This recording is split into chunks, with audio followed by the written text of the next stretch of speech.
rotation with celebrity cameos. This 80 fucking episodes, oh my god.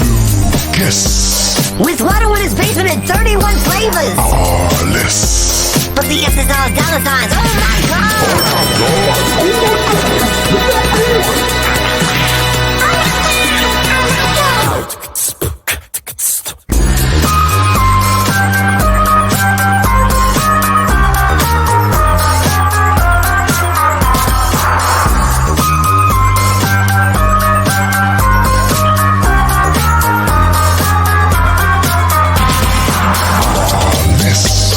We'll achieve gold and rubble. Bacon and eggs and double fried hash browns. Yes. Hammer don't hunt it with a super duper pants. Arless. S is all dollar signs, oh my god. Oh my god.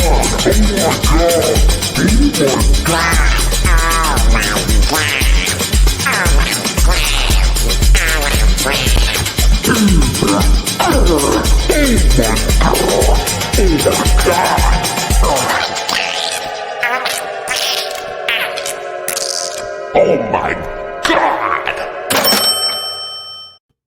God damn it, I had some gelt lying around here somewhere. Watto saved himself some gelt for the live stream. Watto can have a little gelt as a treat, except he doesn't remember where he fucking put anything. Hello, everybody!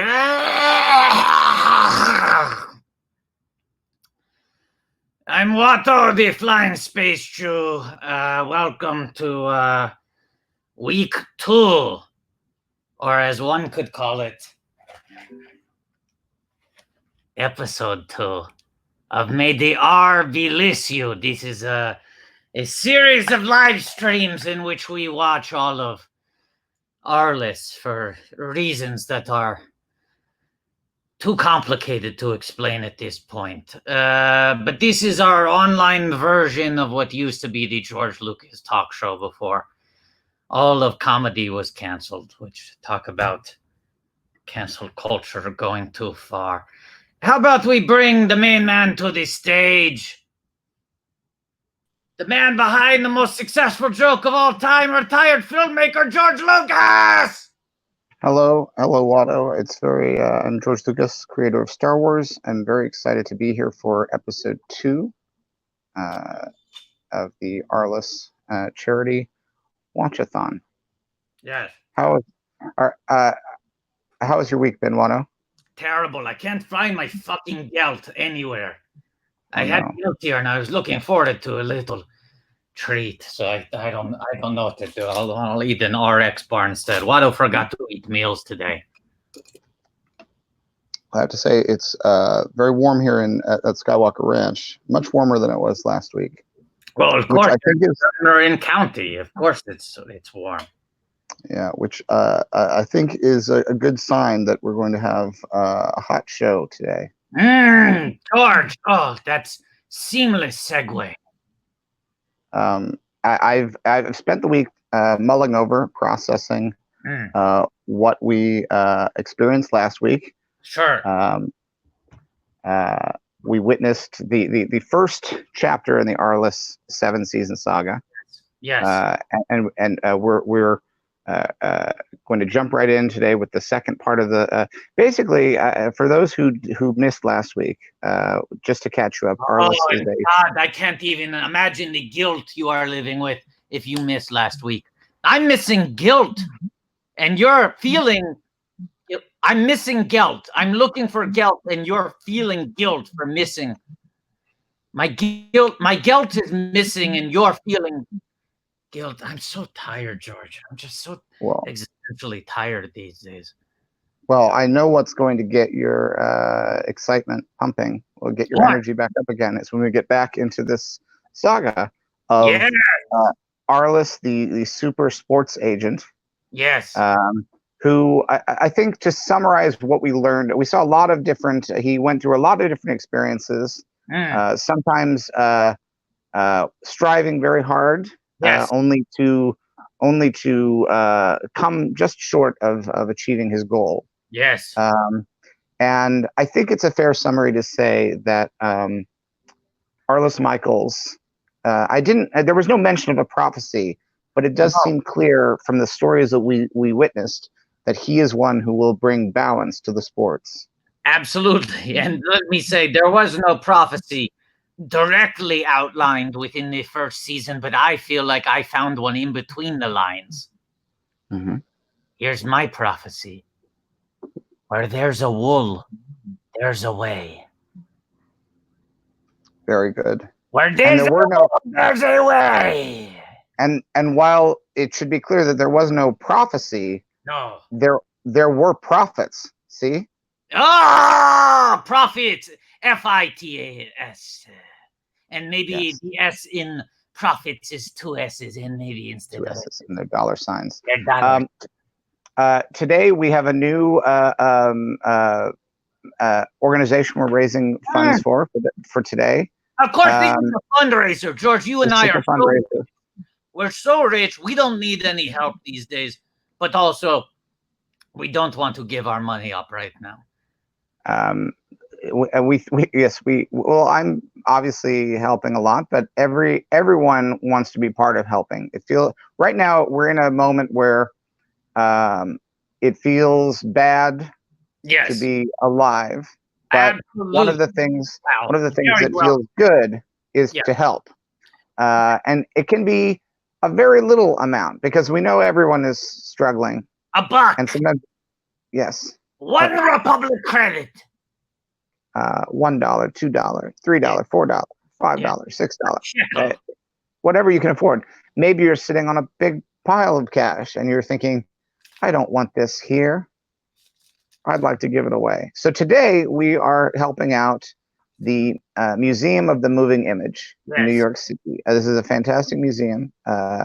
It is in Astoria, Queens, in New York City, which is an area that has that's one of the hot spots. Queens, it's one of the hot spots for COVID-19. Let's say, because the Lucas Museum of Narrative Art hasn't opened yet. This is perhaps the greatest single museum devoted to narrative art that exists, right? Yeah, possibly is. Soon to be second place. Yes. But no shame in a silver medal. For the time being, we got to give it up to Momi. It's a great place. Yeah. And the Henson archives are there, including things director of Labyrinth, a movie that I produced, and obviously a friend of Lucasfilm, and a fair amount of Star Wars stuff there. Fair amount of Star Wars.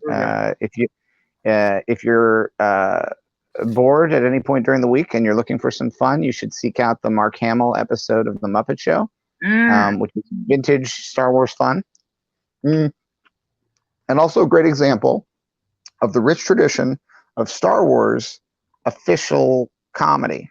Yes, canon. Which it might be a good time to go ahead and mention that about just slightly less than a half an hour from now, we have an hourly tradition during our watchathons, which is the 39th minute of every hour.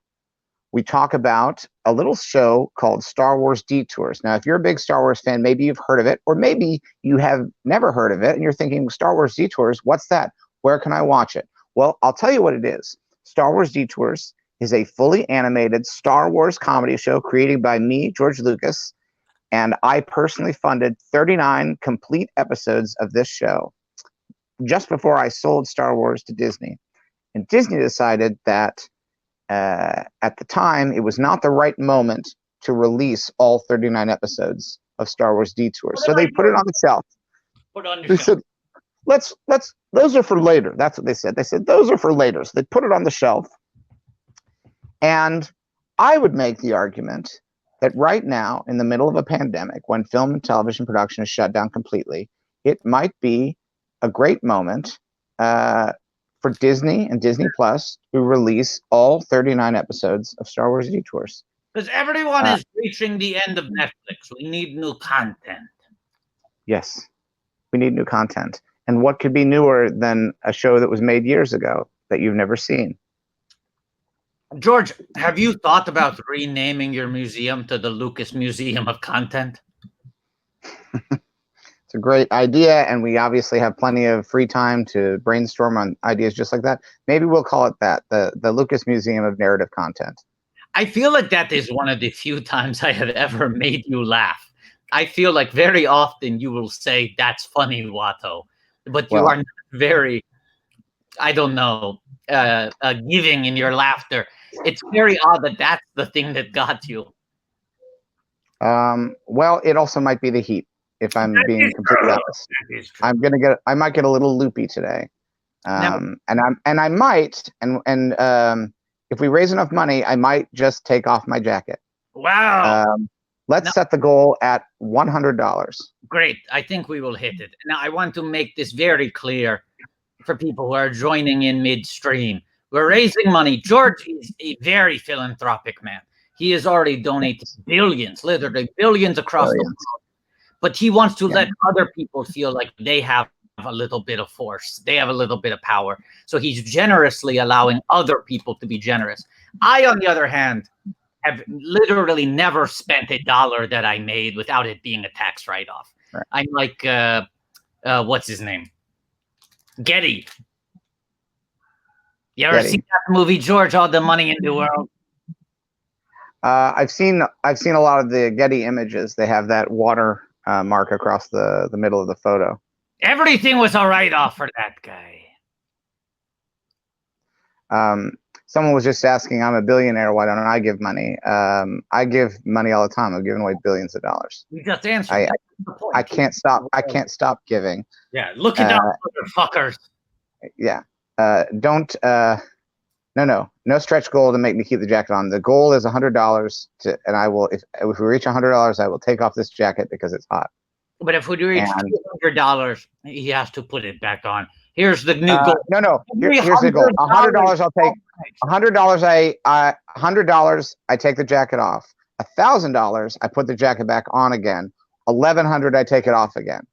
Do you see the pattern? That's how it's going to work today, and I'm not budging on that because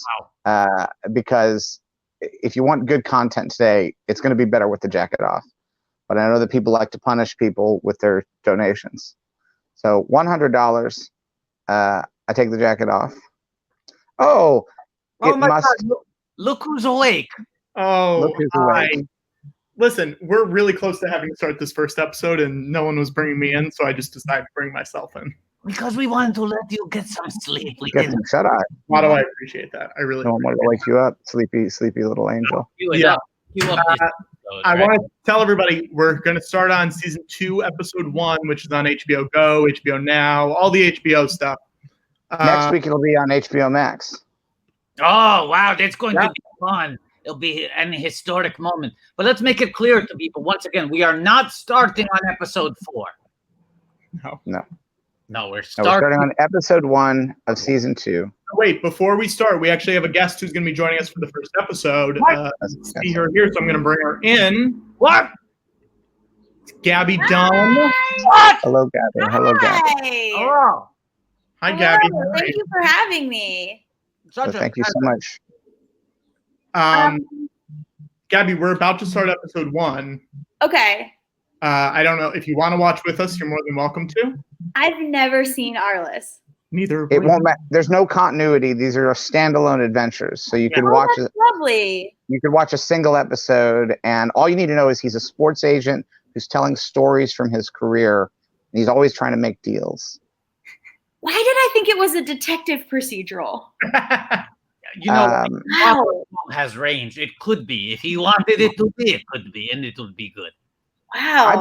I bet there are some mysteries along the way that are solved. Oh, yeah. It's because he's always using his noggin to figure out how to make a deal. He's solving the mystery of how to make a great deal. Why did you guys want to watch Arless? Well, let's start the episode and then we'll recap. Right. Just because I don't want to. Okay.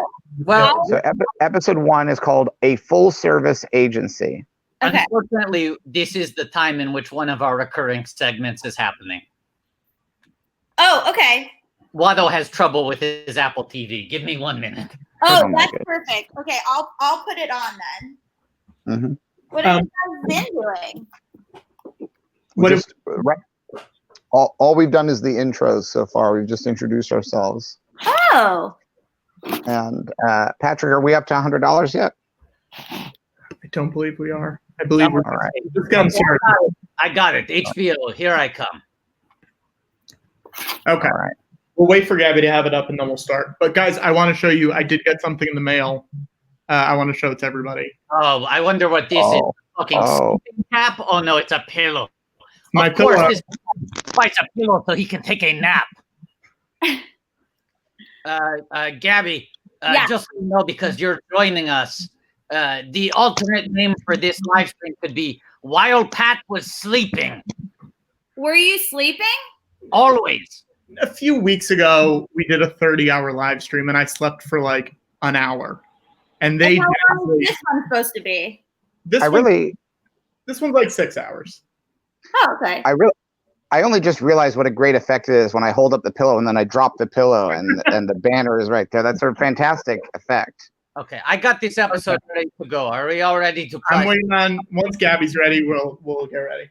That's when you're I'm so sorry. How long? And this episode is 23:50, so we've got a little buffer there, so that's good. Wait, you know what? Also, I feel you guys are all dressed up so nice. Hang on one sec. Oh, no. What? Oh, Patrick has a bit. This Patrick is has a bit. season 2, episode 1, a full-service agency. Okay. The preview in it should be Sandra Oh in shock. I was gonna say that's Sandra Oh my Oh. goodness. You look like a baseball player. Yeah, I just felt like this would help us get in the mood a little bit better. Wow. Okay, Unbutton it. Yeah. I wore a Star Wars shirt for you. More. Hey, George, look at that. She's wearing a Star Wars shirt. George. What's that? It's an Empire Strikes Back shirt. Oh, and we're on season 2, episode 2. That's not episode 2 though, because we should really have you on week 5. Yeah. But it is the 40th anniversary. It is the 40th anniversary of Empire Strikes Back. No, George, it's fine. Gabby, quickly, go change into one of your many episode 2 Attack of the Clones. Attack of the Clones shirts. Guys, let's start this episode. Okay. All right, let's start the episode. I'm excited. Okay. So we're gonna start in 3, 2, 1, start. Okay. Nothing quite like that HBO status. Oh, adult content and adult language in this episode, both. Yeah, It's they have to know. yeah. Where did this originally air on? HBO. HBO. This is an HBO original series. Not Now, Arliss explains the idea of the show right. in the opening titles. So everything we've told you so far. Star Wars, Gabby always has to open with some place setting where it's like a long time ago, galaxy far, far away. Arless starts every episode being like, okay, sports exists. This is what sports look like. You need to understand the world we're playing in here. Uh-huh. Yeah, basically Arliss reads what should be a crawl of text at the beginning of the episode, but they decide to read it instead of showing you the words. Because that's a good way. I always find it's good to start a movie by having it be like, hey, you have to read a book. And then everyone starts to think like, oh, no, that's not what I wanted. And then you say, just kidding. It's a movie. All right. They get confused for a second. They go, a book? I thought I turned on my TV. And he's like, don't worry.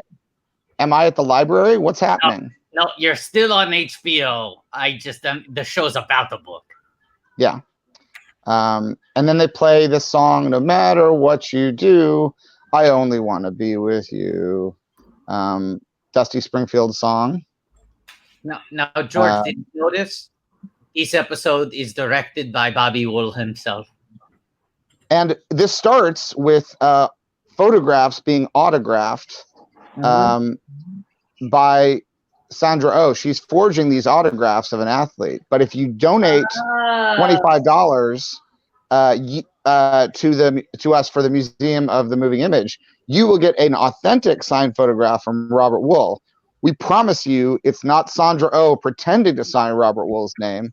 It's really Robert Wool. We wouldn't do that. This is what happens in the world of the show, but in our reality, you'll get a real Robert Wool personalized signed photo. I just had a good idea, though. If we ever get Sandra Oh to come on this live stream, we should make her set a goal where if she reaches a certain number, she will send a forged Robert Wolf signature. That is a great goal. Because that's And all. I think we could make that happen. The treasure. Yeah. Is she just a guest this is star? Kirby. No, Kirby is one of the people who works with Arliss for Arliss. She is his agency. She's a co-lead on this show. Oh, but she's a bad guy? No. She's one of our heroes. She's one of the heroes, but she, sometimes these agents have to do things that cross the line ethically. I see. So she's forging signatures because it has to be done. Right. They'll do whatever it takes for their clients. You know what it is? I keep thinking it's like a detective show, and that she's like the opening scene bad guy in like a Law and Order. I'm so convinced this is Law and Order. Gabby, this is an issue. You have to stop trying to solve Arliss, okay? It's not a mystery. There's no culprit. There's no culprit or plot or anything like that. There's a plot, and there are culprits, but it's not a mystery. But it would. I feel differently than Watto. Gabby, if you solve the mystery of Arliss, I'll be thrilled. Okay, fair enough. Hey guys, if you figure out who did it. I want to say we've raised $131 so far, which I think means George takes off that jacket. George takes off the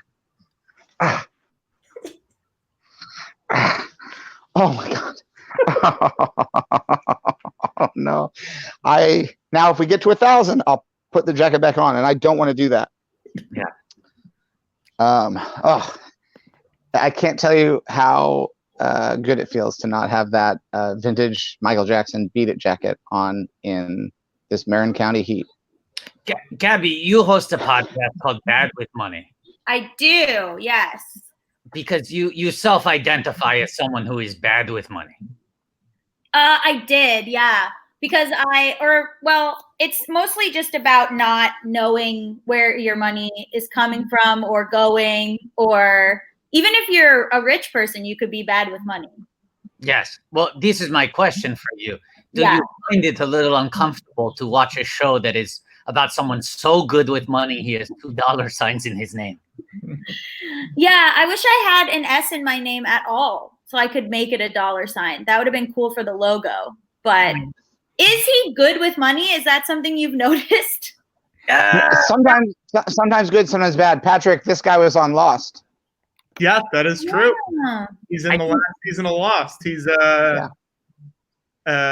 he's with Alana. 5th and 6th season he's on. His name is Bram on Lost. I believe. I only mentioned that because JJ made Lost and then he made Star Wars. So it's like all this stuff ties together. This guy is 2 degrees from being a Star Wars. I was going to say, I believe this actor was also in the movie Draft Day. I feel like he was in Draft Day, a very small part. Most people probably wouldn't remember him for that unless they were on set with him. But I only bring it up because it is also about sports business and deals. And it's also about Kevin Costner. His name is about money. You could put a $sign in that name and it would make total sense. Absolutely.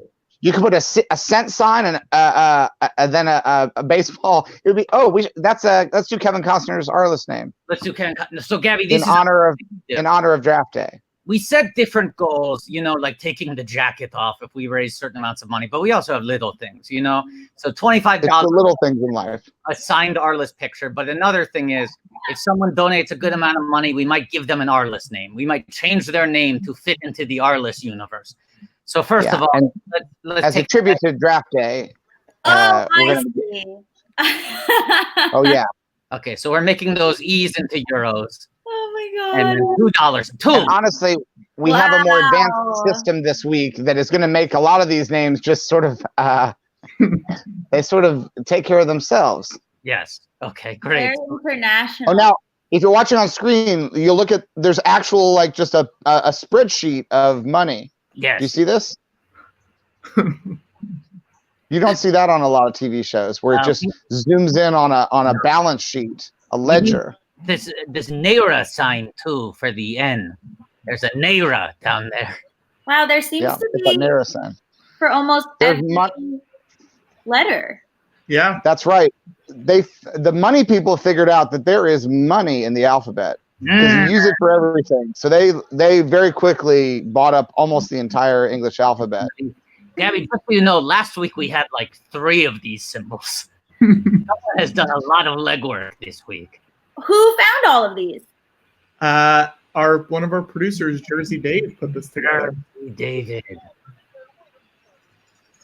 And then we could do that. Also, we could do this, Gabby. Sometimes we change letters into like emojis. For sports. I understand. For sports. No, but you're smart. Arliss doesn't have a sports stuff in his name.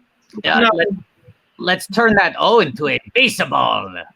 Yeah, because if it's all about the money, then we lose sight of some of the Arlessness of it. You gotta have some sports in there. Yes. Is this kind of like Ballers, which I've also never seen? It's like the proto Ballers, but it's sort of like, why even try again? Yeah. Ballers is like the Disney Star Wars. It's like Arliss made by other people. It's fan. Arliss walked so that Ballers could also walk. Now, got it. I have an idea, and this might be crazy, but I want you guys to hear me out. Oh boy. Right. I don't like it. And here's why. I'm going to tell you why. Why? I'm going to tell you why. Because we're trying to explain this to Gabby, right? Yeah. And first of all, you got to put money in the name. Arliss is about the art of the deal. But the deals are centered around sports. You got to put some sports in there. We got the baseball. We got that baseball. Use the R from copyright, maybe? Well, we're missing. I like that. Okay. It's down here. Yeah. Arliss is litigious, but there's something we're missing as well from this name, and a key element of Arliss's personality. He's not about work. He's also about play. Take that V and turn it into a martini glass. Kirby is on the kitchen counter with what looks like a practical jungle cat. Yes. Not CGI. This is a real cat. Yes.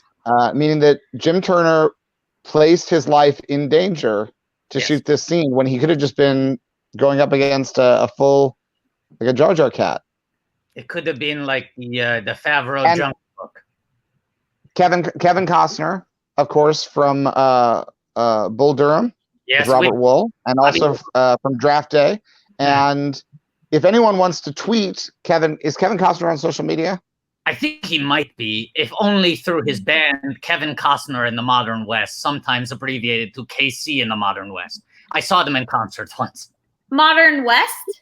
Yes, the Modern West. It's actually at Modern West on Twitter. Okay. All right. If everybody can start tweeting Kevin Costner. They have not tweeted in 2 years. Let's tweet at them. That doesn't mean they don't check Twitter. No, definitely not. They're lurking. Do we honestly think that during this pandemic, no one from Kevin Costner's band is checking Twitter on that account? Abby, what should we say to Kevin Costner? What should everybody say to Kevin Costner on Twitter? Say something to him. Obviously, we need to say his Arliss name to him. You need to say his Arliss name to him. Yes. Say, this is your Arliss name. And we want to try to get Kevin Costner involved in this in some way. Maybe he'll donate some money to the Museum of the Moving Image. Or ask if he wants to be in a reboot of Arliss. Since he seems to enjoy sports media. He does. Right? Okay, I'm gonna go a little gap brain here. What if there is a crossover reboot? What if we reboot Arliss and Draft Day at the same time together? Okay, why would we reboot? It makes sense to me. I feel like some of the actors in that movie could really use a new paycheck. It's got a big cast. That's the only reason I'm thinking about that. Yeah. I think they should probably release some of the scenes they cut from the trailer, no? There's also, some fun in that trailer that I wish were in the movie. Okay, so here we go. Yeah. The trailer looked so good, but then they cut all the good parts. All the good physical comedy, yes. So I just put the tweet down there. I would say if you guys want to tweet at Kevin and his band, you should do it. Say something like this, spin it, make it your own, have fun with it. We also want people to tell Kevin Costner he has an Arliss name. Oh yes, that's true. I forgot about that. Can we copy That's the main reason. That's the main reason we're giving to him. Yes. Before we ask him for anything, we're saying, okay, Kevin, here's your Arliss name. There we go. I will. He cares about cinema. I'm sure he would want to give something to the Museum of the Moving Image. Patrick. Yeah. Patrick, I'm going to do one quick punch up on this tweet. Okay. It should be, hey, Kevin Costner, please give us an Arliss draft day reboot. Let's not ask him. Let's demand it. Okay. Should we? All right. The adult content is happening now on the episode. Yes. Sandra Oh is getting a little bit sneaky. Well, so this is a mystery. Yeah. Well, I mean, Gabby's case is holding up. She's on the case. Now, Gabby, she's definitely playing detective. Gabby, you wrote a graphic novel that's a mystery. I did. Wow, excellent segue. Yeah, I wrote a graphic novel called Bury the Lead that is a murder mystery and about a journalist who works at the Boston Globe, where I actually worked. Well, it's not really the Boston Globe. I had to change the name. But yeah, it's about a girl who gets way in over her head with a serial killer lady. Oh, wow. Check it out. It's very good. The art is very good in it. The story's very good. Thank you. Very I didn't draw it. A really lovely woman named Claire Rowe drew it. But yeah. Now, it was very cool. Now, I have to ask, because I know that, one of the frustrations that often creators have is when their work is adapted and then liberties are taken with it. Sure. Were you at all frustrated with the many changes that HBO made to your graphic novel when they adapted it for the HBO original series Barry, in which he is the lead character? I mean, it's still true in the sense that he is the lead character of that show, but they changed it from a verb to a proper name. Yes, they changed it to proper name. They also made it a white man, so that was frustrating. But I feel inevitable, Yeah, but it's done very well, so that must be satisfying. Yeah, I mean, they made it about improv too, which wasn't in the novel. So I mean, it's only partly about improv. It's really an acting class where they do improv exercises, and they're baffled by how amazing they are, and all the breakthroughs they make. I've never seen Barry. I mean, I understand it must be hard. I know it'll take you a while to work up. Yeah, it's like when you audition for a part and then you don't get it, and then you see the part on TV. You're kind of like. Right.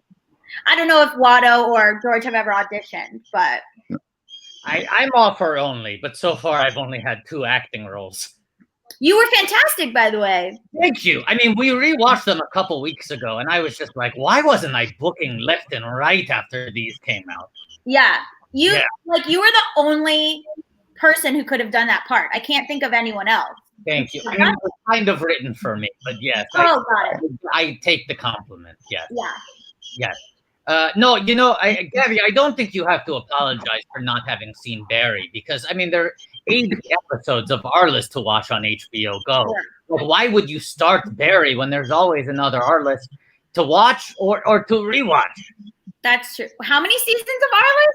7, 80 episodes. What years did it go for? 96. From 1996 to 2002. 2002? Yes. Mm-hmm. Arliss survived 9/11. It made it past 9/11. Yeah. So was Sandra Oh on it the whole time? Mm-hmm. When did Grey's Anatomy start? 2004? 4, 5. It was 2004. Oh my God. And people thought that she just was brand new. You know, Grey's Anatomy came out and people were like, oh my God, who is this amazing person? Absolutely. I mean, listen, those people had not been watching Arliss, so they would have already known.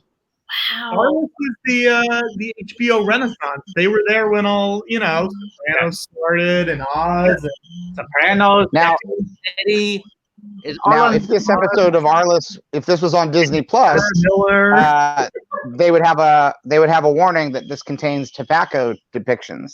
Yeah. Yeah. I saw that Disney Plus warns about almost everything, huh? Mm-hmm. Yeah, pretty much. And if they don't like the butts in your movie, they add extra hair onto them. Have you seen that? Stop. What? They took the movie Splash. You remember Splash about the guy who stuffed the mermaid? Flash. Yeah. Right. And they didn't like you saw too much of her tushy, so they digitally added hair to her tushy to cover it up. Like hair from her head longer to. It's really I highly recommend it. It's stunning work. I've watched that scene over and over. It's almost like the creature that it's completely CGI hair. Yes. The hair normally goes almost down to her bottom, but now the hair sort of changes a little and becomes something new. Yes. But it covers the entire bottom. It almost looks, I mean, it's a seamless digital effect, and the highest compliment I can give is it almost looks like Cousin It from the Addams Family is sneaking out of her butt. It is like another character in the movie. Yes. When you said hair on her butt, I thought like they put like hair on her butt cheek. I mean, I would love that too. You know, that's kind of my jam. Oh boy. Now, Jim Turner is on a real roof with a real jungle cat. This is so dangerous. Unnecessary. Can you imagine if I built a city planet for Attack of the Clones and just filmed in the sky? No. Risky. Wait, George, you wanted to build something where the whole planet was a city? Yeah, it's a city of planets called Planet City. And the whole was a planet.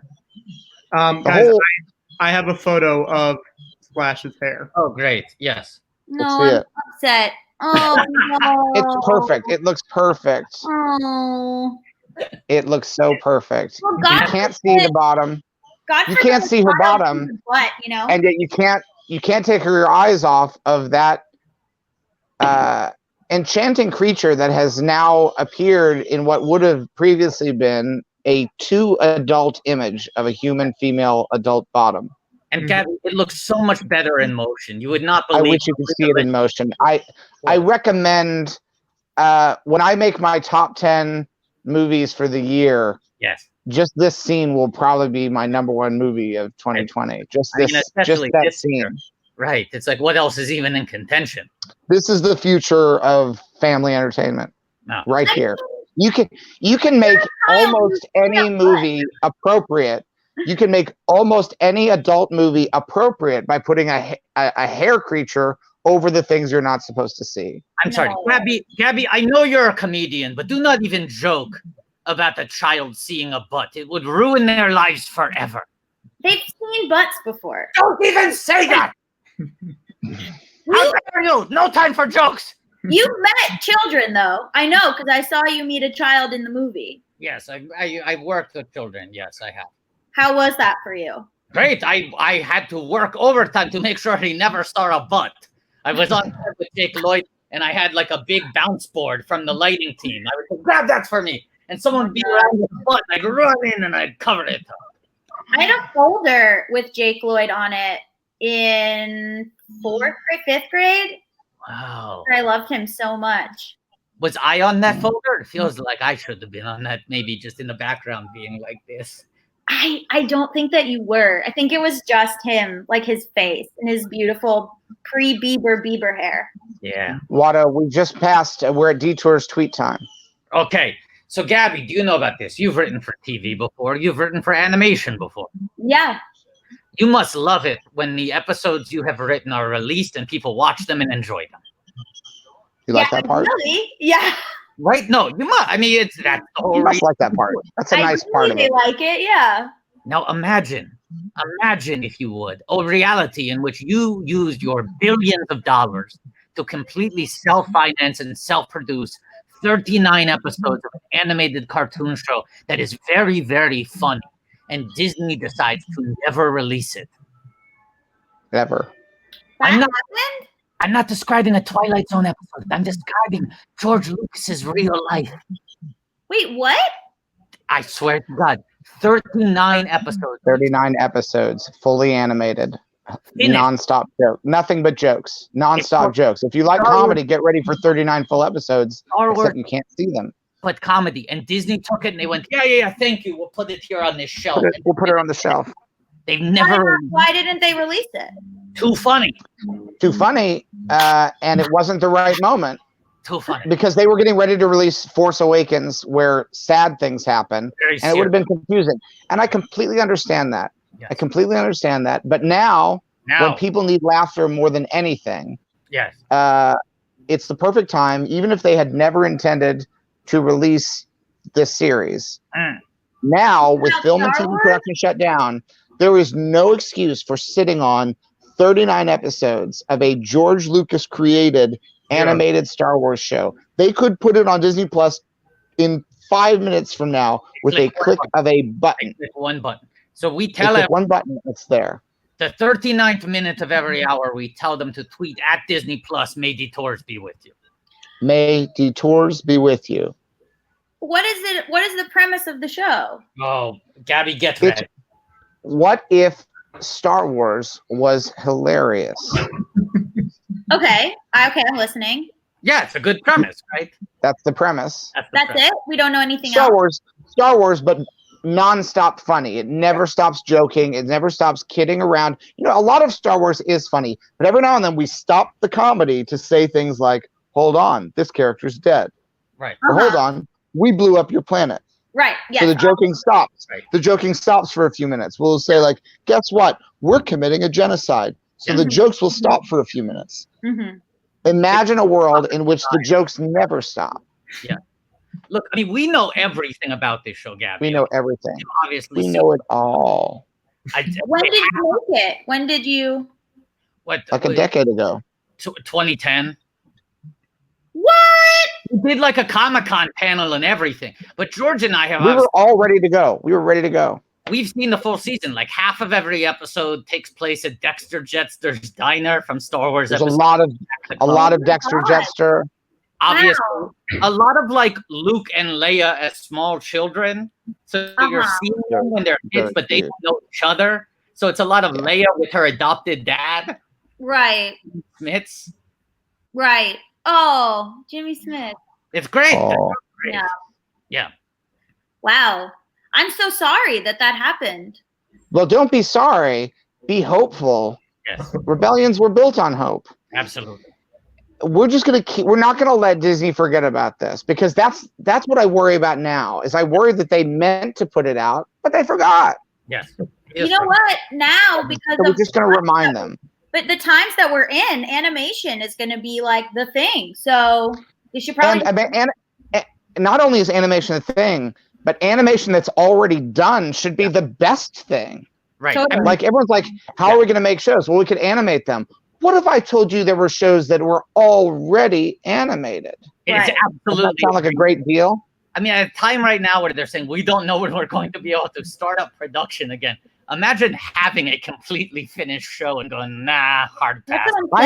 I'm honestly trying to think of any organization in the world that if right now you gave them 39 George Lucas created episodes of a Star Wars show, that they would say, maybe not now.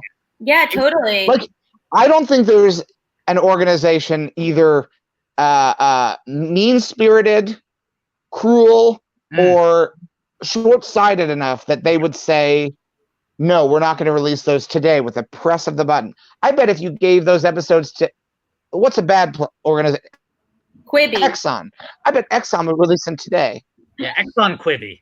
Now, they would spill those episodes. They would spill those episodes all over the place. I mean, we've talked about this. Quibi could make 800 episodes out of. That's what I'm saying. They'd never run out of content. Yeah, never run out.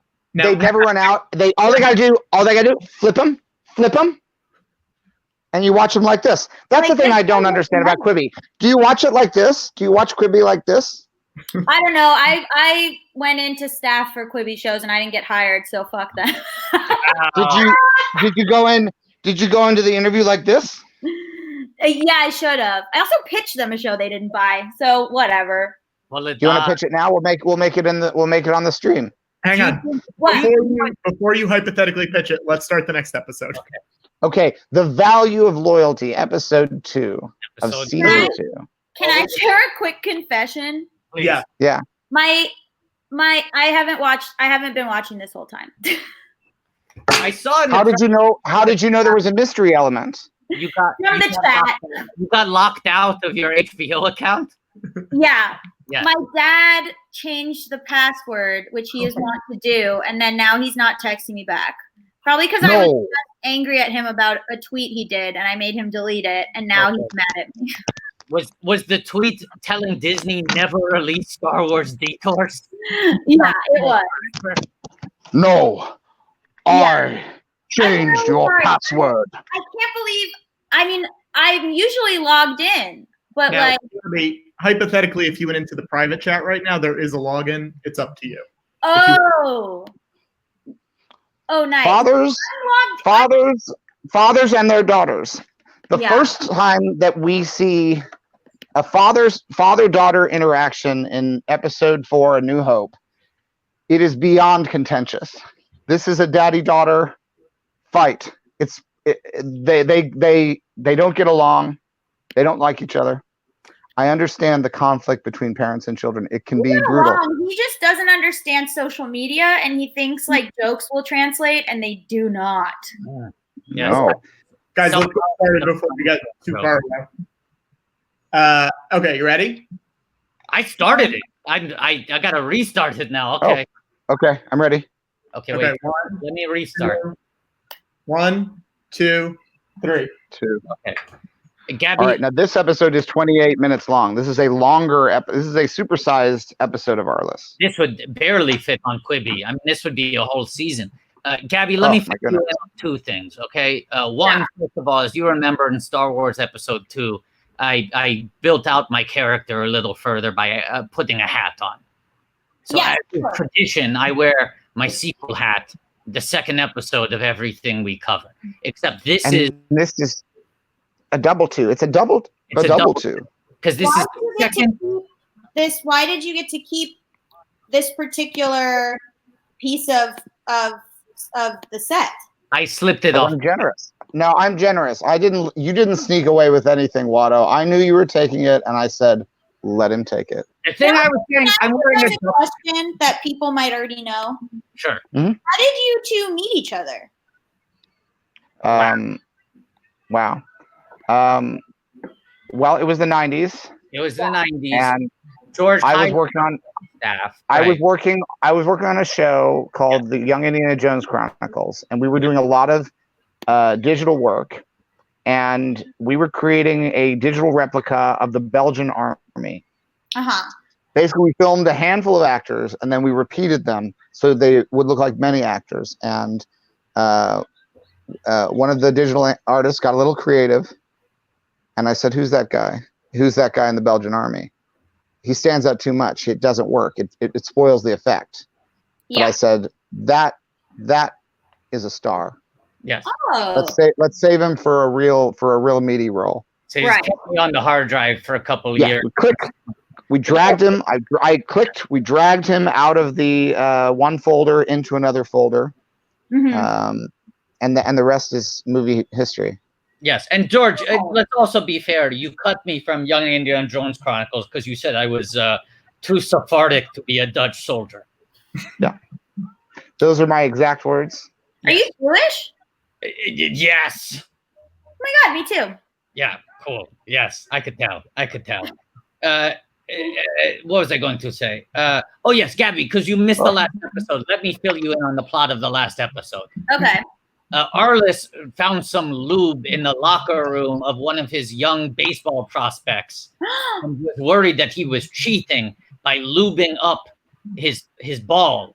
So he but he's actually gay. Oh my God, wrote me back. Guys, the relationship has healed. You solved the mystery of that episode of Arliss. He was gay? He was gay and stopping another man on the team. Is that true? That's right. Yes, you solved it. I guess Arliss is the mystery and you are the detective. I can't believe all of these straight writers knew about lube. Yeah. Congratulations to them. In the 90s. In the 90s, they knew about lube. In the 90s. Wow. Wait, is this true? Was I right? Yeah, you nailed it. Absolutely. Yes, you nailed it. You solved the Arliss mystery. This would be a great, because we want to try to get Arliss rebooted or continued. Yes. We want Arliss to have an 8th and a 9th season. and one of the ideas we have is an animated spin-off called Arliss Babies. Maybe are. But I think another good idea would be a show called The Arliss Mysteries, where you play a young female detective. Yes. And we digitally insert you into old episodes of Arliss, which are then upscaled to 4K and widescreen. And you're in the episodes solving the mysteries that at the time were not even perceived as mysteries. And all the mysteries are just that the person is gay, but they don't know. And so I'm like showing up being like, guys, I think this is a gay thing. And they're like, get this lesbian out of here.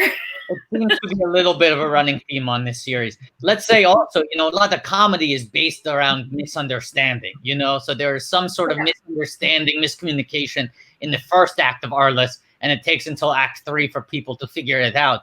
I like the idea of just digitally compositing you into the episodes and having you go like, I know what's going on here, but I'll give you another 20 minutes to come around to it. Right. Very Three's Company. Yes. None of the other characters are listening to you. Now, George. No, go ahead, Gabby. Go ahead, Gabby. I was going to say, and Three's Company, gay is a lot of times the plot device. Yes. Now, George, I'm looking through the banners that we have set up here, and I see that we're using bit.ly/GLTS Gibbs. But then I see another banner in here with a different bit.ly. Did you make one? Yes, I made a separate bit.ly that people can use, which is bit.ly/I've got a generous feeling about this. Cute. And it works too? It works. Oh my god. It'll take you right to where you need to go to give. And all lowercase because it's case sensitive. Okay. Yeah. Thanks, George. Now there's a beeper, which is kind of like a droid, and it's also some 90s tech. Yes. I got Robert talked about realizing that Sandra Oh was the ace up their sleeve and using her more and more every season. It really does feel like 2 episodes into the season she's become a co-lead, does it not? Right. I feel like she has had more screen time in the first episode and a half than she had in all of season 1. Absolutely. You guys ever see Sideways? Yes. Yes. Oh my god, she's so cute here. Very good. Look at her makeup. She's adorable. I mean, everyone on this show is adorable. The whole Arliss team. Oh my god. They're a bunch of cutie pies. Yes, but let's say this, Gabby. If you think she's adorable here, imagine little baby Rita Chu in Arliss Babies. Imagine a little cartoon baby Rita. Oh my god. I want everything she's wearing. I want her hairdo. Yeah. What minute are you guys at? We're at right now at 6:30. We're coming up on minute 7 soon. Yeah. Okay. Kirby is holding this beeper and he's saying, "Can't we get one that gets us sports scores?" Cute. It's impossible at the time. You can't get a beeper that could also give you sports scores. I'm seeing Sandra Oh filling a coffee. Is that correct? We're at the exact same moment. Okay. Arliss offering for a biscotti. I want this blazer so badly. She looks great. Oh my god. If anyone out there, this is not that we want to take on too many causes, but if anyone out there has a lead on getting this blazer from Arliss for Gabby, it would be great if we could make that happen. If anyone out there, oh my god. Let's start small on the blazer, then we'll move up to the whole outfit, Gabby. Stop. That blazer is amazing. Who is the costume designer? I need to talk to them immediately. I'm going to look that up right now. It would really be something if we could make that happen.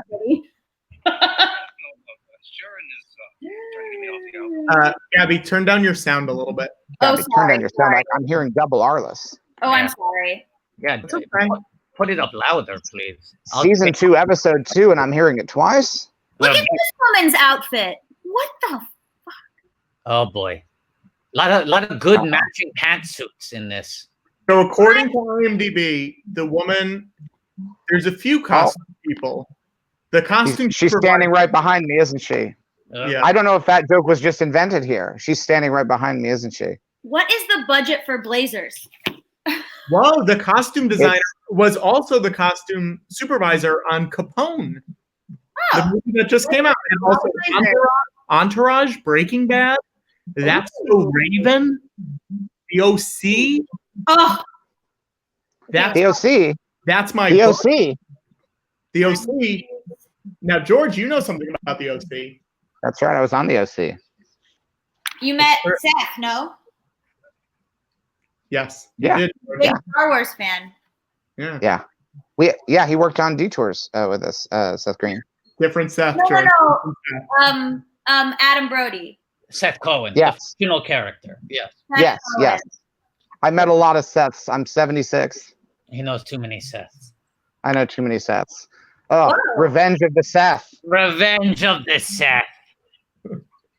90s power blazer, pink, gold buttons. Let's see. It looked incredible. I can't believe no one in the chat is doing this for me. Yeah, someone please get on it. Someone please help Gabby get these blazers. I'm finding a woman named Tess Inman who has the credit of being key costumer on this specific episode. She was key to the episode. Now I want to see if we These can are very. Tess Inman. Oh, new outfit. Whoa, Gabby! Look at this, Gabby! Wow, talk about a blue harvest. Stop. Chanel bag, black collar. Yeah, so a lot of these blazers are Chanel. Wow. That makes sense. Look at that eyeshadow too. Lavender? Is that the lavender I see? Yeah, this is. They dress her really well. Yeah, a lot of these are Chanel. Oh, they're so expensive. Now, Watto, I think when you're on set, Watto, you're CG. Do they need to do makeup touch-ups at all? Or is that purely in the computer? Yes, I mean they do it on the computer. I have a makeup guy who is sitting behind a PC, Windows 97. Sure. Okay. Right, and he does the touch-ups. But it's also, I mean, it's more difficult for CGI actors because you're not just doing touch-ups, you're doing hue, saturation, black levels. Blue on you. Yep. You know what? I find, are they not great about having the exact blue that matches you? It is tough. It actually is tough. And it's interesting, and I'm glad you said that because it's an issue that people do not speak about that enough. No, I have something to say about these costumes. What? I want Patrick to be here for it. Yeah, I'm here. I'm here, George. I was worried you had gone to take another nap, Patrick. I think they Chanel good on the outside. Oh no. Oh That's no. funny. George, it's too early for these. It's Sandra No. Oh taking her date back to her place. Oh. Sandra O just said oh. Sandra O just said oh. You went, oh. Wow. Uh-oh. Now, some people in the chat are saying stretch goal. We watched the OC ep with George. All right, but not today. Not today. Yeah, not today, but I think if we, Yeah. George, what's your number? What's your number? What's my number? Like, Yes. what's the number we should get to before we have to watch the OC ep with you? That we get to watch the OC ep with you, not have. I think my number is probably 7. 700. Did they make a lot No, of money 7,000. as these characters? Yeah. Like the not like the actors, but like, is Yeah. it like, oh, they're rich because of sports? In universe, yes, they are very successful business people. Okay. I mean, look, he's rubbing a beeper on her breast. Gabby, you got to get this. Arliss works with everybody. Everybody. With everybody. If you're a famous sports guy, Arliss is there. You got Kobe, you got Shaq, you got Tiger. Is it cool? Yes. What? Like in the show, like these Yeah. people are in the show? Yes. Everybody. This show is Entourage before Entourage in terms of celebrity cameos. Kobe Bryant is in season 1 of Arliss before he had even played a game in the NBA. Yeah. Wow, that must have been wild. Yeah, Robert had a lot to say about it. Robert was on the stream last week, Gabby. Huh? Maybe Arliss himself was on the stream last week. Oh, that's lovely. What did he have to say? A lot. A lot. He had a lot to say about Arliss, that's for sure. A lot to say about Fran Lebowitz. Fan of the show. Yes. He knew her? He knows her? Well, I'll tell you something, okay? Fran Lebowitz went up to him at a party once, and she said, "Bobby, I hate sports, but I love your show. This is like how Elizabeth Warren watches Ballers. Yes, exactly. Exactly. And guys, Andy P. German in the chat just said, and I just confirmed it, the OC is going to be on HBO Max at launch.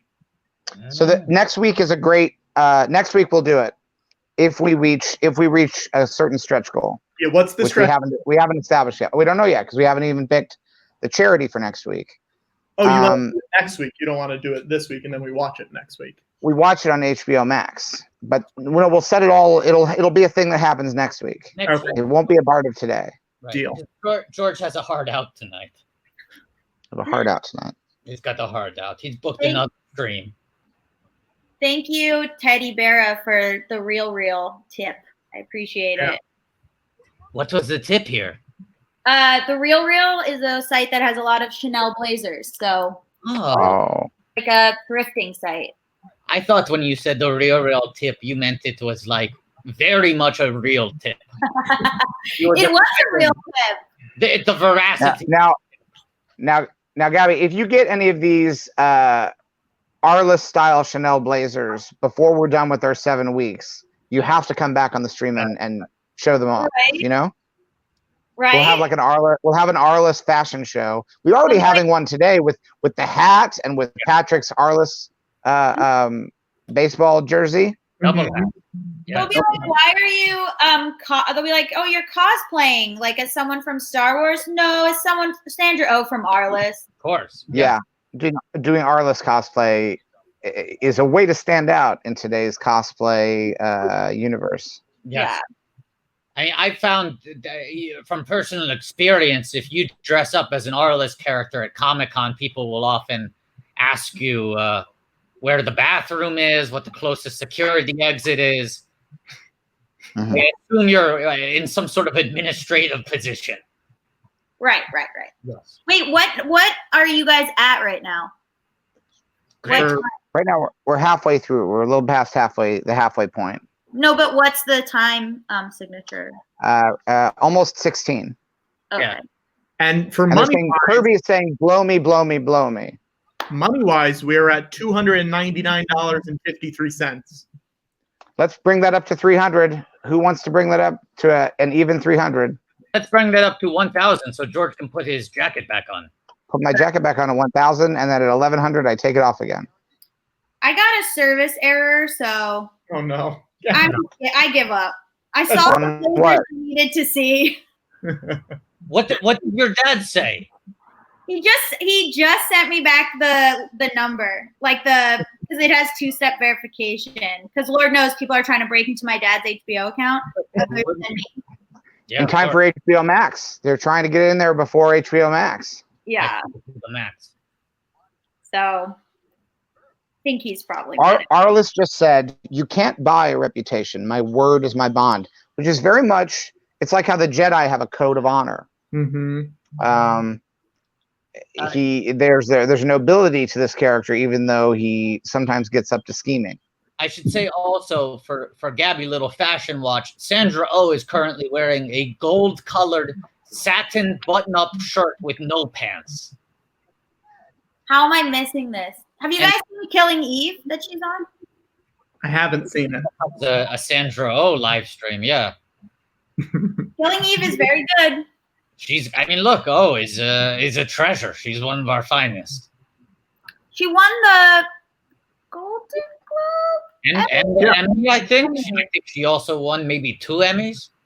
Good for her. Also, I think it's just Golden Globe. I don't think they phrase it as a question.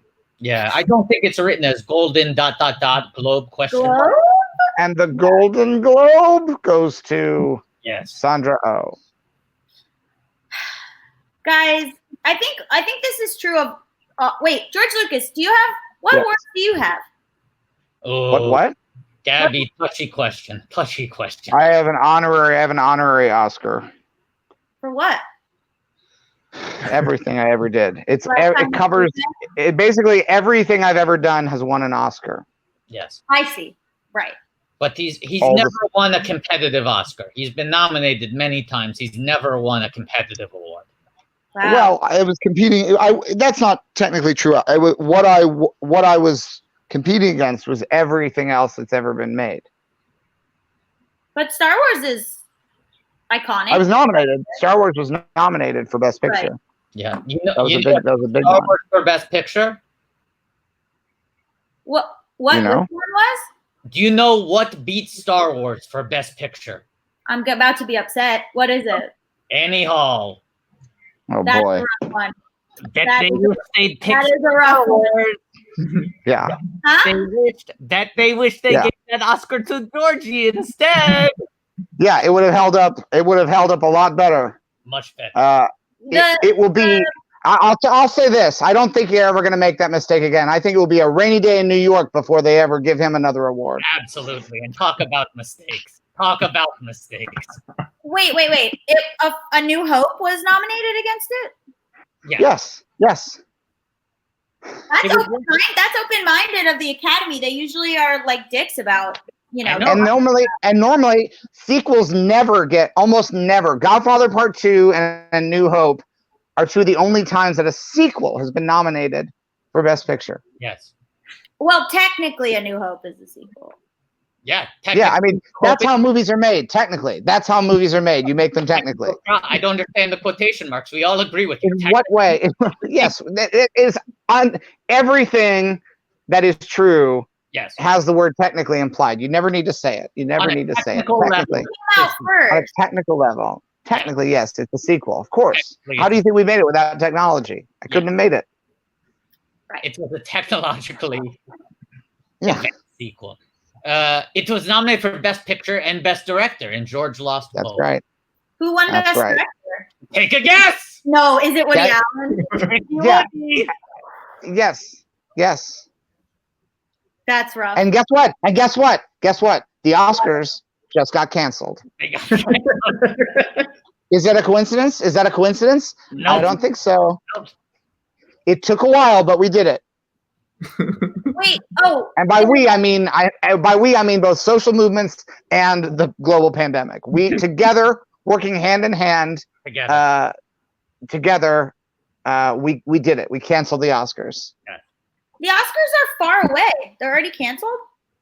Yeah, but no Yeah. movies are coming out, Gabby. Yeah. Yeah. Do you want to see Trolls? World What we're Tour? doing right now will probably be eligible for the next time they do Oscars. This is probably going to win Best Picture. It's Yeah. going to be this stream and the wrong Missy. Yes, those are Right. the only two Yeah. movies. Why aren't they just releasing all movies on the internet? Everybody would just watch it. Yeah, digital. Digital. You don't have to go to a theater. Just release the movie on the internet. Yeah, why not? Everybody's home. You get I the don't see same amount of views. Yeah. You can do everything digitally. Why? I remember walking through. My friend Marty made a movie called Gangs of New York, and I was walking through he built this whole city, and I walked through and I said, Marty, I could do this all in a car park Mhm. Right. with a bunch of green screens and a bunch of non-actors walking around in capes. And it wouldn't You hurt can you. do this all digitally. That was the problem. You went up to Marty. You said, Marty, you got to buy me some Marty. Dr. What's his name? The insoles guy. Schultz. Dr. Scholes? Yeah, but Dr. Schultz, because I'm walking around too much on this set. Yeah, but he came around because his last movie is all they did Jar Jar Binks on everybody's face. Did you see that movie, Gabby? Everybody, have Everyone you seen The Irishman? It's a gangster movie, but now every gangster is Jar Jar Binks. Every Irishman is a Jar Jar Binks. I did not. And that is basically a Jar Jar Binks is something that is completely digital, but it looks absolutely perfect. We call that a full Jar Jar. It's like let's make Pesci a Jar Jar. Let's make Al a Jar Jar. Let's make Bobby a Jar Jar. Everybody's a Jar Jar. Everyone in that And- movie is a Jar Jar. Everybody in that movie has Jar Jar face. Yes. Put a little more Jar Jar on his face. No. It's perfect. Marty had a dial that said Jar Jar, and he was riding that knob like this while back yeah. behind the monitors. Yeah, I didn't see The Irishman. I feel like I got it. You should wait for it on Quibi, because then it'll be able to last you 12 years. I like Scorsese's movies. I like Marty's great. Shutter Island. Yeah, good movie. Wow. Yeah. Interesting first Mystery. choice, It's a though. mystery. What? It's a mystery. Yeah, it's a mystery. I love a mystery. Do you know Yeah. when Marty Scorsese finally won his Oscar, his first and only Oscar for Best Director for The Departed, they had his 3 closest friends come out and give him the award. Steven Spielberg, Right. Francis Ford Coppola, Aw, cute. and Spielberg and Coppola said, "We know firsthand how great it feels to win an Oscar." And George said, "Hey." That's self-aware. Yes, he's very funny. If Yeah. you think that's funny, you should watch Detours. Yeah. If you think that's funny, why aren't you watching Detours? Oh, wait, I know why. It's because Disney keeps them locked away in a cupboard. Yes. I'm sorry. That's frustrating. Those Gestapo Real frustrating. at Disney Yeah. are keeping Detours locked up. Yeah. I liked The Departed too. He's got good ones. He's a good director. Yeah. I love when that little rat runs across at the very end of The Departed. Yes. Well, Like it's a a little bit. metaphor. That rat looks like he just scurried out of Mos Eisley Spaceport, and here he is. He's showing up at the end of The Departed. Now, George, that could not have been a practical rat.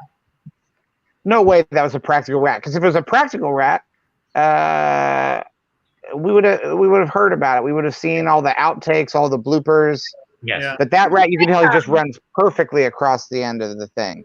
Is it And- CGI? No, it's like someone with a trained rat, right? I know. No, that's a CGI rat. It looks too real. It feels like that is actually Marty being a little influenced by George, because that kind of very, very subtle, very political metaphor is what I'm used to seeing in Star Wars. But usually Scorsese lacks that kind of subtlety. Right. Also, it really felt like when I saw that, I thought this looks like the type of thing that if this film had been made in the late 70s, he wouldn't have been able to do. Yes. And he would have gone back in and added that rat in later. Yes. Ah, sure. It felt like, oh, he's special editioning this right out of the gate, which that's always impressive. When you can make your first edition your special edition, that's really something. That's why Irishman is great. Irishman is like he added in all the scenes the first time out, and everyone's a Jar Jar the first time. Yeah. When I saw The Irishman, I said out loud, this feels like a special edition. Yes, you did. Someone in the chat is Boston a wretched hive of scum and villainy, which is a perfect segue into my comic book Bury the Lead, which takes place in Boston and is about villainy and scum. Yeah. Boston, more like Boston ass. Yep. Yeah. Yep. What? I want to point out that this is the second episode in which Sandra Oh's character has witnessed a sexual act and run away shocked. Mm. Makes So sense. it's a recurring because theme. Working in a male-dominated field. I was going to say Arless goes there. Arless is willing to hold a mirror up to the ills of society. George Lucas, I have a question. Who's your favorite Yeah. female director? My favorite director? Female director. Female director. Sophia Coppola is great. Sure. Yeah, Like, sure. what movie of hers do you like the best? Marie Antoinette is good. The Virgin Suicides, Lost in Translation. Why did Marie I mean, Antoinette not get what it deserved? Which one? Marie Antoinette. Antoinette? It was so good. Ahead of its time. Ahead of its time. yeah, a lot of great movies are only appreciated later on, Sure. There'll probably be a point later where Disney will buy Marie Antoinette, and then a bunch of people who claim they didn't like it at the time will then suddenly say, no, we like Marie Antoinette. We don't like these new Disney Marie Antoinettes. Right. Right. Suddenly, the same people who chased the original Marie Antoinette creatives out of town will pretend that they liked them all along. Totally. Yeah, I predict, and a lot of them will be toxic males. Yes. It'll be like they'll be really going into talking about how much they like the original Marie Antoinette, and they don't like how they ruined these new Marie Antoinettes. Are not as good. Politics into it. Yeah. Yeah. They don't like the woke feminist version of Marie Antoinette. They like the original one where it wasn't shoved down our throats. Okay, before this gets dangerous, I have another guest who. Wait, I want to say something very quickly to Gabby. Who's afraid of danger? I want to say something very quick to Gabby. No, Gabby can hang out. I know, but I want to say this very quickly before we get off subject. What? Okay. Do you know that Sofia Coppola is in the cast of Star Wars Episode 1, The Phantom Menace? What? That's true. That's right. My favorite female director was in The Phantom Menace. Coincidence? What? She plays one of Queen Amidala's handmaidens. I was gonna say that. So if you like Sofia Coppola's movie, Exactly. Wow. you might want to say thank you to George. Yeah. And now, decades later, everyone loves The Handmaid's Tale. Yep. Wow. I was gonna say that. All comes back to George. I'm gonna go and I'll let you have a new guest. Okay. Well, thank you so much for coming. Thank you so much, Gabby. It was so nice talking. I'm sorry I couldn't watch more Arliss, but I was changed by Sandra Oh's wardrobe, so I appreciate it. And look, the good news And is we hope you're able to come back when you have some of those Chanel blazers to model. Okay. My Arliss cosplay. Yeah. Bye, Very guys. exciting. Bye. Bye. So guys, before we start the next episode, which we should get queued up, it's gonna be in a second. Our next I got guest, it already. you know her from College Humor. You know her from the Between Two Ferns movie, which she's very funny in, and a whole bunch of other stuff. Rekha Shankar's here. I can't believe I'm meeting George Lucas. This is so nice. Hello, and Watto. And Watto, I'm so sorry. Yes, Also Watto. I'm so sorry. Hey, apology accepted. Oh, It's so exciting to have you here. We're getting ready to start the 3rd episode of season 2 of Arless. yeah. Do you have an HBO? I Do you do. have an I have HBO it account? up. You're able to watch. You're able to watch home box office. Yes, I am. And I gotta say, I love a lot of HBO shows. I have never even heard of this show. Well, This is not from the first wave of HBO programming. You know, Yeah. you go back far enough, you have your Emmett Otter's Jug Band Christmas. You have your Not Necessarily the News. You know, you have a lot of early HBO material. This is sort of from the first wave of when they were really becoming a home for original series. this is when people were still confused. They would turn on HBO and they would go, "Oh, it's TV, right?" And Arliss was one of the first shows to go. No. It's HBO. That's smart. Yeah. Wow. People didn't even know yet. Arliss was setting the standard. Oh my Yeah. God. Wow. Great art will frequently correct the audience. Like people will say this is the first movie, and you'll say no, it's the 4th movie, and they're like, but there's only one. You're like, no, it's the 4th movie. Wait, George, we got to start. We're running late. Okay. All right, let's go.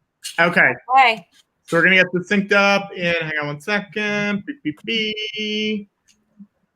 Okay, 1, 2, 3. Yeah. All right. Now this That the beginning of every HBO episode is kind of like a prank. It's like a spoof and a goof. They make you think like, "Oh no, my TV is broken." All the no, it's not TV. It's HBO. yeah, my antenna, the weather has affected my TV antenna, and I'm also getting snow. Yeah, I often freak out in the beginning of any HBO show. I do the same thing. Half the time, I start running out to get up on the roof. Absolutely. But fortunately, it's not long enough that I ever make it. I've never once made it out of the room and up onto the roof to fix, because I don't have an antenna anymore. It would be a mistake.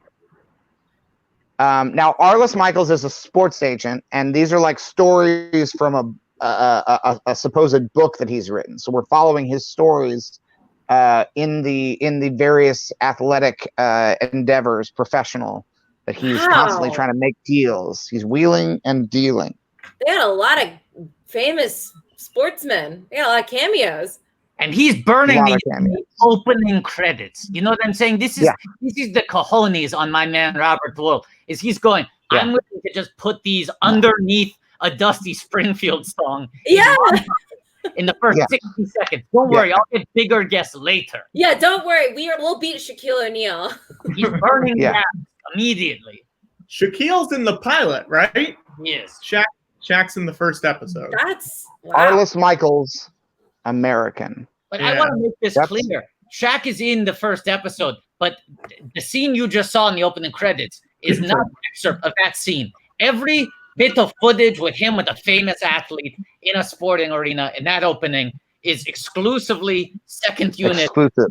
Only it's an Arliss exclusive. Arliss. Wow, second unit, damn. Yeah. Now, Rekha, how are you doing? How's California? California is hot, you know. Everybody's kind of at home watching Arliss instead of doing Arliss viewing parties. We all have to do it at home. But it's good. It's good. How is New York? Bad. Yeah, it seems I don't know if you've heard. It's bad. Yeah. it seems like it. Yeah. You know what's a fun fact? Here's a really fun fact. You might have heard, this is in the news, people talking about this. Almost 100,000 deaths in the United States of America from COVID-19, right? Yeah. You hear about this? Almost 23,000 from New York alone. You're right, Watto. That is a fun fact. Isn't that fun? About 1 in 4. That's really nice. Feeling great. Well, if you can make it there, you can make it anywhere. Oh, wow. Never more true than now. Many New Yorkers are not making it right now. It's just a horrible time to be alive and an even worse time to die. I don't know what to say. Now I'm looking to see if when this episode was made. Are you 1997, right? I believe so. Was this before or after Lebowski? Oh, interesting. Because I was going to ask about that opening scene. Right. My reference point is I'm like, this episode seems to be creating a fictional athlete who is like the Dennis Rodman of bowling, right? Mm-hmm. The rainbow hair. Yes, right. Kind of playing with the theatricality of gender and fashion within his sport. But the twist, the Arless twist is, no, not basketball, is bowling. Oh, it's this guy. But he licks his bowling ball and does a flamboyant dance. Yes. And The Big Lebowski would come out the following March. Oh my God. Now, are we looking at parallel thinking, or were the Coen brothers influenced by episode 3 of season 2 of Arliss Now, with their creation of the character of Jesus Quintana? Absolutely. as a director, do you find that you like steal stuff like that so specifically from episodes of old TV shows? No, I mostly I've been influenced by a lot of things. Obviously, I borrow from Kurosawa. I borrow from Flash Gordon, Buck Rogers, old Saturday morning serials. And so there's no shame in being influenced by things. That's what an artist takes their influences and you try to create something new. But this looks almost 1-to-1 in terms of this episode. Big Lebowski fans should be flocking to this episode. Yes. I will say, I think that's the difference, because you were asking, does George borrow from specific episodes of TV?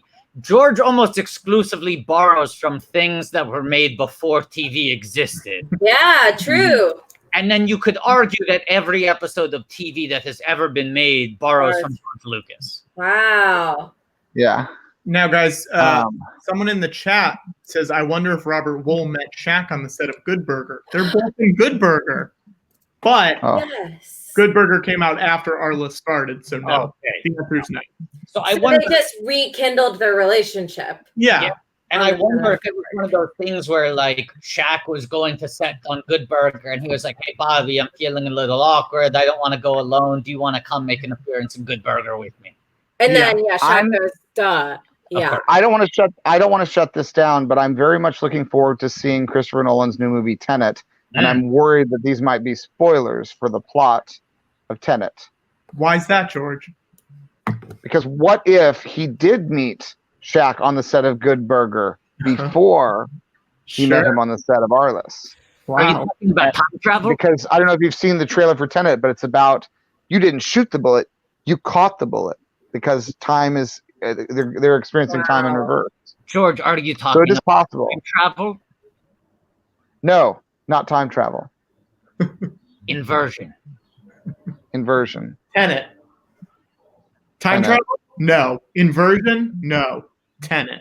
Tenet. Tenet. Now, Rekha, I'm starting to wonder because almost immediately after we saw the Jesus Quintana character, we saw an old man behind a desk. I'm starting to wonder, is this a shot by shot? Was Big Lebowski a shot by shot remake of this episode? Yes. Yeah, I'm I seeing think a it lot might of be. similarities. Yes. This guy Kirby's starting to look more and more like the dude. Whoa, big James cameo. Carville. James Carville, political analyst. Wow.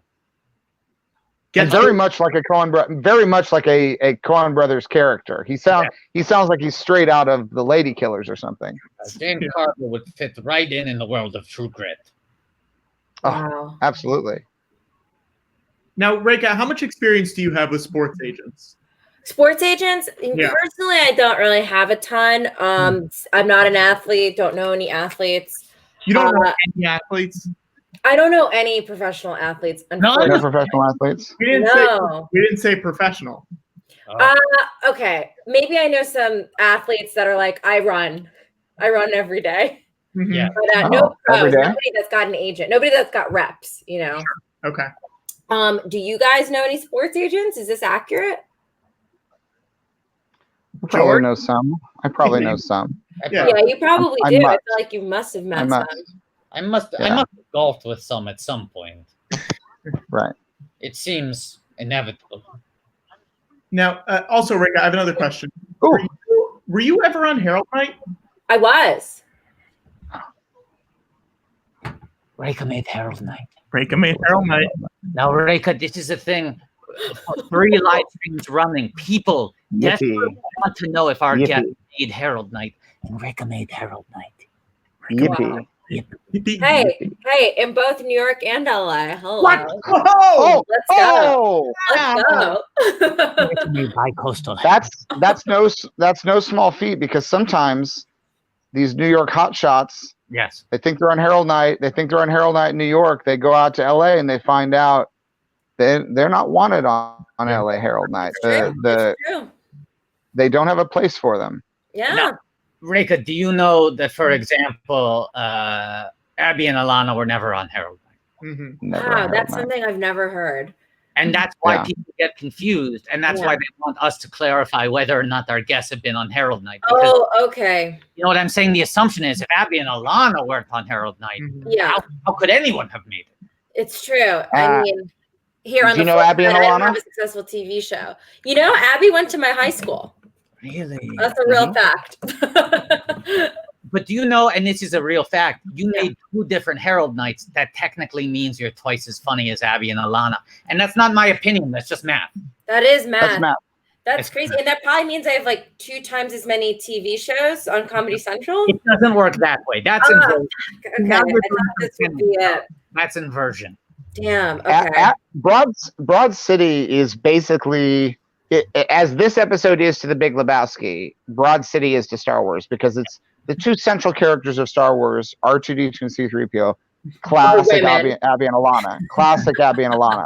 Yeah. Abby is the C-3PO, always concerned about protocol. Yes. And Ilana is the more mischievous of the 2. Wow. And what's the first thing that R2-D2 does in episode 4? He smuggles the Death Star plans in a slot. That's our introduction to this guy. That's how Ilana smuggles her marijuana. Yes, in her She slot. puts it. There's an episode called Weed, where she basically pulls a full R2-D2. Yes. And what is Coruscant if not the broadest of cities? It's an entire planet. Yes. That's a city. That's The city of planets. pretty cool, George, that you're kind of the inspiration for these like 2-hander women comedies. Absolutely. Right. Except I should be clear, Star Wars is for boys. Yes, and that I know. And it seems almost like Yeah. Arliss is also for boys. This is the first woman Yeah. besides Sandra Oh I've seen. Yeah. And I've had some people will push back on that, and they'll say, "Why? How can you say that? How can you say that Star Wars is for boys?" And obviously, it's possible for girls or women to watch Star Wars. I'm not saying you can't. It's happened. It's been done. There are many women in Star Wars, but the reason that Star Wars is for boys is because if it wasn't for boys, then why are they all so upset about it? Mm-hmm. Mm-mm. Look at how upset the boys have become Yeah. about the Star Wars. The Right. boys do get really upset about it. That's the thing. They cry every day. They yell at everyone they can. The boys are so upset about the Star Wars. I actually have a confession, George. I've only seen The Phantom Menace. I haven't seen any other Star Wars.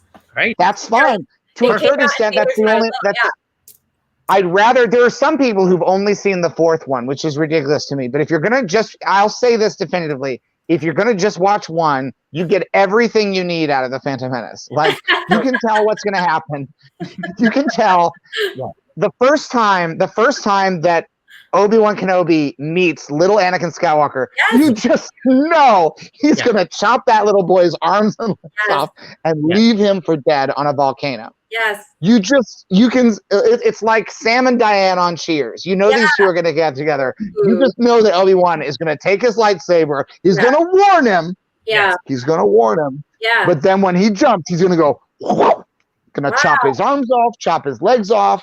I noticed with this Phantom Menace theory, your donations have gone up like triple fold. Wow. It's because the people want to donate to the truth. When people hear the truth, I also just honestly, for people who are like, I don't have time to watch all these Star Wars movies, just watch the one, you'll get it. Watch the one. Yeah. I liked it when I watched. I was like 8 or something, and I liked it. But I remember afterwards. I hope this isn't rude, but hearing from people, how rude. That's the worst one to watch if you're watching one of them. That's what I heard. No, because here's the thing, Rekha. The other Star Wars movies spend a lot of time focused on these weird subplots. They get away from the main story thrust, right? The later Star Wars movies are all caught up in by design. Darth Vader, the Empire, the Rebellion. Most of the main plot of me running a small, successful junk shop / slave ownership on the side is contained within Phantom Menace.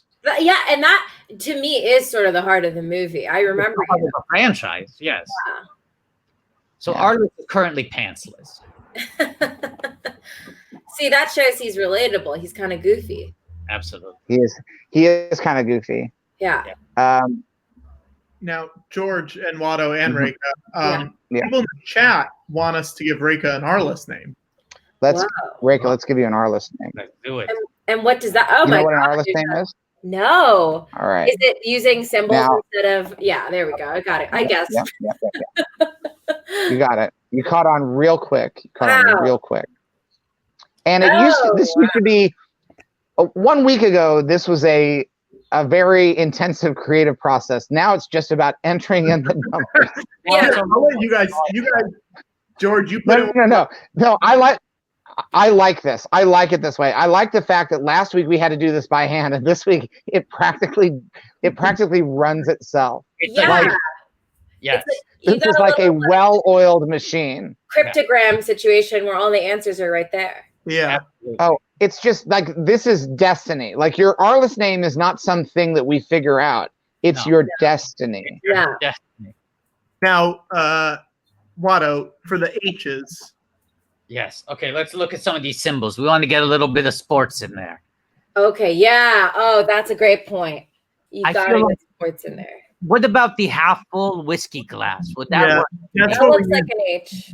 That's what we usually do for H's, yeah. It's either that or the filing cabinet or the floppy disk. What do you think, Rekha? I mean, the whiskey looks pretty nice. I mean, which is the most sporty, floppy disk or filing cabinet? It's sort of hard to pick between the two. If you need to swap out one of them, I'm going to go with floppy disk because this show looks like it took place in sort of the chamber. That's the great thing about both of them is that both of them could have existed during the run of the show. Exactly. Like I bet Arless, there could be an episode where Arless has like all his contacts on a floppy disk and someone steals them, something. Let's get the R's with the registered trademark. Sure. Yes. I can't wait till we get someone who has a T and an M in their name. Oh, that's going to be nice. Yes. Is that it? I think you got it. It looks really good. I wish we could get some sports in there. I'm trying to look for the way we could fit a little more. Yeah. The dancing guy looks like an A, the like disco guy. The disco guy. Where's this guy? Yeah, he's the A. Yep. Yeah. Wait a second. And what if the second R is a golfer? Yeah, that's really cool. Oh, sure. Okay. That's really cool. Let's make it Good job. the female golfer. There we go. That's right. Now that's legible. That's legible. There we go. That's your name. And we're Now that's legible. apologies in advance for having to change your ID. Oh, that's okay. I You get have it. to change your driver's license. Yes. Has Sandra Oh said one word? You just did. The last two episodes were very heavy. Okay, gotcha. Yeah. Oh, there we go. There she's talking. Yeah. Also, a lot of acting is reacting. So even just for listening, it's still good. Like when my friend Marty made The Irishman, that was one of the things he said was, let's just have his daughter listen. A lot. Oh, I Let's just have her think listen. I might have gone out for that role then. Listening woman. Yeah, listening woman. I don't know if you know this, Rekha, but that the way to make a strong female character is to make sure she doesn't speak and just reacts a lot. Yeah, I've seen that. Because that's where you can do some of the best acting.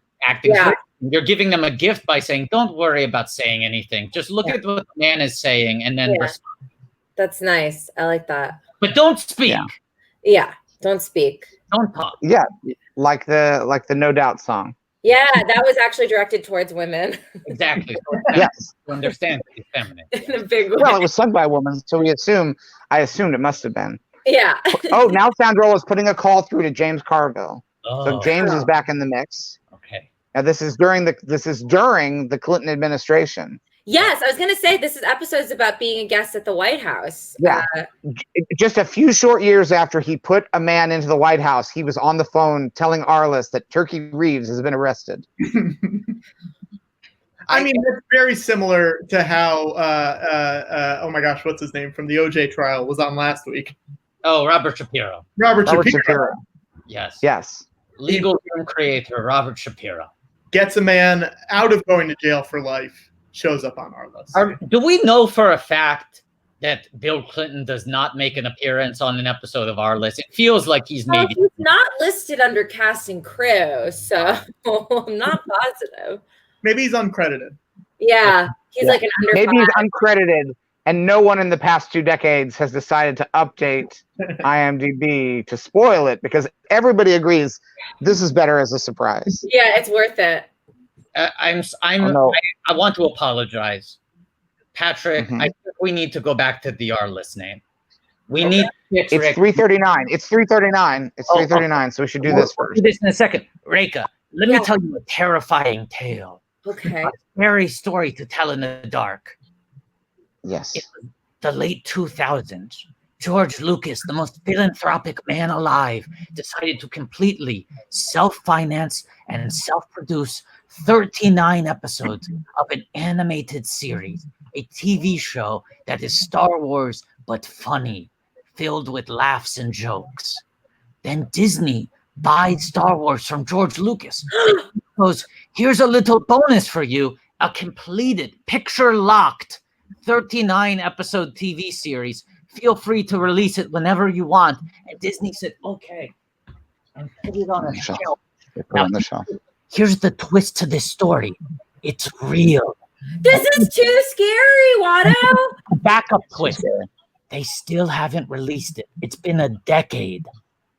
It has been a decade. There are 39 completed episodes of Star Wars Detours, and Disney refuses to release it. So at the 39th minute of every hour, we ask our viewers to tweet at Disney Plus, hashtag May Detours be with you. Demand that they release the original 39. Now, do we know? Someone this is not supposed to be insulting. Someone just asked me. Yeah. Someone just asked me why I said it was 3:39 is because this is the third 39th minute of this watchathon today. We're on episode 3, so I'm ranking the 39s by episode. It's 3:39. An hour from now it'll be 4:39, and that's how we keep track of it. Now, what were you going to ask? I was going to ask. It'll be 5:39 when we're on episode 5. Do we? What was are your these, question? like, confirmed? Like, I want to know. Like, has anyone seen these? Like, is there like a little snippet, or is there a trailer? Is there any, like, do we know these are actually like really funny? Like, what is the reasoning behind Disney? There's a trailer. They made The Mandalorian. Yes. I'm sure people would go crazy. One would think. yes, there is a trailer you can watch on YouTube. You can see how funny it is. Wow. There was a decade ago where yes. they showed footage that you can still watch today. Wow. Yeah. And Jordan and I have seen the episode. And We were watching them the other night and laughing our asses off. yeah. Wow. Couldn't stop laughing. Yeah. I wasn't the Mandalorian. I was the man laughing at all of the jokes. That's We were the really Manda good. laughing. Yeah. I was the Manda laugh again. Laughington, yeah. Manda laughing. Yeah. The Manda laugh at this. Manda laugh again. Manda laugh again. The Jim Gaff again. The Jim DeGaff again. George was the Jim Gaffigan when he was watching. I didn't get to say. So this we're trying to get people to get Disney to release these things, because right now we know that Disney is, they're focusing on like, how can we open up our theme parks safely? What we got to get Bride of Boogity up on Disney Plus. Okay, we've done that. What's next? I humbly suggest that what's next should be go into the other room where you have the button that releases Star Wars Detours. Press the button like a virus that puts Star Wars Detours on Disney Plus. Because maybe I understand if the original plan was to maybe wait 10 more years or 20 more years before releasing Detours. But right now, we are at a once-in-a-lifetime moment. We are in the middle of a pandemic, and people are suffering. And there is a legitimate reason to release this content, to give people joy and laughter. Yes. In a few years ago, people didn't want to laugh at Star Wars. They wanted to see terrible things happen to our favorite heroes. Too sad. Now, it's time to laugh again. Yeah. Laugh again, gaff again. Time to laugh again. Oh, I didn't realize his last name Gaff again. Yeah. Wow. That's why he's so successful, because when you see him, you begin to laugh again. Yeah. Wow. Yeah. That's nice. Now, guys, we should plug the PayPal again. We're raising money for the Museum Moving Image, which is in Queens. Yes. The great museum, all about TV, movies, everything. They have a great Jim Henson exhibit right now. They also have a great wonderful exhibit, which a lot of people have not seen because it opened really soon. Everything shut down, but it's great. And anyone who donates $25 will be sent a signed headshot by Arliss himself, Robert Wool. This is real. People who donated last week have received them in the mail. It's real. It's real. What were you going to say? Just that it's real. And it's fantastic. Can I point out that Patrick suggested that he set the price for a headshot at a much higher number, and Robert said, no, 25. I'm willing to sign and send out that. Wow. He wants people to donate. They just put a headshot of Arliss into a litter box and dumped kitty litter on top of it on the show. Yes. You can do this if you want. If you have a cat, you can replicate that moment from Arliss 3-3. That's true. But I'll tell you what's going to happen. If you donate $25, you're not going to put an Arliss headshot in a litter box. Robert is going to put an Arliss headshot in your mailbox. Whoa. And that's just, I don't know if you can hear. This is kind of surprising. I don't know if this will be documented anywhere, but it started to rain in Marin County. Okay. Oh, no. I feel like we were about to start talking about something right before the Detours conversation. Yeah, Rekha was going to say something. We were cut off, too. Oh, I don't remember, but one thing I did want to point out, in addition to I have no clue what happened in this episode, is that they used a page peel transition. Did you guys see that? Yes, this is a Star Wars influence. Like, it's always a wipe. I was going to say that's always very George Lucas. But it's also very Arliss, because Arliss has written a book, and so they put their own little spin on it. They're like, it can't just be, we're HBO. We don't have the rights. We can't just make a Star Wars, which now I find incredibly relatable, because I can't make a Star Wars now. Not allowed. The most I can do is occasionally I get invited to set, and I'll throw in a few little suggestions. Yeah.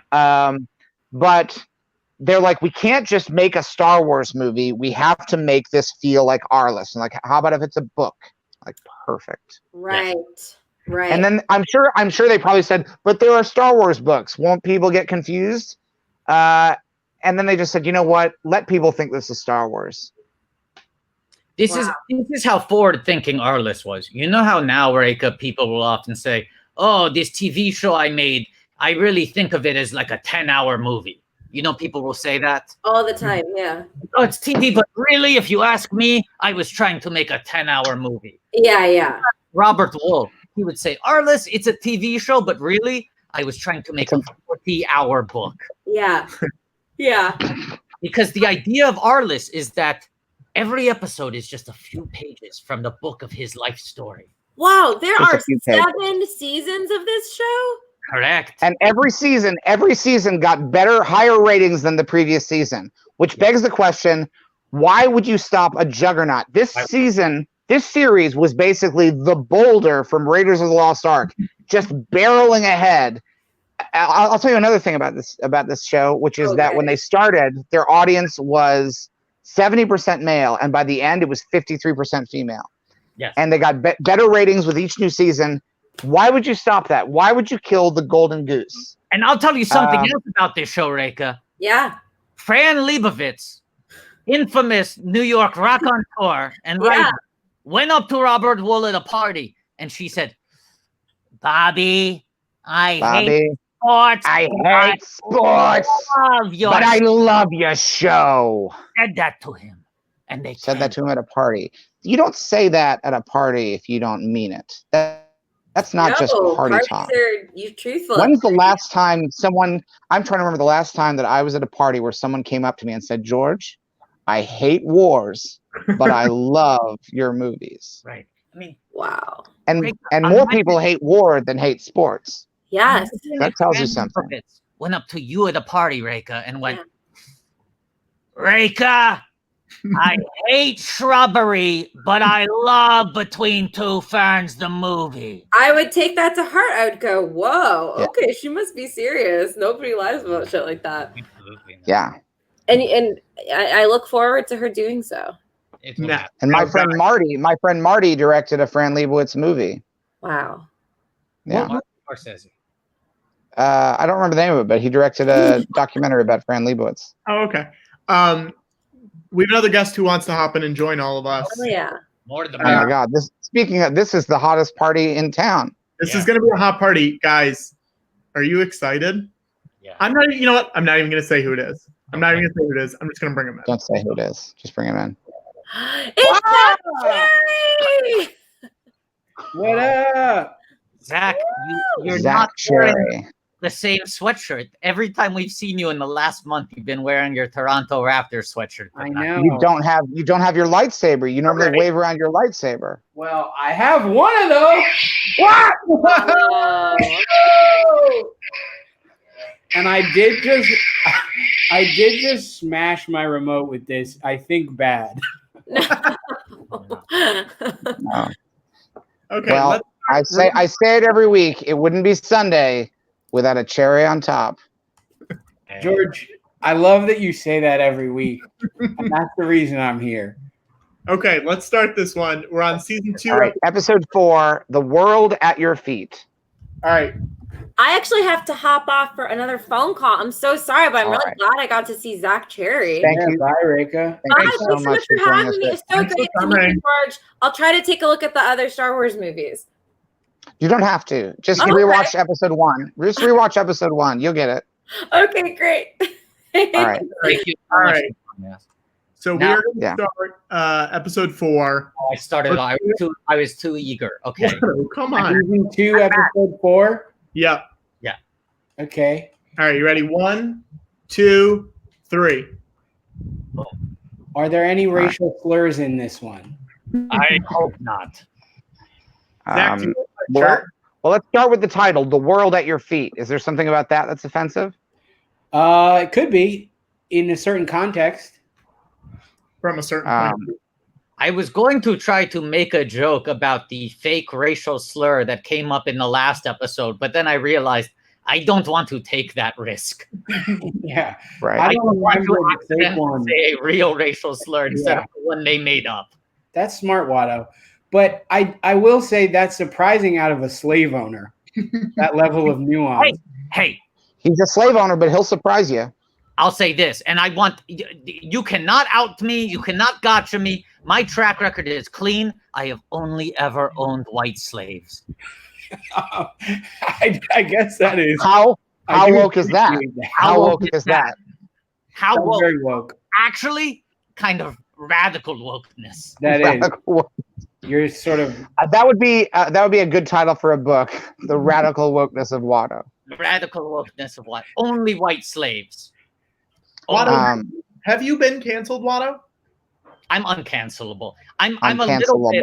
I'll say this. I'm a little bit like the TV series Community, where they try to cancel me and then somehow I just come back over and over.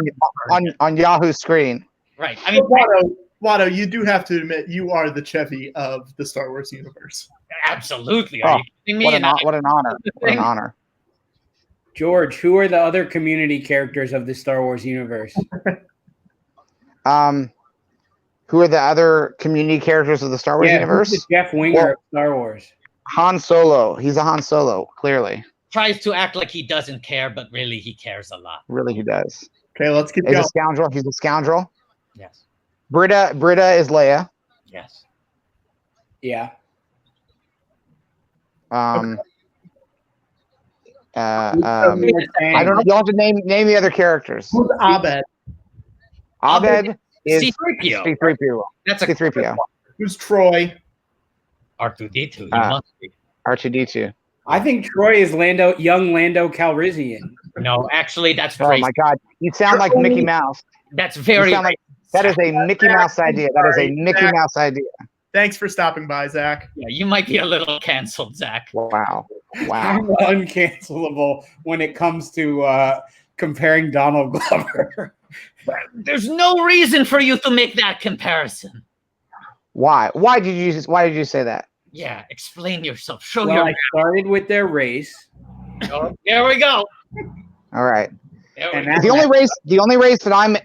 only race we better be talking about is a pod race. That's the only race we talk about there. If you're talking about a racist, it better be Sebulba. Yeah. Wait, hold on. The last time I watched this show, you told Now me that this is pod races. Now this is not racist. Excuse me. I want to talk about Arliss right now because the last time I watched this, you guys told me that he goes after tennis players in a romantic sense. Correct. And I'm a little worried Because it's a child? because he's out here scoping out a child now. He's Right. scoping out the young.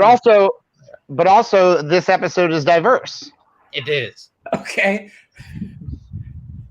We should make it clear though. I mean, I think Zachy is correct. We're walking a very thin line here because so far in the Arless Yes. universe, We're walking a thin line, and we're hoping that Arliss Michaels doesn't cross that thin line like he did in the episode, Right. crossing the line. we're hoping he grows because right now his track record is. Uh-oh. for Now look, war. Arliss. We see a flashback to. We see some footage of Arliss celebrating Life Day. Oh, no. Zach, do you play tennis? Have you ever played tennis? Have I ever played tennis? I did play tennis. I also was bullied by the tennis coach at my middle school. He would come up to me and say he had a spot for me on the roster, and I would say, "What do you mean?" And he would every time say, "Assistant to the JV manager." Wow. Oh boy. So not assistant JV manager? No, I was assistant to the JV manager, Whoa. but I didn't take the position. Why? I was holding out for a better opportunity. I got it. What? That's a very Arliss move of you. Can you tell us what it was? No, it was not a specific thing. I just believed in myself more than that. Was Zach, it boxing? what was that coach's name, Zach? Oh no, his name was O.J. Simpson. Ah, yes. Good man. Good man. Friend of Arliss, Robert Shapiro. Yes. Guys, should we Arliss a name for someone who donated? Yeah. Oh, yeah. Yes, we should. And what are we up to donation wise? Right now we are up to $349.53. And we should talk about the Museum of the Moving Image. If you haven't been there in Astoria, Queens, as soon as it's safe again, highly recommend taking a trip to the Museum of the Moving Image. They do really wonderful exhibits, screenings. It's a great place, and obviously they need a little help, just like everybody does these days. And we're looking to help them out. But let's underline the real reason for giving right now. If we hit $1,000, George has to put his jacket back on. Right, and it's really humid now because it rained a little bit and then it just became hot again. Yes. So it really would be a meaningful act to put that jacket back on. Now also, I don't know if Paul is putting us on. Okay, Paul. Let's find out from Paul if he's in the stream. If this is real. Are you putting this on? Is this really how you spell your last name? Are there actually 2 R's and 2 S's? Yeah, the 2 R's are the main thing I'm concerned about. Yeah. Well, here's what I want to say. Here's my suggestion so that it's bit proof. He's calling it true. Paul says it's true. Okay, but here's what I want to say. Usually we add $2 S's if there's one, in order to make it our list. If he already has 2, I say let's make it 4. Right. There we go. Absolutely. And I want to put 2 L's and 1 I after that R. Yeah. That's a good one. And 1 A and 1 A after that A. Yeah. And then we're done. We're done. Okay. Okay. Don't be greedy. That's it. Every now and then you realize, like, we don't need any emojis, we don't need any baseballs. That's your Arliss game. Yeah, that one, I feel good about that. Yeah, that's a good one. Had a good feeling about that one. Yeah. Why don't they ever say 1 after that? Why After don't they what? say, I have a bad feeling about this one? About this idea? No, just I have a bad feeling about this one. Because that wouldn't be as funny. Hey, it provides a little more information. Yeah. But sometimes the withholding of information is funny. I have a very funny joke I would like to pitch to the room.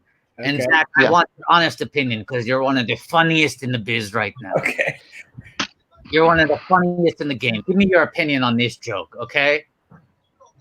What would DJ Khaled say if he were in a Star Wars movie? I got a bad feeling about another one. I think that's pretty good, Watto. But I think I think it should start a like, I think you shouldn't leave it at that, because I think you should branch out and start, like, what would DJ Qualls say if he was in a Star Wars? Okay. Here's what I want to encourage. I want to encourage people out there. Here's a fun little craft project you can do at home. You know the scene where Luke Skywalker in Empire Strikes Back celebrating his 40th anniversary. He's going to go save his friends, and the ghost of Ben Kenobi and Yoda are pretty bummed out about it. Mm-hmm. And it says, he is our only hope.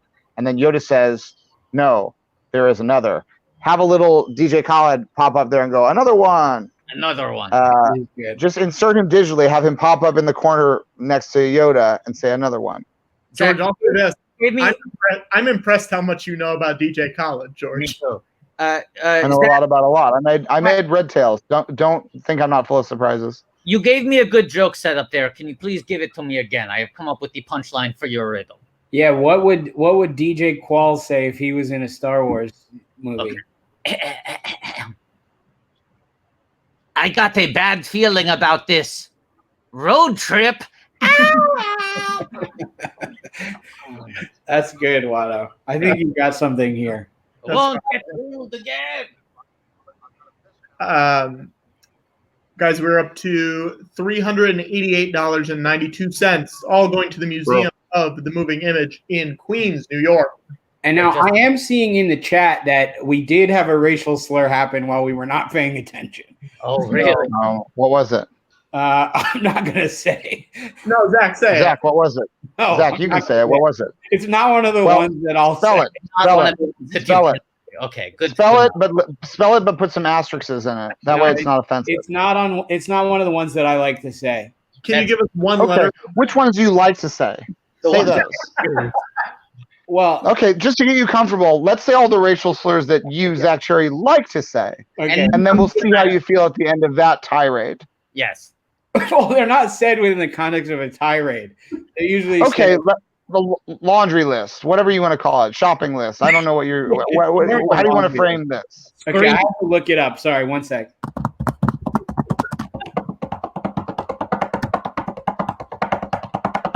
Ah, shit, it's encrypted. Sorry. What's No. encrypted? My list is encrypted. Encrypted the list, the slur list.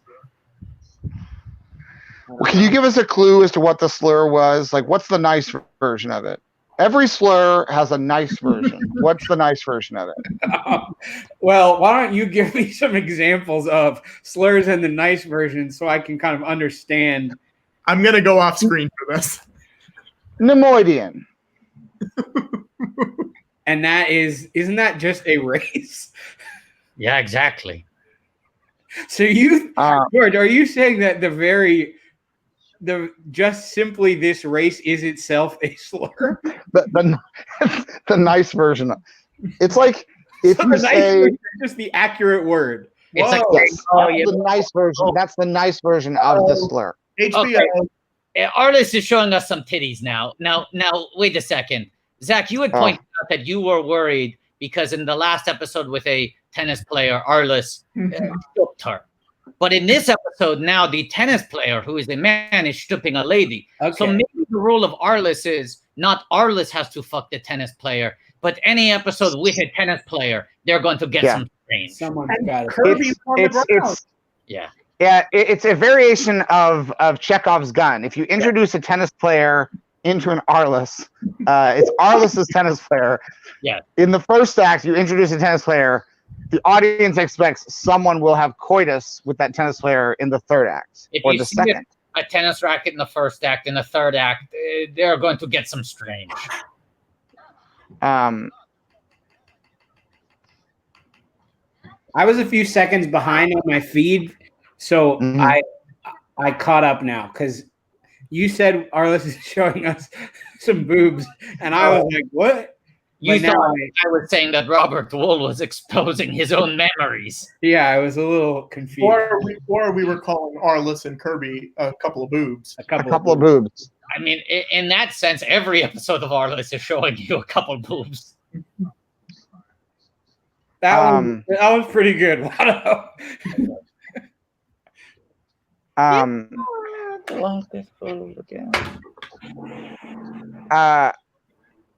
Do you have Zach, any I have a riddle for you. questions I have a today? riddle for you. Okay, What? let me hear it. I have a riddle for you. When is a person also a ship? When they're in a relationship, Oh, that's good. No, it's not that. Is it better than that? I don't know. Okay. is it? Should I keep guessing? Yeah. Watto, do you know the answer? Patrick, do you know? Mm-mm. No. Okay. Wow. So Watto knows, but Patrick doesn't know. Can I guess? Is Do you that want, part of Yes, your riddle? yes. do you want yes. to just ask the question again, George? When is a person also a ship? When that person is the great Michael Boatman, Was that it? living That was it. Wait, that was what you were thinking of?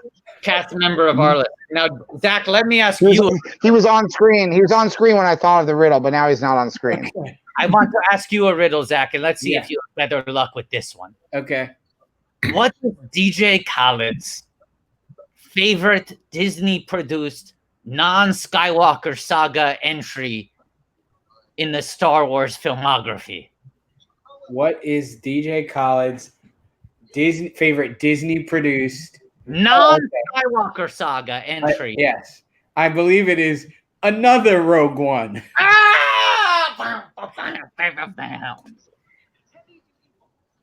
Patrick, do you have a riddle for me? Okay. Thanks for asking, though. Hey, I have a question. Update me on the poster. Have we had any more appearances. Yeah, from the poster.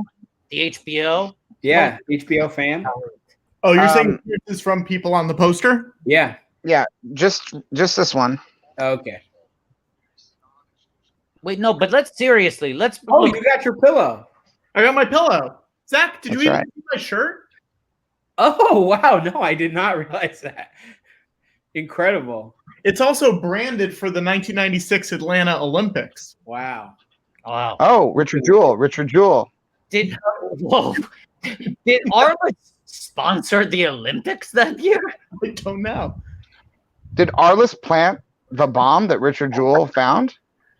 Is there a bomb in Promotion? Park? It is kind of surprising there hasn't been a reference to that. Right? Yeah. Yes, it's very weird.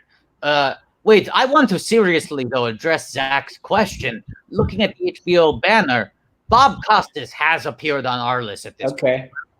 Am I wrong? No, you're right. Yeah. And he's the only one. Yeah, So I'll say that. not progress. Been trying to Right. find a way to reach out to Costas, and I can't do it. We can't find a way. We need to crowdsource this. Yeah, I If think anyone we- out there has a connection to Bob Costas, Well, I please have let them some know that information we that might have. Okay. So Bob Costas appears as himself in an episode of Monk Oh. in season, I want to say 8. Wow. Mr. Monk and the Big Game, I want to say. Okay. And he's good friends with Adrian Monk in the universe of the show. So I don't know if you want to approach it that way. That might. Sure. That Yeah. might help. A Tommy Westfeld universe kind of way. If Bob Costas is in Arliss, then that means that Monk is also in the Arliss verse. Yeah. Yeah. Yeah. My Are there- God, are if there Monk any was in that videos office, of Arliss? he'd be rearranging that bulletin board right now. Yeah, he probably would be. Here's a very serious question. Is Bob Costas Right. on any form of social media right now? I don't know. He's like kind of retired now, isn't he? Like half. Yeah. Yeah, that doesn't mean lots of retirees are on social media. That's why we're in this mess. Right. He's not on Twitter. Fuck. I bet he's not on Instagram. Okay, then this is what I'm going to say. New hashtag, okay? Yeah. We need to find someone who has Bob Costas's contact information. Because Yeah, you can't I'll email him. be a channel. Hashtag contact Costas. But here's what I want to say. I want everyone in the stream right now to tweet. Does anyone have Bob Costas's personal phone number and or email address? I'd prefer email. I don't want to call him. You have to include both because we'll take what we can get. If you get his personal phone number, I will call him. Right. Does anyone? Zach will call, you will email. This is the tweet. It's public to everyone, not addressed to anyone. Right. To everyone. Main feed. You say, does anyone have Bob Costas' personal phone number and or email address? And then the hashtag is Bob at any Costas. Oh, sorry. I have an important correction. It was Mr. Monk makes the playoffs. Oh, boo. boo. Wait, Bob at any Costas, should it have two? Oh, no, because if it's a hashtag, you can't have dollars. Bob at any Costas. Craig P.S. If you email your name and address to the George Lucas Talk Show at gmail.com, I'll make sure we get it taken care of. Oh, I have another suggestion on how to get at Costas. Yeah. So Joe All right. Buck is very active on social media. Who? Joe Buck. Joe Buck. I think it's Joe He's, Buck. he's just another football announcer. So maybe if you get Joe Buck involved and kind of like do a reverse psychology on Costas, like we don't even want Costas. Yeah. Like Joe Buck is really doing so much better than you, like Sure. you sort of go after Buck first. You want to neg Costas. I think Yeah, I think we should neg Costas. I think we should neg Costas. Zach, I think we just witnessed 2 racial slurs in a row. Oh no. One was Comet's Caucasian blonde girlfriend looked through the peephole or whatever in the door to see who was there, and it was Yeah. Comet's mother, and she said, I think it's the cleaning lady. So that's a slur. She's making the assumption. Sure. That this is the cleaning lady.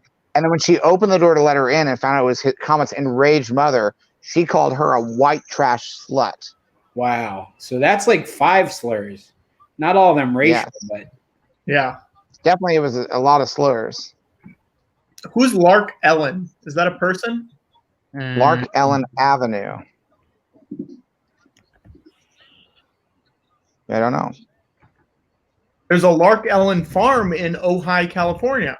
interesting. Michael Boatman dancing in this one. Arliss is dancing. They're both dancing. The police have shown up, and Kirby stands up immediately. Wow, this is a very diverse episode. There's a Lark Ellen Avenue in Covina, California, where Crazy Ex-Girlfriend takes place, which also features Bob Costas. Wow. I don't think that's true. I don't know if he's on it. I guessed. Right.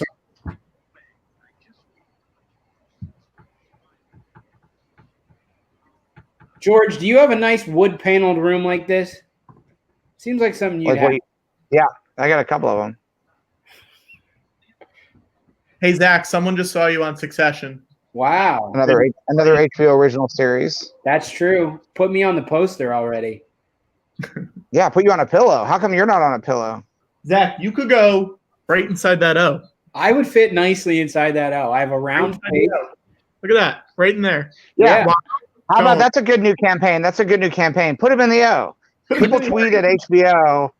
Tweet at Why don't you and at Zach Cherry put Gmail. Zach Cherry Gmail in the O. Put him in the O. Put him in the O. I've heard about yeah, the and but a charity in the O. Hey, where's Zach Cherry? He's in the office. Which office? The home box office. And that's you in the O. Wow, I never really considered it as an office. I've never heard it referred. It's the home box office. Yeah, you're right. That's the whole point of it. The great thing about HBO that makes it different than anything else is that it's a box office like at home. It's like a movie theater in your home. You can see finally you can see movies in your home. Mm-hmm. Go to the home box office. Guys, we are up to $473.92. Wow. Let's bring it up to what can we give him to bring it up to 500 to get it right up to that 500 mark? If we get to 500, I will dig my filthy Raptors hoodie out of my laundry basket. Yeah. Guys, we gotta. And then Zach will say your name if you're the person who donated that much money. Yes. It's not that much money. It's a little over 25, and if you donate 25, you get a signed photo from Bobby Wool himself. Willie Bully. Win. And George, people are asking if you'll still blow up the BB-8 at 888. Yeah, if we get to 888, I blow up the BB-8. And then if we get up to 1,000, I'll deflate the 8 and I'll put on the jacket. Mm-hmm. Ooh, Bobby's giving a commencement address. Topical. Yeah. Oh wow, very topical. If Can't do anyone it now. It's not safe unless you graduate from the University of the Lake of the Ozarks, and then you can have a full graduation in a big pool. It doesn't matter because I don't think they have the disease there, based on what I've seen. That's amazing. I hadn't heard that. Yeah, apparently it's completely safe to go there because a whole bunch of people just went there and had a big bunch of pool parties because I guess they thought it was really smart to do. Sorry, what year was this season? 97. 97? 97. Yeah, 97. So that guy was wearing some pretty cool, like Morpheus Matrix style sunglasses. Is it possible that this was the inspiration for the Matrix? It's very possible because one of these episodes seriously seemed to have inspired The Big Lebowski. Really? Yeah. Zach, I assumed you were watching and knew that we had already talked about that. No, I didn't see that. Another book closed. He got his doctorate. He got his doctorate. He is Dr. Arliss Michaels. From this point on, everything is different. He is a doctor. It's Dr. Michaels to you, just like Dr. Henry Jones. It's like he just went Dr. from Michaels, Dr. Michaels into a Jedi Knight. Mm-hmm. That's right. He's Dr. amazing. Michaels, Dr. Michaels. Dr. Hold Michaels. on to your potatoes, Dr. Michaels. Wow. That's a momentous moment to have gotten to see. Now, guys, we just saw the part where from this point on, there's not a lot of continuity on the show, but we have reached a point at the end of episode 4, The World at Your Feet, where Arliss Michaels is no longer just Arliss Michaels, super agent to the celebrity sports stars. He is Dr. Arliss Michaels. Now we should head right into episode 5 because we're a few minutes behind. So I will just need to finish the credits so we can see if they include the disclaimer that only one athlete was hurt in the making of this show. But otherwise, we will start the next episode immediately. Great. What, should we just let it roll through with autoplay? Is that how we should do it? Maybe we should just do that. I've already clicked out, so. Wow. Well, okay. All right. Well, you gotta. Well, Watto, you and I are gonna roll through. Yes, and we'll tell you when it's autoplaying. Hey, I'm rolling through as well. We're rolling through. This is how we roll. The message wasn't in there. Wait, does it usually What say did we say something would not happen if the included message was time? ever not there? I don't think we set out the goal. But, okay, we started. Okay. We started. Zach, in season 1. This episode 5, salary cap this, and there's an exclamation mark in the title. It's like the dead speak.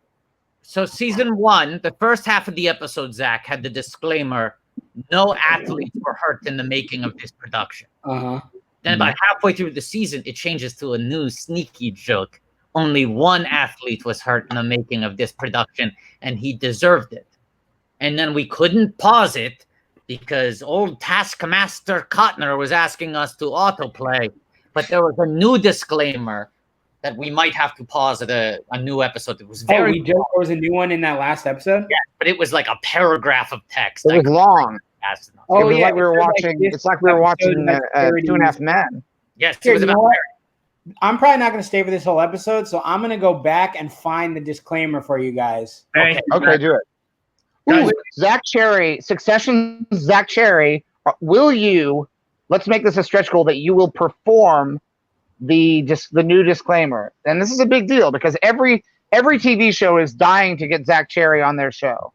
And you're going to perform for charity the new Arliss disclaimer as an actor. But if we get to what amount? 600. Wait, 600. I need to We're go at 558. But I'll also say Yeah, this, we'll do both. Zach, we are past 500, so you have to go get your sweatshirt. Why don't you get my you have to stupid hoodie? All right. This is the goal. And then Right and then now- hopefully we get to 600 by the time you got your hoodie. I was going to say, so we're at 558 right now. He's going to get the hoodie for the 500 goal. And by the time he gets back, I hope we're at 600. If I we're hope at we're 600 by the time for the we get museum back, for the museum of the moving image. Oh, And I Zach, hope we do. Yeah. I put in the private chat the name of the man who donated to get us to 500, so you can say it. Okay. You can say his Let me name. just find me. I'm gonna find it and pause it first. Then I'm gonna get the stinky hoodie. And I just want to be clear, it's stinky. It's stinky to the point that I didn't even want to wear it in my own home. Hey, this live stream is not in smell-o-vision, okay? Only you will suffer from wearing this hoodie. Yeah, I just want everyone to be fully aware of what's going on. But it's for a good cause. Guys, if 2 people donate $25 to get the Robert Wolf photo, we will be past 600. 2 wolf photos. 2 wolf photos. We are 2 wolf photos away from Zach Cherry, professional actor, prestige drama actor, and comedian Zach Cherry, performing in HBO. the new season 2 Arliss legal disclaimer. Yes. Oh, what a deal! That's a deal. That's a deal.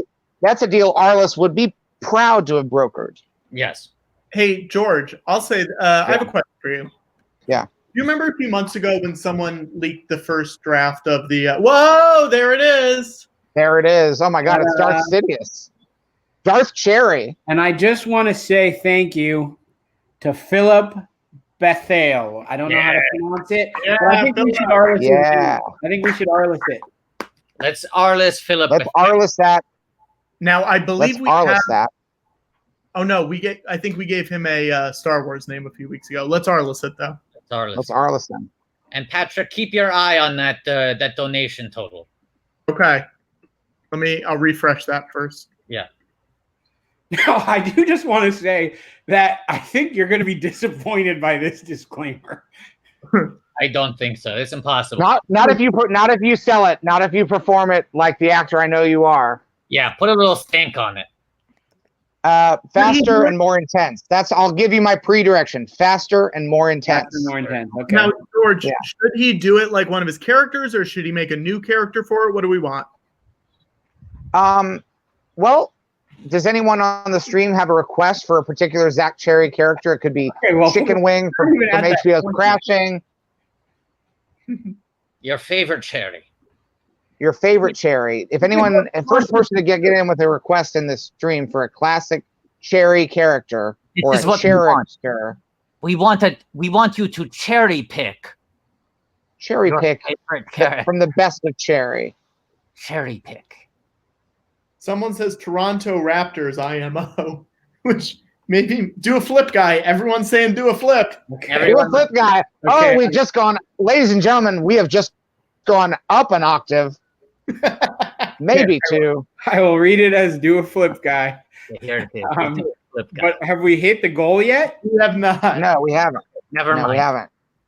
So, but now we've sweetened the pot. You're going to get, this is a legitimate Marvel Universe character that we're going to do on the live stream here. I don't even know if we have the rights to this character. Let's just do this Arliss name. I'm sure Marvel wouldn't mind because this is for charity. And George, who makes more moving images these days than Marvel Studios? No one. I just realized if we have the do a flip guy reading the disclaimer at the end of Arliss, we're officially making Arliss canon within the Marvel Cinematic Universe. Yep. And we're also then combining it with the Monk universe. Yes. Right. We've already established that. The possibilities are endless. Ant-Man and the Monk. Ant-Man and the Monk. Now I'm just going to do the regular ones in here. Okay. Yeah. Now we got a B now. A bow and arrow. You want to do a bow and arrow instead of the two? Or two balls? 2 balls? Or we can do the Bitcoin sign.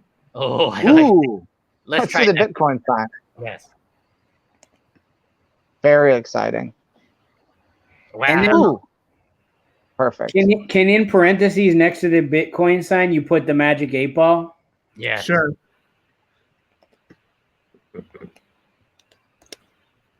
There we go. Perfect. And then that H, do we want the filing cabinet on those 2 H's? Zach, what do you think? We've been doing filing cabinet, floppy disk, or glass of whiskey. Oh, so you're developing like a legitimate language here. Yeah. This process is automated now, pretty much. I think that sounds good. Throw the filing cabinets in there. Great. Yeah, last week when we were doing Arliss names, it was like we were discovering a universe. Now we're fully entrenched in that world, and we understand better the way it works. We've essentially become McDonald's. We can guarantee you it's going to taste the same anywhere, anytime. Guys, we're at 588.92. One wool autographed headshot. And you get do a flip guy from the Spider-Man movies. Now let's say to juice it a little more. I probably only have about 5 minutes left of. So we are on the verge of losing this deal. Unbelievable. Yeah, I'll walk away from the table. This deal's getting worse every minute. Now I want to make something very clear. If it's the dual flip guy reading the disclaimer from the end of the episode, it doesn't mean that Arliss Michaels, the character, is canon as a real sports agent within the MCU. No. It means Arliss, the TV show, yes, exists in the MCU. Which means HBO exists in the Marvel Universe as a premium cable channel. Absolutely. Which has never been confirmed to the best of my knowledge.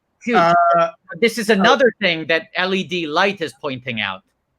Robert Wool made an appearance on the CW Crisis on Infinite Earths. Which means that DC movies and TV shows are fake in the Marvel Universe. Like that, you just Those are just comic books that kids read.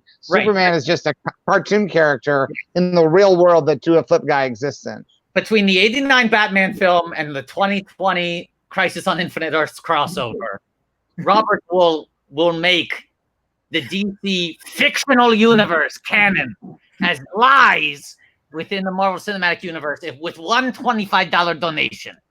I'm gonna stay out of this one, guys. All right.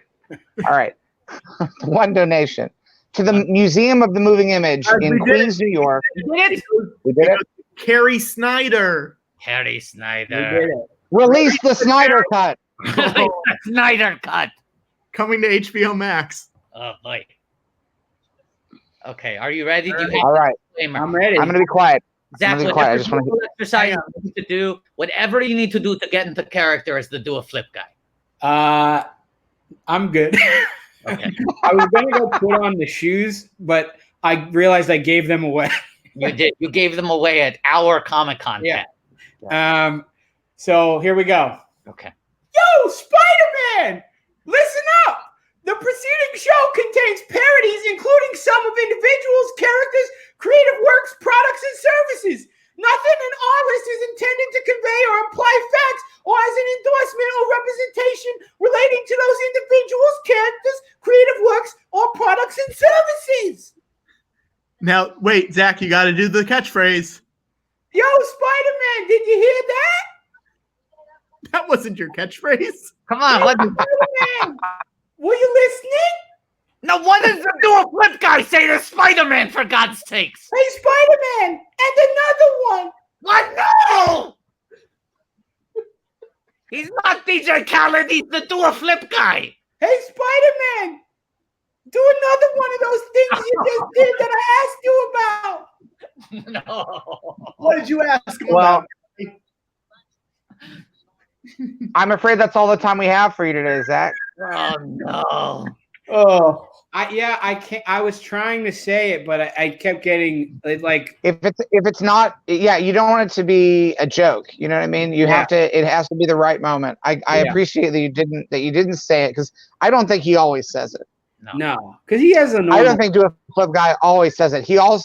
He's more concerned. I think you're correct. Do a Flip Guy, even though that's his name, he's actually more concerned with whether people are listening to him. He wants to be heard. So that's why really his catchphrase is, "Are you listening? Yeah. Did you hear me?" Thank you for understanding that, George. Of course. Do you think that's the only time you ask someone to do a flip? The character? Hey, you interpret it however you want. I personally have never asked anyone to do a flip. Wow. What about the character? I think I've asked someone to do a gainer. I don't know what that is. Yeah, what's that? Isn't that like a twist and a flip? Wow. Like do a gainer off a diving board? I never heard of that. Okay, I'll say the real catchphrase. Yeah. Hey, Spider-Man, do a gainer. There we go. All right, I have to go start making dinner. Okay. All What right. are you gonna make? What are you gonna make? I'm making a mango curry or something. Where are you getting all this food, Zach? Mango ginger curry. You going grocery shopping like every day, Zach? No, I get a delivery every so often. Okay. All right. Is that acceptable? I don't know. The jury. Wow. Am I meeting your standards of social distancing? I think so, yeah. I mean, you have to remember, Wado's CGI, so he's invulnerable. Wow, that is nice. Yes. All right, bye, y'all. Bye. All right, bye, Zach. Thank you for coming by. Yeah. All right. Now, Arliss, his desk is literally smoking right now. I do love that Zach, in character as the Do a Flip Guy, addressed the Arliss disclaimer to Spider-Man directly. So Spider-Man has to know that Arliss exists. Mm-hmm. Whether or not he watches it, there's no plausible deniability anymore for Spider-Man. No. Spider-Man, he can't deny that he watches Arliss. Which means Spider-Man, by proxy, knows that DC is a lie. Now, it's kind of crazy that Sandra Oh has not been in an MCU movie. Yes. What do you think at this point? What, no, The majority of the cast of Sideways has been in a Marvel movie. And it's weird that she has not been. Not necessarily MCU, but a Marvel movie. Yeah, but she also hasn't been in it. She hasn't been in a DC universe movie either, has she? I don't think so. Patrick, so she's a free agent. Right. What you are saying is that 2 out of 4 principal actors above the title from the movie Sideways have appeared only in Sony's Spider-Man film. Hang on one sec, because I believe I've had this conversation with people before. You think Virginia Madsen is in a Marvel movie? I believe Virginia Madsen is in. I thought she was in an episode of Jessica Jones, but maybe she's not. Someone else in. Hang on. Sorry, you guys can keep talking. No, we're gonna wait. No, we want to wait and hear what you have to say. Oh, Jessica Hecht, who is in Sideways, is in Jessica Jones. Oh, who plays the ex-wife? I think Giamatti's ex-wife. Yeah. Right. Okay. And MC Gainey? Is MC Gainey in a Marvel? MC Gainey is. Guys, we should get MC Gainey on this on here. Yeah. Do a Gainey. Do a Gainey. Do a Gainey. Hey, Spider-Man. Hey, Patrick. Book a Gainey. We should. Do you think that who was in Jessica Jones? Jessica Hecht. I mean, that's a no-brainer. Your name's Jessica. Our show's name is Jessica. You're hired. I think we want to get Virginia Madsen and Sandra Oh cast in a Sony Spider-Man adjacent film that does not connect to the Marvel Cinematic Universe at large. I think that is the new goal. Sure. That's a complicated goal. You want to uncouple the Sony Spider-Man universe from the Marvel Cinematic Universe just for that casting moment? No, this is what I'm saying. Okay, Thomas Hayden Church is in the Raimi Maguire films, right? Not connected to MCU. Okay? Right. Then Paul Giamatti is in the Garfield Web movies, not connected to MCU. Now, Tom Holland, his mainline Spider-Man films are connected to the MCU. I'm saying, let's get Sandra Oh and Virginia Madsen in a Venom movie, in a Morbius movie, in a Madam Web movie, in a Werewolf by Night movie, in any of these sort of, adjacent Spider-Man properties that Sony owns that they cannot legally directly connect to the Marvel Cinematic Universe. Makes sense. It's a good goal. Kirby's got a nice watch. Kirby's a good man. Kirby's a good man. Kirby's a good man. Kirby is a good man. Kirby's a good man. Ooh, look at this outfit. Whoa. Kirby's green, black, and blue with blue collar. Look at this. That's a dynamite outfit. Whole gang's together. That's like someone would wear for a night on the town. Yes. On Naboo or in Coruscant. You're right, Patrick. This might be the first time we've seen all 4 of them in the same shot. I was trying to think of another time. I don't know. It feels we're finally sort of really tightening up the skeleton crew of this. Killing once and for all any theories that 2 of these characters might have been the same character pretending to be 2 people. Absolutely not. They are clear. There's no these are distinct individuals. Amidala situation going on here. Yeah. I mean, there could be that one of these people has a lookalike, and we haven't. But what seen those 2 together? What it can't be is that one of these people is the lookalike for one of those other people. Yes. Boatman can't be the Rita. Kirby can't be the Boatman. And actually, maybe tweet that right now that Boatman cannot be a Rita. And Rita cannot be a Boatman. Yeah. Right? Yeah. Yeah. What are we at stretch goal wise? Should we regular money wise? Either. What's our total right now? We are at $613.18. George, you're sideways. I know. That's in keeping with the theme of the our conversation. Right. He's trying to get cast in the Morbius series. Every now and then we try in trying to book Sandra Oh on this live stream, I will tilt my camera sideways as a tribute to her work in that film. Make a quick Quibi. Now, I'll say this. If people want to tweet at Sandra and tell her that they've been enjoying the live stream and would love to see her on here, It's not a bad idea. How about it? Have It's you not a made bad idea because it is for charity. It's for good causes. We're trying to help people out. Doesn't And have she wouldn't have to come by for long. Yeah. She could just come by and say hello. Yeah. Sandra Oh, come say hello. Patrick, all bits aside, I must ask. Do you have made any progress getting through to Sandra Oh? There's an email out with her team right now. I have not heard back yet. Okay, so with that, I will say, and I don't want to sound defeatist, I'm going to start to expect that we will never have another principal cast member of Arliss appear on this live stream. I don't want to be defeatist, but I'm assuming, as great as Bobby Wool is, we're never going to get another principal cast member from Arliss on the show. I mean, No one wants to be defeatist. Show them how funky, strong is your fight. you can't. Hey, Doesn't matter if you're wrong or you're right. you can't sing this without putting the jacket back on. I mean, I can't put the jacket on until we get to 1,000. Okay. We got to get to it. I'm just saying that no one wants to be defeatist. Yes, So show them how funky, strong is your fight. Doesn't matter if you're wrong or right. it's all true. I'm going to use the bathroom quickly. Why is Arliss speaking to someone who's in a cave, is trapped in a cave? They thought This he is got very Empire. they thought he got trapped in an avalanche, and they said his sports days are going to be over. Oh, But then they found out he's in a cave. he's in a cave. Right. And It's sort of like when Vinny loses the movie, but then by the end of the episode gets the movie back. You Of know what I course. mean? No, I wrote that episode. Why is there so much meat? Why do they have so many cuts of beef in this episode? Because he has a black eye. She's trying to put it on his black eye. But earlier, weren't they like grilling it or something? They were grilling it earlier. Maybe they got like a shipment of beef or something. Okay, good. They signed up for Butcher Box. I'm going to go pee now. Go pee.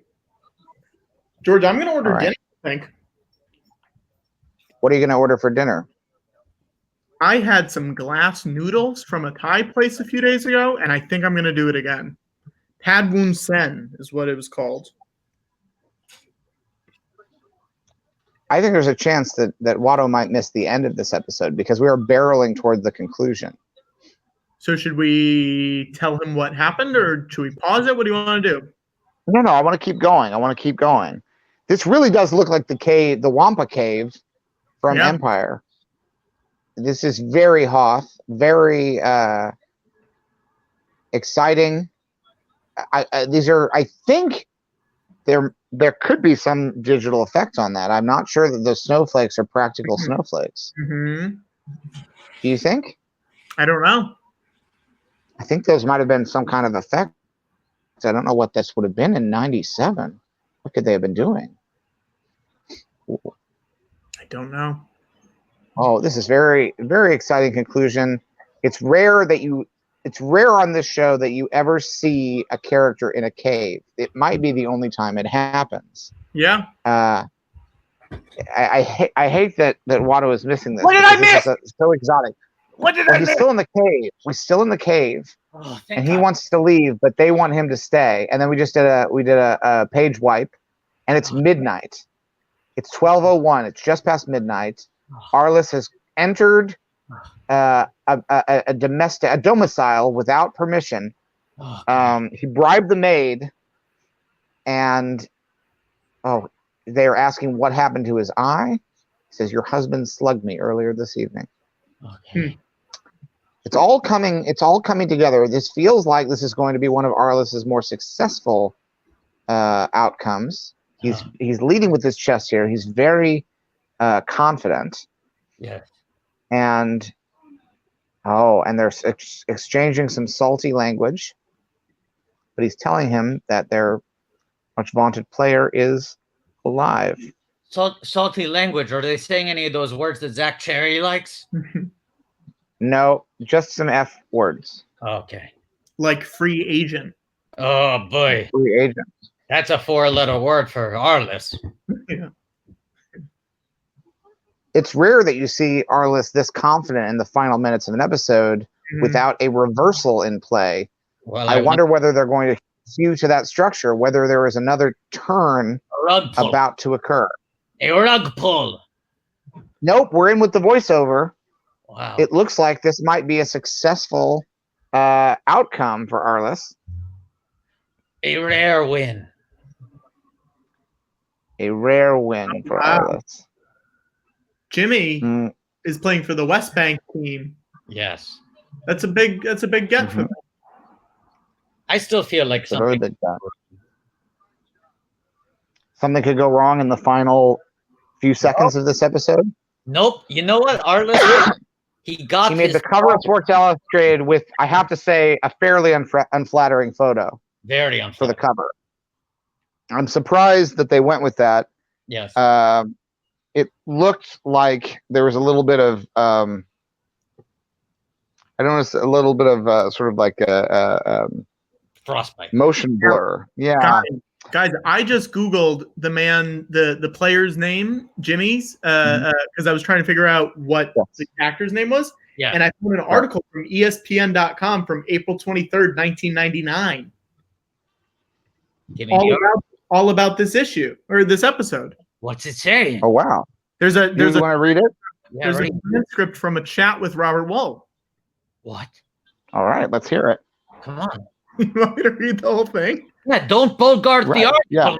Okay. Don't hold back. Don't hold back. We'll start the new episode, and then I will read both the article and the interview for you guys. Okay, get ready. This is wonderful. This is exactly the kind of thing that I hope would happen. Watto.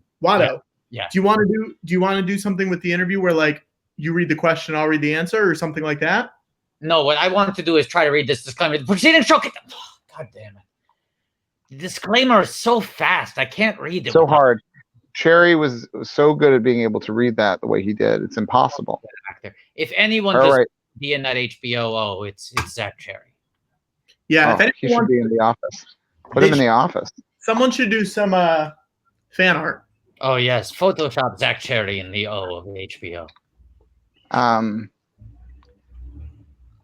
We appreciate the fan art that people did for Arliss Babies, which is still an idea that is very much percolating as we get to know these characters' personalities a little bit better. We see what makes them tick. We're starting to we can extrapolate from these episodes what traits they might have had as little children. Lead light. She's asking for a clear shot of the banner pillow. I don't know if that's going to happen. I think if you Google it, you can probably find it though. I don't know if you'll get a good shot on here. This is a great shot. Okay. But the banner is back in the back behind me, and the banner differs slightly from the pillow. Okay. Are we ready to start the next one? Chris, yeah, I'm ready. Okay. Let's Watto, are you ready? I'm ready. Okay. 1, 2, 3. All right. And this episode is called Kirby Carlile Troubleshooter. But the question is, did he shoot first or did Trouble? Well, yes, and also there could be a play on words here because it's like, is he good at troubleshooting and solving an issue, or is he the man who shot Trouble, as you imply? Okay. Yes. So this interview, Watto, do you want to be a part of this or no? No, I want you to read it entirely on your own, Patrick. Okay. Right. And we might contribute some analysis or insight to it. Sure. April 22nd, 1999. Hold on. The next time we do an opening credit, I'll sing the theme song. Great. Okay. Next one. April 22nd, 1999. Whoa. So wait, this is the last month of human civilization before the Phantom Menace comes out. This is almost exactly 1 month before the Phantom Menace is released. So this is a very different time. People have to remember. Yeah. We'll have to see if he talks about it at all. It's the end of the age of sequels. Yes. Yeah. Wool, anything goes. That's the title of the interview.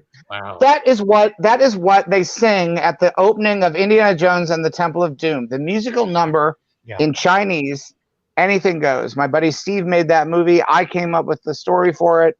Now, and they start with anything goes. Here's the thing. Already, though, this interview is referencing George a lot because anything goes. Also, it's the month before Phantom comes out. Is this Brett Cullen on screen right now? I think so.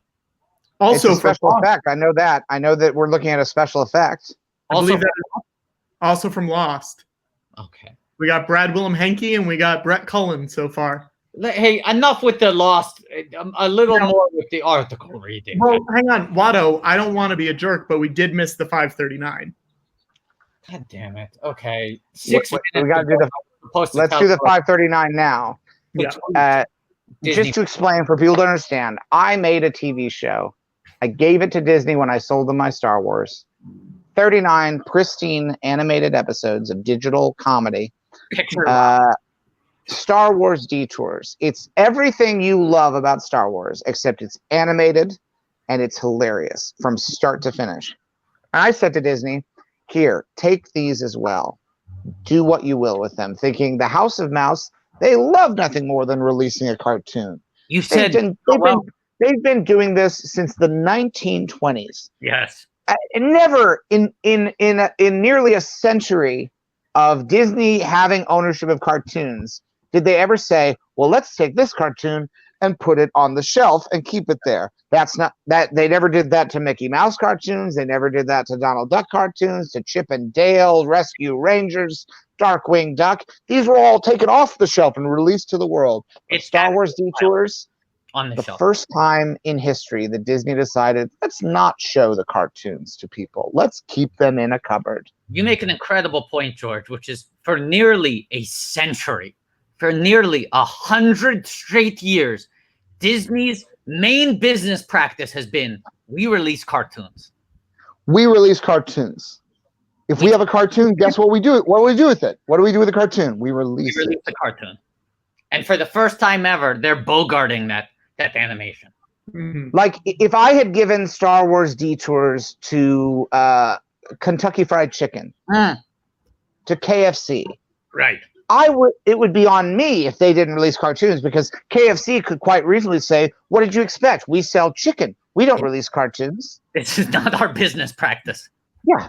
If I had given Star Wars Detours to, say, Merrill Lynch, Yes. and they didn't release them, they would be fully within their rights to say, you shouldn't have given us those cartoons. We've never released a cartoon and we never will.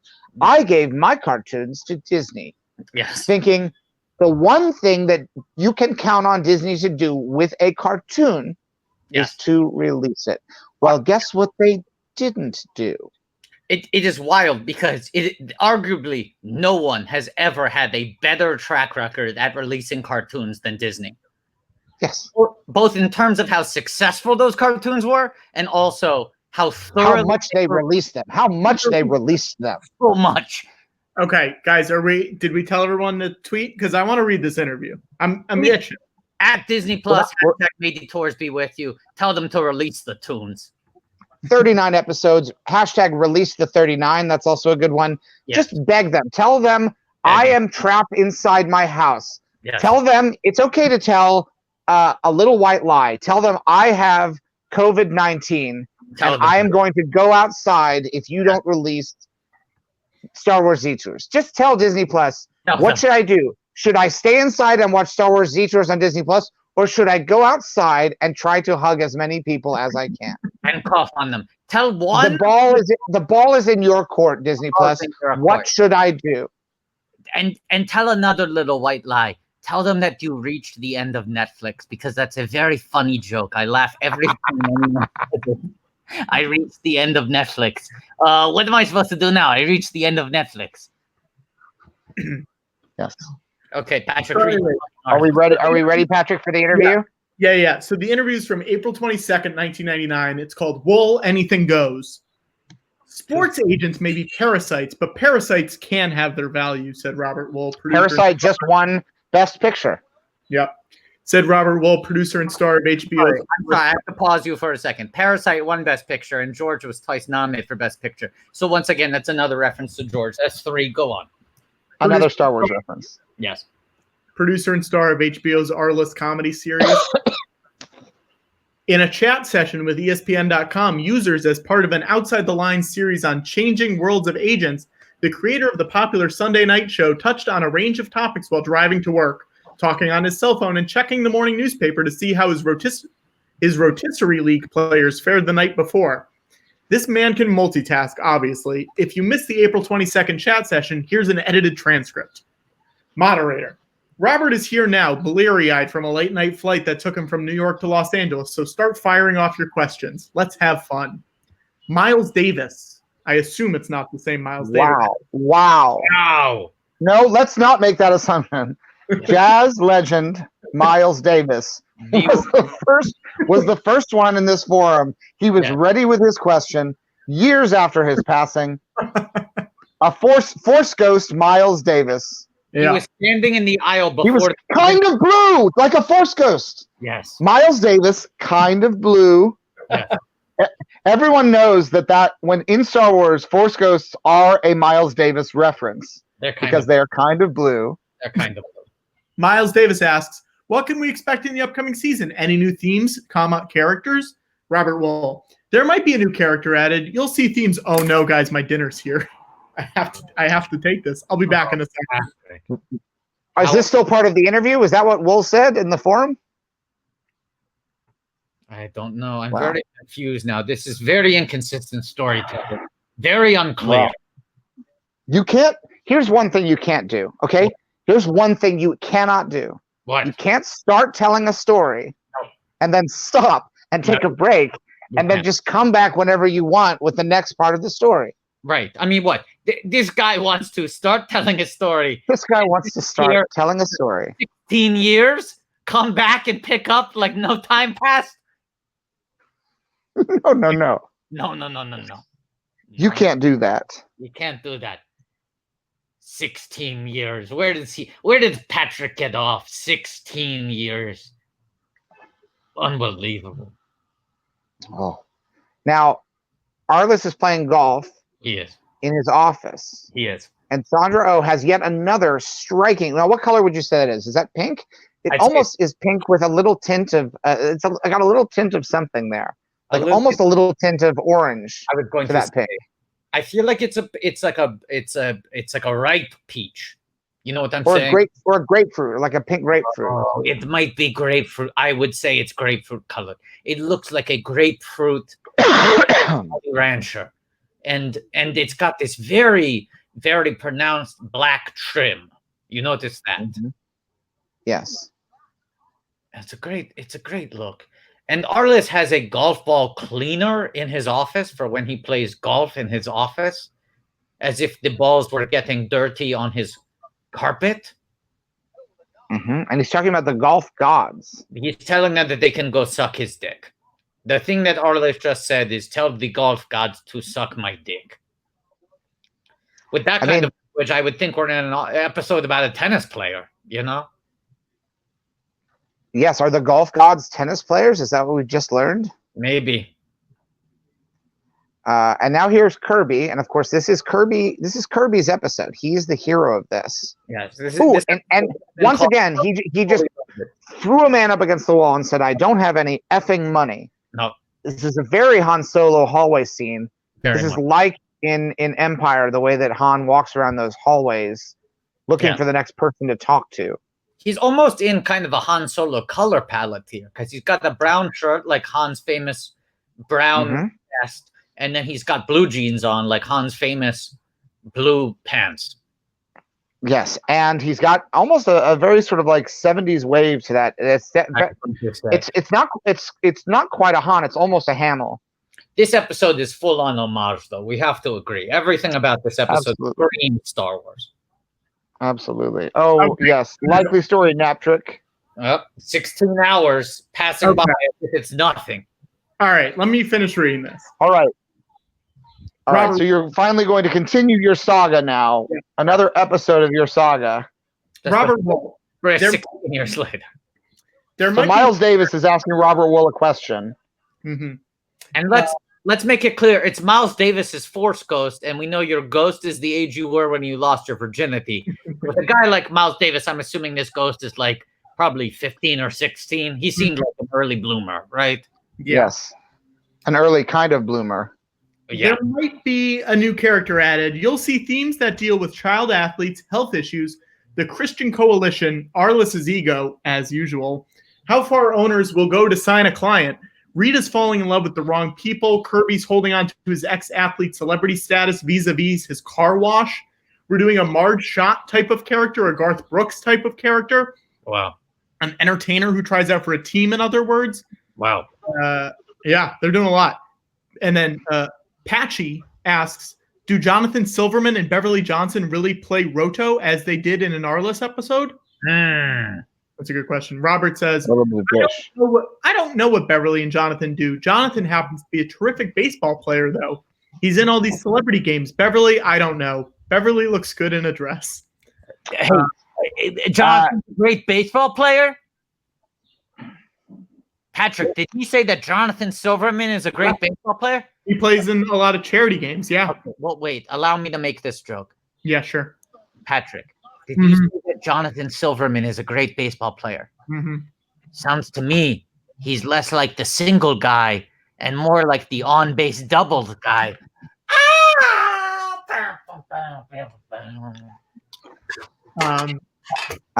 We are celebrating the 40th anniversary of The Empire Strikes Back. Yes. I will point out that Arliss has just thrown his back out.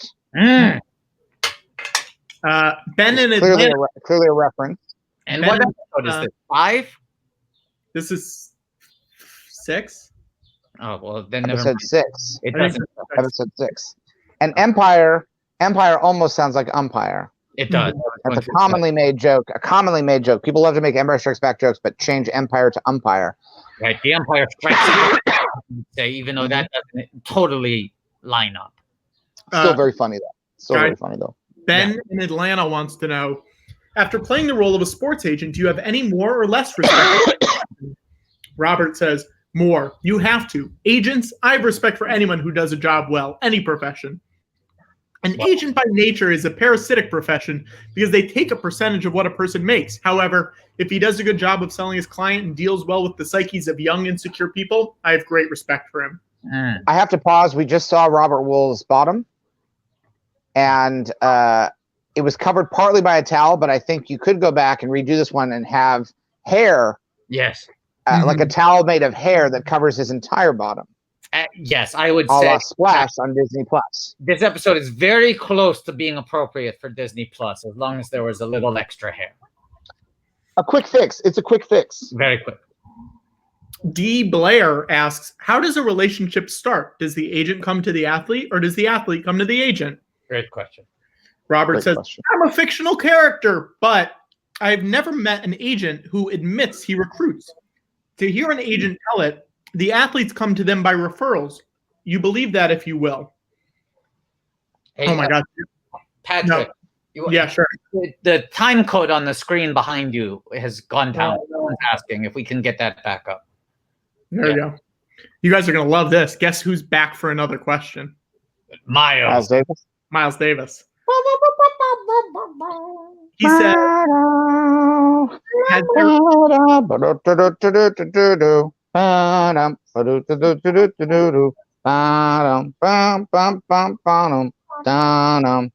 It's starting to feel like we're listening to Here's the Thing with Alec Baldwin from WNYC. Yes. Here's Miles the thing. So, has there ever been a plot line that the producers canceled because it was just too risque or too outlandish? Almost anything goes in the sports world, so I'd imagine it would be hard to come up with something that doesn't have any attachment to reality. Oh, I mean, and talk about Arless being ahead of its time. He was worried about getting canceled decades before. That's true. That became to successful white men everywhere. Robert says, no, there hasn't been. We've dealt with a lot of issues. We're dealing with religion. We're dealing with spousal abuse this year, cancer too. We've dealt with abortion. That's the great thing about HBO. I can take unpopular stances on issues. Which season is this right before? This is before season 2, right? Is this before this season premieres? No, this is 1999. This is April 22nd, 99. Oh, geez, so right. season 4? Because I don't believe we've dealt with abortion yet. Season 4, maybe.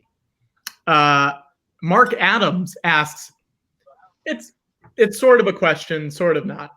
You have to hook me up with that fine secretary of yours on the show. Can you do that for me? Wow. Robert says, now would be a good time. She just broke up with her boyfriend. Arliss might have hooked you up, but Robert cannot. James wants to know, of all the athletes that you have worked with on the set, who did you like to work with the most, and who would you like to work with in the future? Robert says, I loved working with Katarina Witt because I was in bed with her, but Roger Clemens is always great. He's in our first show this year. Barry Bonds was good. Cheryl Miller was terrific. Billie Jean King was okay. Alexi Lawless was great. Peekaboo Street was good. Al Bernstein and Jim Lampley, too. Oscar De La Hoya. Tanya Harding will be on the first show. Kenny Mayne is a very funny man. I'd love to have him on. Oh my gosh. And now someone's asking a question, and their name is Arliss Faithful. Robert, how much fun is it to play a sports agent? Robert, it's a Great question. It's a great deal of fun. What's fun is the amount of creative freedom I have. It's not TV, it's HBO. There are no advertisers, so I can piss off anybody. I don't have to worry about language, nudity, etc. It's like doing an independent film each week. There are very few restrictions. Yeah. I have to pause you for a second because Arliss is hallucinating and he thinks that Michael Boatman is the golf god that was referenced earlier in the episode. Sure. This is something we haven't seen before. There's visual effects to represent his hallucination. Wow. And it very much felt like a big moment for Arliss. Mm-hmm. I wonder whether he'll ever find out that the golf gods aren't real. Now continue, Patrick. Yeah. Chad Langworthy says, I know you're a huge baseball fan, as I have seen you at a Twins game in Minnesota. Anyone who has seen It's a big assumption. He could have just been at one game. Yeah. Anyone who has seen I know. Well, Chad follows up. Anyone who has seen at the Metrodome must be a huge fan.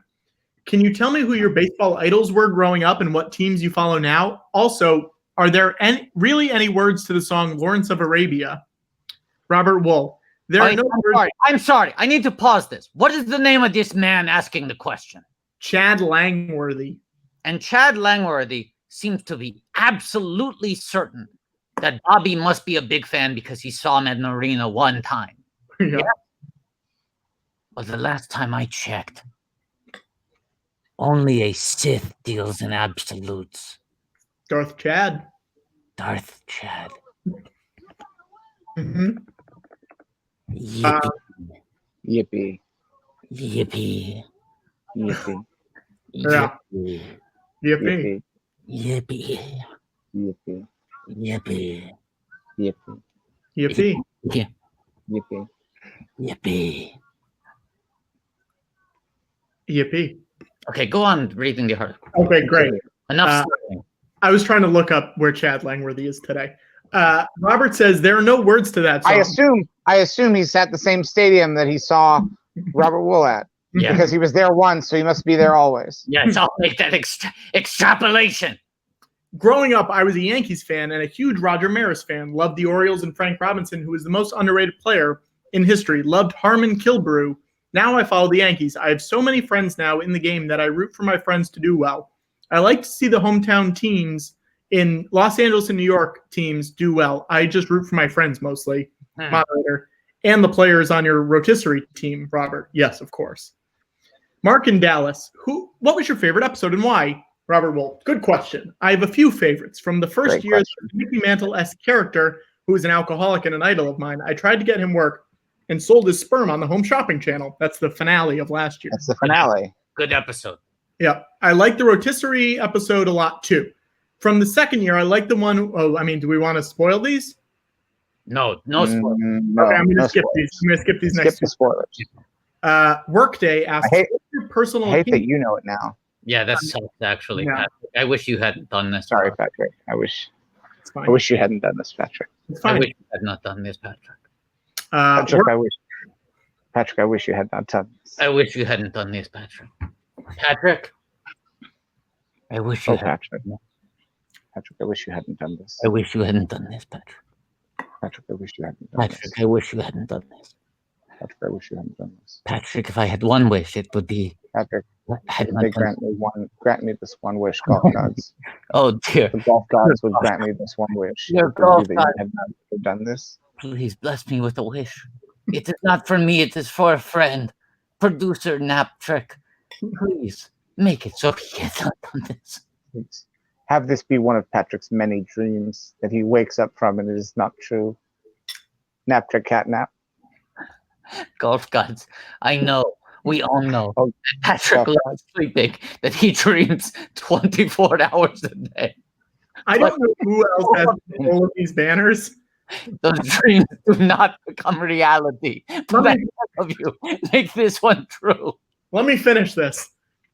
Workday wants to know, what is your professional opinion of greed in today's athletes? Robert says, it's no different than the greed of anywhere else. It's like two people who were offered two jobs with the money being vastly different. They probably would do the same thing, and some athletes don't always take the most money. Camentini took less money. Maddox took less money to stay in Atlanta. It's not a blanket thing. Rod says, okay, here goes. Prize fight, main event, Arliss versus Jerry Maguire. Who wins and in what round? Now let's make predictions first before I read it. George, Arliss versus Jerry Maguire. Arliss wins in the first round, but then it backfires at the end. Jerry Maguire wins in the end, but Arliss thinks he's winning until the very end, and then it all falls apart. That's because Jerry Maguire's arc is that he fails first, and then succeeds later. Yes. Arliss's arc is that he succeeds first, and then it all falls apart at the end. Okay, can I make the opposite bet? My bet is that Bobby guesses that Arliss would win, as Jerry Maguire would get all sappy at the end, or something like that. I think it's a dumb question because they're two fictional characters, but like Jerry would get the girl, but Arliss would get the laughs. That's my guess. All right. Let's see what Robert says. Hang on. Robert, they're two fictional characters. He gets the girl, I get laughs. Oh, look at that. Oh. No, this does not feel fair. Great guess. This feels like you had some insider trade. That was a good guess. It's not a good guess. It's a bad guess. Rod has another question. Robert, you seem to have a natural proclivity for playing sports-oriented roles. Are you a frustrated former athlete, or are you just a sports nut? Robert, I played some mostly intramurals, but I like sports, especially baseball, and I enjoy athletes. It's a great skill, a great competitiveness they have.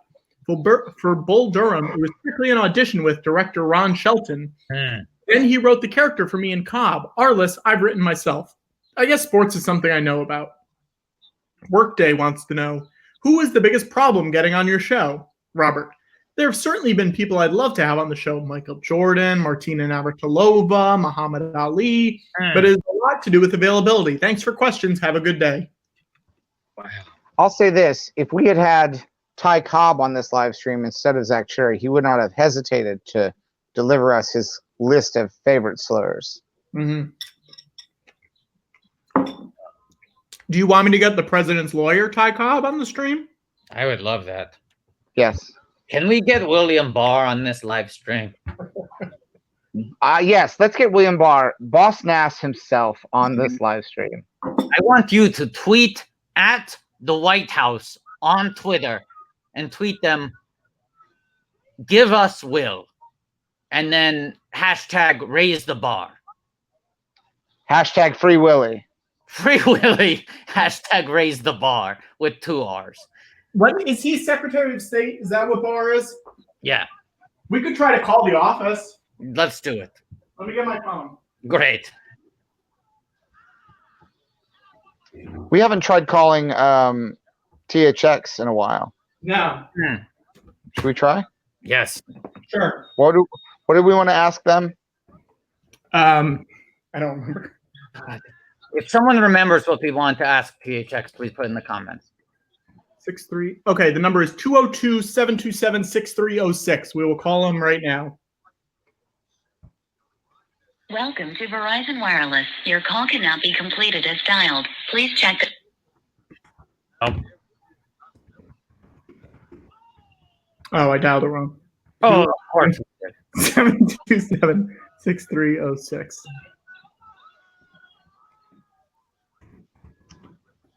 This one ended with Arliss crying out in pain.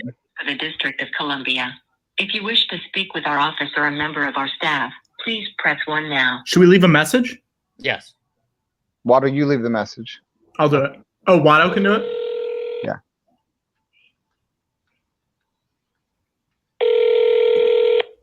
There's a Marvel stinger at the end of this episode.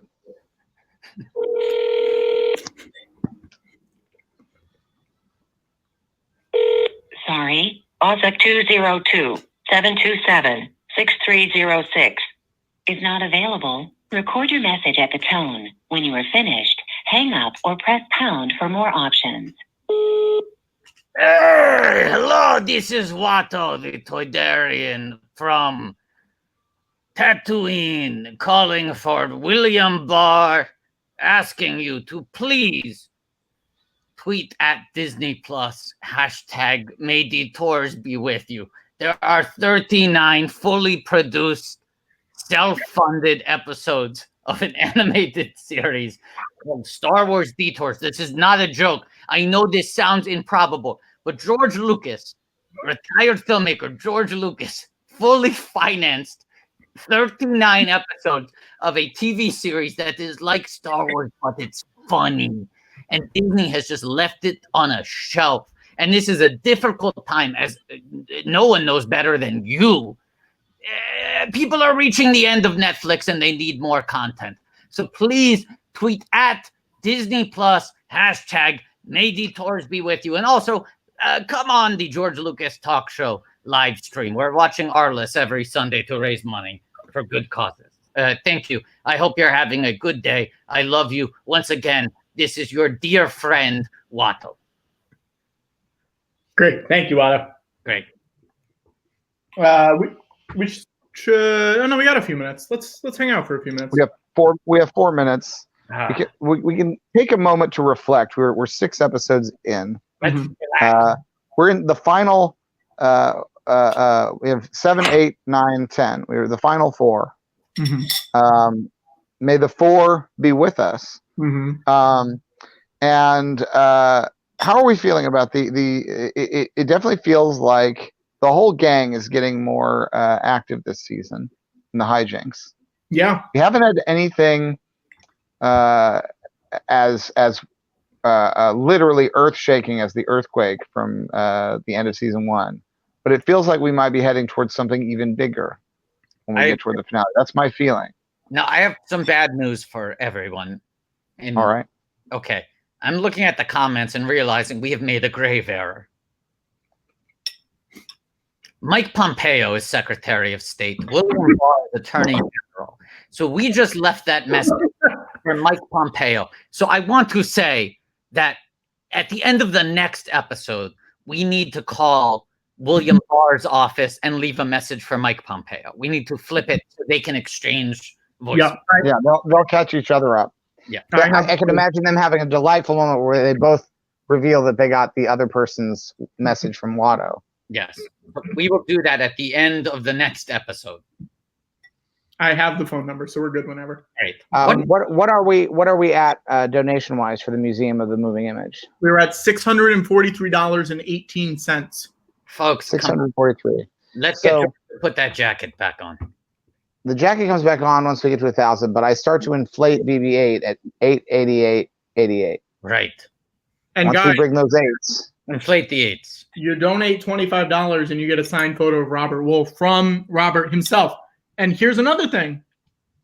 You might have already donated, and you're like, I've already given $25. I gave $25 last week. I already got a photo. Yeah. You can send it to somebody else. Yes. If you mail us a different address, we will send it to somebody else. It can be a Christmas gift. It can be a birthday gift. This is cheaper than getting a cameo, guys. I want to say this too. A national strike, that global crisis like the one we are living through at this moment, exposes the sham of the economy that we have all agreed to. One based in fiat currencies. Paper, money, that has no value itself inherent to the material it was printed on. So when society collapses entirely, what is still going to have value in this world? Seeds. What do we value? Gold. What do we value? I'll also say this. $25 will get you a Robert Will headshot, which will always appreciate in value. And we do send photographs outside the U.S., if you donate at least $25 right now, I will guarantee the next person to donate at least $25 gets an Arliss name. Guaranteed. Guaranteed. Next one. The next one gets an Arliss name, and it's going to be a great one. Is it time to start the I can feel it. Now we're at 5:15. Is it time? Time? We should start. Let me This one's called The Real Thing. All right, you ready? Yes. Yeah. 1, 2, 3. Now here's another idea. Okay. Yeah. I'm seeing people suggest this in the comments. If you have already donated $25 in a past live stream and have already received or are going to soon receive your wool headshot in the mail. You can donate $25 and we will send that headshot to William To William Barr. or Mike Pompeo. Your choice. Yeah. Mhm. I think that's great. I don't know what it is that makes me love you, so I only know I never want to let you go. 'Cause you started something, oh, can't you see that ever since we met you had a hold on me? It happens to be true. I only want to be with you. I just want to be beside you everywhere. As long as we're together, honey, I don't care. 'Cause you started something, oh, can't you see that ever since we met you had a hold on me? No matter what you do, unconditional, I only want to be with you. Arless. This is called The Real Thing, Okay. which feels like a title full of portent. I remember when we came across the episode Crossing the Line, Yes. we thought, well, what line? Who will cross the line? Where is the line? What is it? Almost immediately we learned that it was Arliss who would be crossing the line. The line was propriety. It was proper behavior, protocol, as C-3PO might call it. So Now- what is the real thing? What is the real thing in this episode? Guys, we got 2 donations. We're now at $693.18. Fantastic. Okay. One person donated 25. One person donated 20. The 20 came Didn't in want the first. photo. The 20 came Didn't in want the photo. You didn't want the photo, not getting the Arliss name. Wow. Oh, they so didn't want an Arliss name that it was worth $5 to them to not have the Arliss name. Mm-hmm. Wow. I hope you spend that $5 well. He who shall not be Arliss named, or she, or they. You want to know? Jay? Yes. What? I believe it is a she. As far as context clues can tell me, it is a she. Are you going to give us the name of the person we do have to give an Arliss name? I am. I'm putting it in the doc right now. Larry King is currently on screen. It is not Larry King. Okay. How Come on. about what kind of name should we give? It's not an Arliss name, but for the person who did the $20. I see. I don't know. It's a fun name, so. Well, let's deal with this name first. Yeah. Let's do this one first. Wait. They just sent another 5 to bump it up. Okay. Well, you're getting an Arliss name as well. We're giving it to both. No, I think. Oh, we're giving it to both. All right, we'll give it to both. That's I right. think we give it to both. I think it's a photo finish. Okay, I was going to take it away from Lori, but okay. The name's already up. Okay, so let's replace that C with a copyright C, right? Or should it? Not Should it not be a a, I think it should be a cent. You're right. yeah. Yeah, 2 cents. Yes, give us a cent. We're gonna do this second one. Yeah, that's a better one. That's a better one. I think that's a more fun. Tilted. Lucas Sterling of Lucas Ware, the official internet provider of the Manville 500. So there's a little Lucas homage. Lucas Sterling of Lucas Ware. That feels like it's a thinly veiled Lucas Arts reference. Absolutely. Mhm. I want to see who plays Lucas Sterling. Okay, let's use the austral sign for the A. Mm-hmm. Mm-hmm.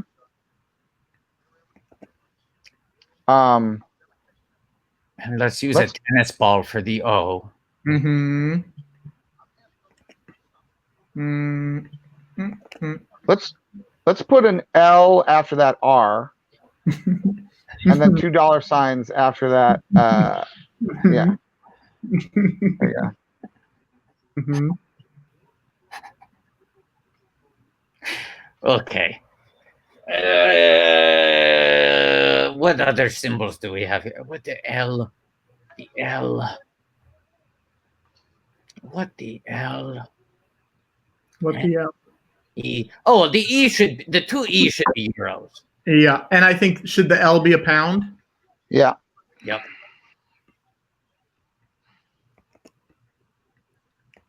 Guys, do you ever think we go too far with some of these? No, absolutely not. Don't forget Never, never. the E in between D and P. Sometimes I worry the opposite, that we don't go far enough. The other E. I'm getting it. I had to get it back. Can we put the dong for that D? Sure. The We dong. haven't used a dong sign yet. Yeah. Now, there's also the Naira for the ends. Yeah. Yes. 2 Nairas. Wait, and scroll down to the peso symbol. Yes, let's use a peso sign for the P. Yeah.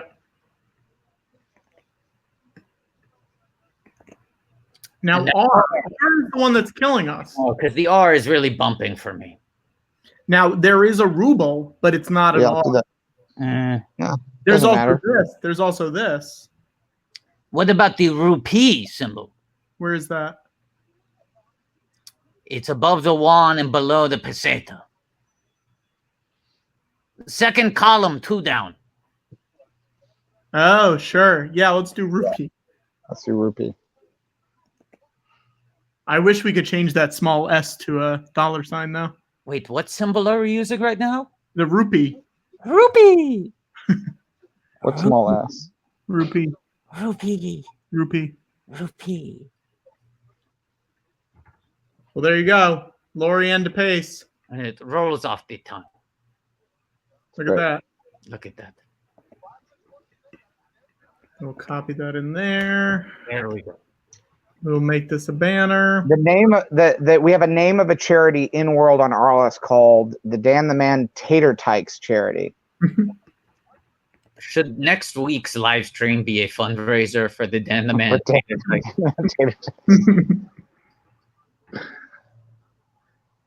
I don't know if we've reached the point in these where we would start giving to fictional in-world charities of Arless, but we might be there. We might be there soon enough.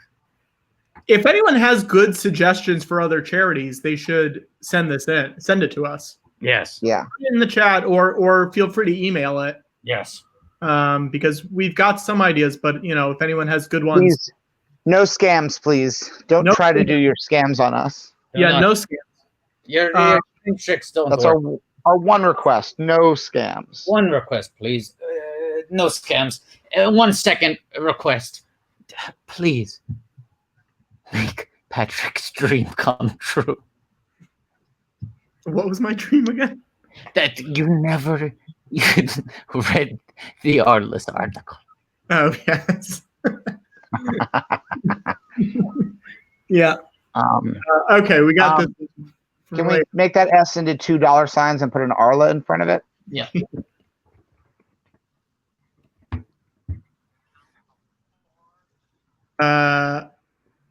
We got to make those euros. Got to get those euros in there. Well, to get those euros in there, unquestionably, and I feel like replace the K with. Does the golfer kind of work? The dancer kind of works. A few of them almost look like K's. Well, the golfer was an R, wasn't it? I know, but we can play a little. We can change the rules, right? Yeah. They're meant to be broken. Oh, we should change the C to a cent. Yes.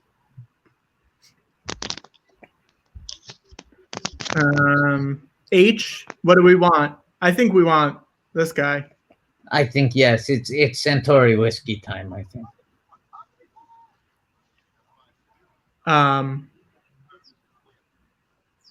What else? N, we want to make it the Naira. Yeah. And the M. And then make the M as the mill sign. Yep. Yeah.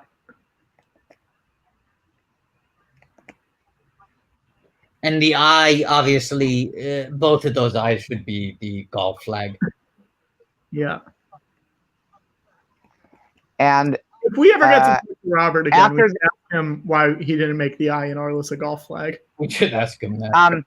Who knows? Put an R after that A in the first name. Yeah, sure. And then put an L I and then $2 signs. Yeah. Okay. Yep. And then make the eye there also a golf club. Yeah, a golf. Yeah. This is a really good Arliss name. I don't think we put Arliss in the name twice before. No, this one's special. I We don't don't know. do this a lot. We're not going to do this on all of them. I don't know if that's true. Oh, there's this one. Noi. Who was that? That was a friend of Watto's, wasn't it? That was Abigail originally, but now we're really putting the name up. There's also this one, I think. Oh no, maybe not. No, it's not quite the same. Yeah. Because that one's got filing cabinets in it.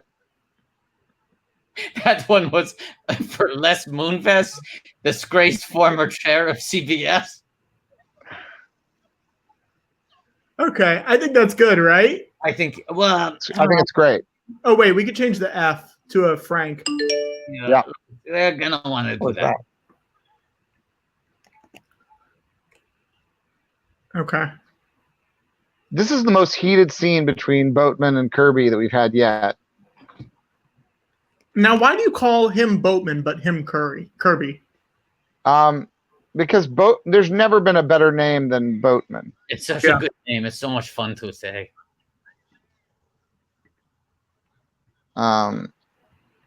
You're welcome. Yeah, like his character on The Good Fight and The Good Wife, I call Julius Boatman because that's a perfect name. Sure. What is his real name on The Good Wife? Julius. Oh, okay. What's his last name though? I can't remember because I call him Julius Boatman. Guys, we have passed $700. We're at $718.18. We need to set some more immediate goals because 1,000 feet too far off. People feel it's very far off. We might not make it. We should do an 800 goal. Okay. Well, 888 is inflated. 888 is inflate the BB-8. But we need something to get to 800 first. What are some things people want? People who are in the live. Julius Kane. That's right. Julius Kane. Yes. If anyone in the chat has a suggestion. If you have wishes. This is part of we're trying to make dreams come true. Ooh, I have a thing that we should try to make happen, and I can't believe we haven't mentioned it before. What? If you don't follow Patrick Cotnar on Twitter, he has a long-standing goal to try to have more followers than the canceled NBC sitcom 1600 Penn. And he's still got a ways to go. Yeah. So PatrickCotnoir.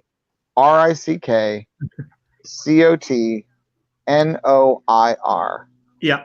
Patrick Cotnoir on Twitter. If you don't follow him, not only would it be great for you to follow him, if you could retweet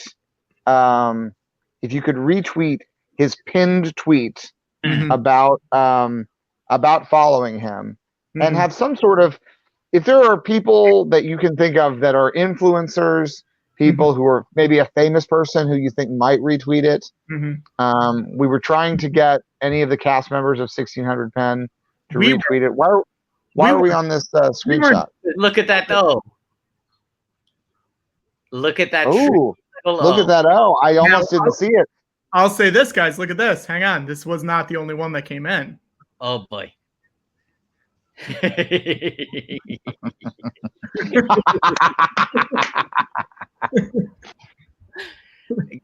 Can I say something kind of mind-boggling? Yeah. What? Well, you, Patrick, still have less followers than 1600 Penn, a show that was canceled after 13 episodes, but also almost as long ago as Detours was shelved. That's a good point. Detours shelved 2012, 1600 Penn canceled 2013. So if there's anyone you know who has any influence on social media that you can try to get Patrick more followers, we'd really like to up those numbers. Yeah, I know we can do it. Yeah. Oh, someone is saying at 800, Watto puts on a safety mask on his face and nose. Oh, gladly. Are you kidding Gladly. me? We can make that happen because that's the responsible thing to do. That's being a good influence. I think that this is a good one. $1,600. We watch 1600 Penn. Yeah, not this week, but no. But here's what we can do: if we raise $1,600 today, we will break up the episodes of 1600 Penn after each season of Arless. That's right. How many episodes are there? I think it's 13. Yeah. But we could also just do 1600 pen as its own live stream day. Yeah, could we do that in one day. Yeah, we Yeah. can do that. That would be my vote. I wanna live. But we have to get to 1600 We have to today. get 100 today. Much like last Today. week, we Today. blew past our potential to do a CSI Miami live Not stream. happening. That's Not- gone. But now you Yeah. have a new opportunity. And it's reachable. Very. We're more than halfway there. So, Yeah. okay. So 700. What is it? $800. Waddle puts a condom on his nose and a forky face mask over his mouth. Yeah. $888. George blows up BB-8. At 888, we inflate the 8. At Yeah. 1,000, he puts the jacket back on. At Yeah. 1,100, he takes the jacket off. At 1,600, we commit to an 8th week of live streams. And if we watch all of 1,600 pen, those are our stretch goals. I'll say this. There are two ways you can help Patrick reach his number of followers for 1600 pen. You can either encourage people to follow Patrick or contact people who already follow 1600 pen on Twitter and consider them to ask them to unfollow it because the show is canceled. And They they have will. to follow me. If they want to follow me, they can. That's secondary. I like the latter approach. Yeah, sure. I want people to click on the 1600 pen Twitter account, find the people who are still following it, and directly tweet at them, tell them to unfollow. Guys, we've gotten to $763.18. Wow. And you can also just tweet. You can quote tweet 1600 pen one of their tweets and say, "Do you still follow this canceled show? Please unfollow it now." Yes. Right. It's at NBC 1600 pen. Mm-hmm. Their last tweet from August 8th, 2013, but yet 5,472 people are still following. They probably don't realize. They probably don't realize it's an innocent mistake because they're not. It's not like they're seeing lots of post cancellation tweets. Right. No one is managing that account anymore. I guarantee you. No. So just tweet at the people still following, including at Michael Scott _1, a parody account for office memes, quotes, and more. The first one. The first one to get that. The first. To get that. The first ready account. At first. Put a number 1 in it. I'm the first one there. Yes. Now this account, I'm looking at another current follower of the 1600 pen Twitter account. This one in the bio says they are 14 years old. And 1600 pen was canceled 7 years ago. So this means this is someone who joined Twitter at the ripe age of 7. 1600 The pen. same number of seasons as Arliss currently has. One full run of Arless ago, they followed the 1600 pen. Half of their life, they have been waiting for a new tweet from the 1600 pen Twitter account. Literally 50% of their lifespan has been spent refreshing the 1600 pen Twitter account. Likewise, you can also tweet at 1600 pen. Tell them, tweet something. We encourage you to tweet at 1600 pen. Please tweet something, anything. Tweet anything for the love of God. Yeah. There was a tweet yesterday.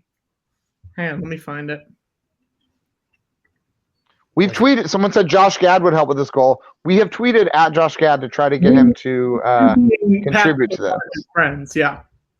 Now, I just retweeted a tweet that someone very nicely sent yesterday asking most of the cast of 1600 pen to retweet it and help out. I just tweeted it. So if you either want to retweet or reply to it just to get their attention, that's a good way to do it too. That's a great one. And that was Josh Gad, John Lovett, Jenna Elfman, Robbie Amell, Bruce Campbell, and co-creator and director Jason Weiner. Bruce Campbell was a regular cast member on 1600. One episode, baby. One episode. Oh, well, then that doesn't really feel like he should be included in that tweet. Did he get paid? Yeah, well, but are they listing every one episode guest star? What are the qualifications for making? Bruce Campbell being part of an episode of 1600 pen automatically makes it a cult classic. That was when 1600 pen went from being just another canceled must-see TV show to being a cult classic. Much like Firefly, 1600 pen still gets packed Comic-Con panels years after canceled. Yeah. All those brown shirts, brown Yes. coats Listen, at the White House. I also didn't make this tweet. Who is this guy on screen right now? Why do I recognize him? Oh, fuck. The man without his shirt on. Okay, wait, I'm looking it up. Hold on. Not Robert Wool. I recognize that. I know what my good friend Bobby Wool looks like. What's the name of this episode? This is Episode episode 7? 7. Season 2. I don't think he was on Lost, Andy T. Germ. I can't confirm, but I don't think so. Oh, it's Luke from Gilmore Girls. Oh, well, great. Okay. I didn't watch Gilmore Girls. You're on mystery.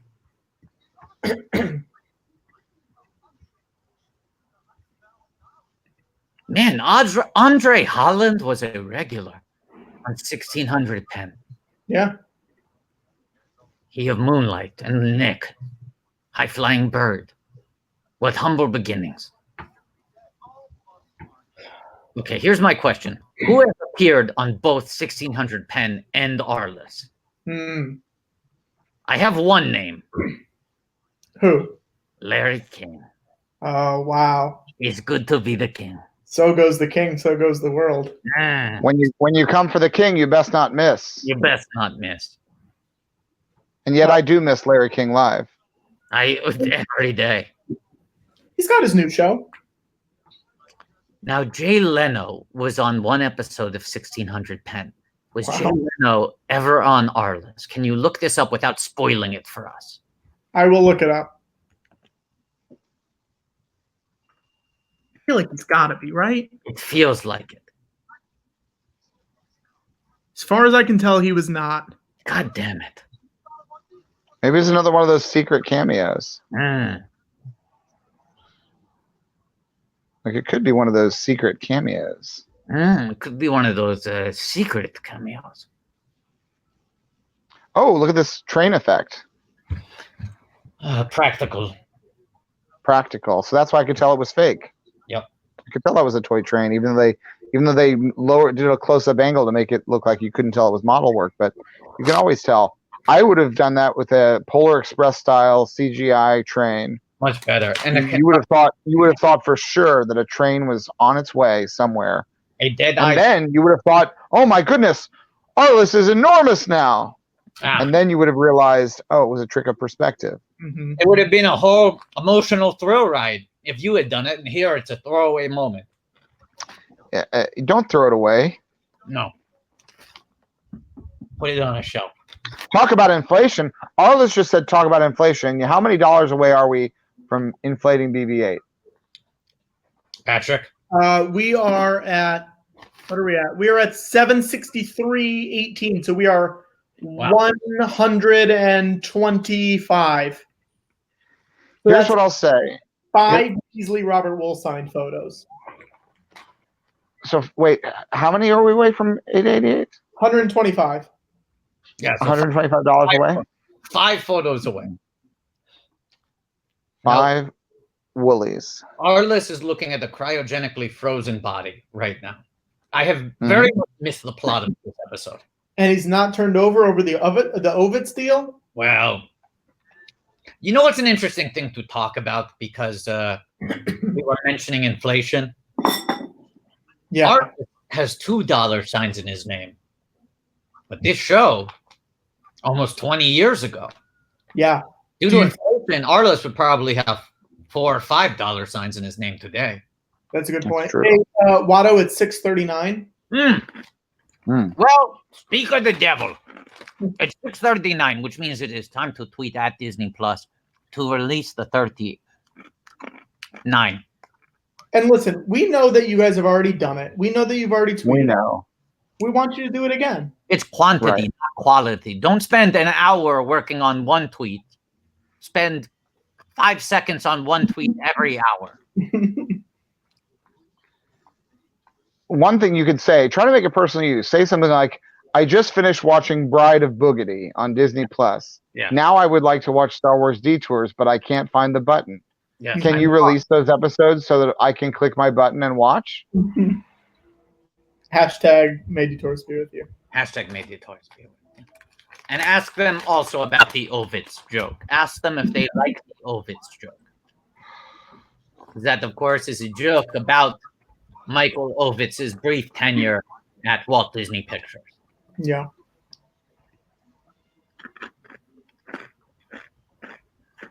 This episode's kind of going into hard sci-fi.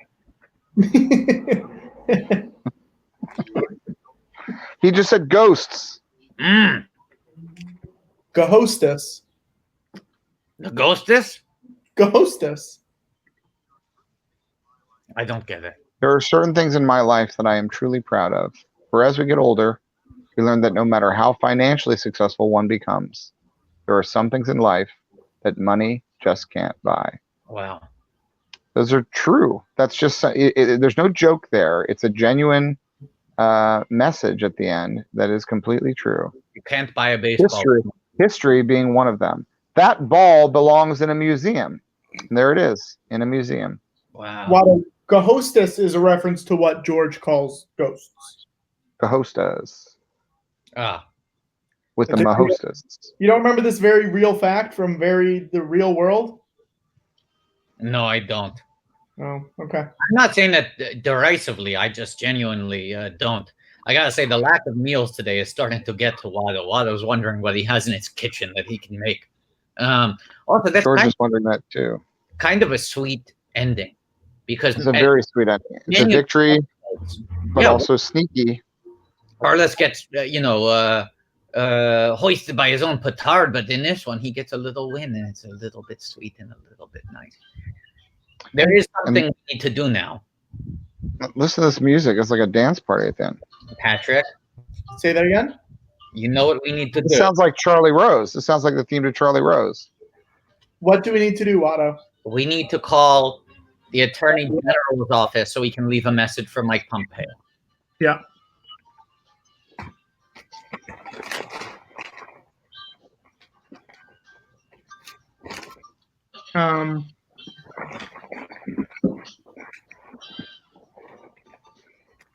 Hey George, can you mute your? Yeah. You don't think that the Attorney General wants to hear the outro music from this episode of Arliss? I don't think so. All right, we're down to the final trilogy of the season. Hang on one sec. Okay. Number again. Yippee. Yippee. How can I not find this phone number I had? Oh, here we go. Yippee. Yippee. Yippee. Also, when we get to the 1,000 and I deflate the 8, I'm going to do it from a low angle. You're going to? What do you mean you're going to do it from a low angle? Okay. I'm going to do it from a low angle. It's going to be really exciting. Okay. Okay, I have the number I'm calling, Wado. Okay, so you are now calling Department of Justice comment line. Although your opinion is valuable to us, we cannot return calls made to this number. If you would like to contact the Department of Justice, including the Attorney General, please log on to our website at www.justice.gov and select one of the options under the contact link. If you have a law enforcement issue, please contact your local police or the FBI in your area. If you would like to leave a comment regarding civil and constitutional rights, please press 1. Yep. Please leave your comment regarding civil and constitutional rights. Record your message at the tone. When you are finished, hang up or press pound for more options. Hello, this is Watto the Toydarian. I have a constitutional right, a civil right, if you will, to watch the original 39 episodes of Detours. They were fully produced and financed by retired filmmaker George Lucas, and Disney is keeping them on a shelf. They should be released. They should be a public trust, a natural resource to all Americans. Release them. Also, can you please let Mike Pompeo know that I left a message on his machine for you, and that this message is actually for him. So if the two of you can get in touch with each other and swap messages, it would be much appreciated. Thank you. Once again, this is Watto. Your mind tricks don't work on me. I'm a Toydarian. Great. Thank you, Otto. Now let's start this next episode because it's a long one. Episode 8, Visionary for a New Millennium. This sounds like it could be about me. Yep. Ready? Even though, ready? All right. 1, 2, 3. Even though Lucas was a character in the last episode, this description sounds more like me. Now, do you guys think they'll try to audit us for that phone call? Who's us? It's your phone. I'm getting texts from people saying, trying to get audited? Well, it's a good thing it's on your phone, then, isn't it? Yeah, trying to get Watto-ed? Yep.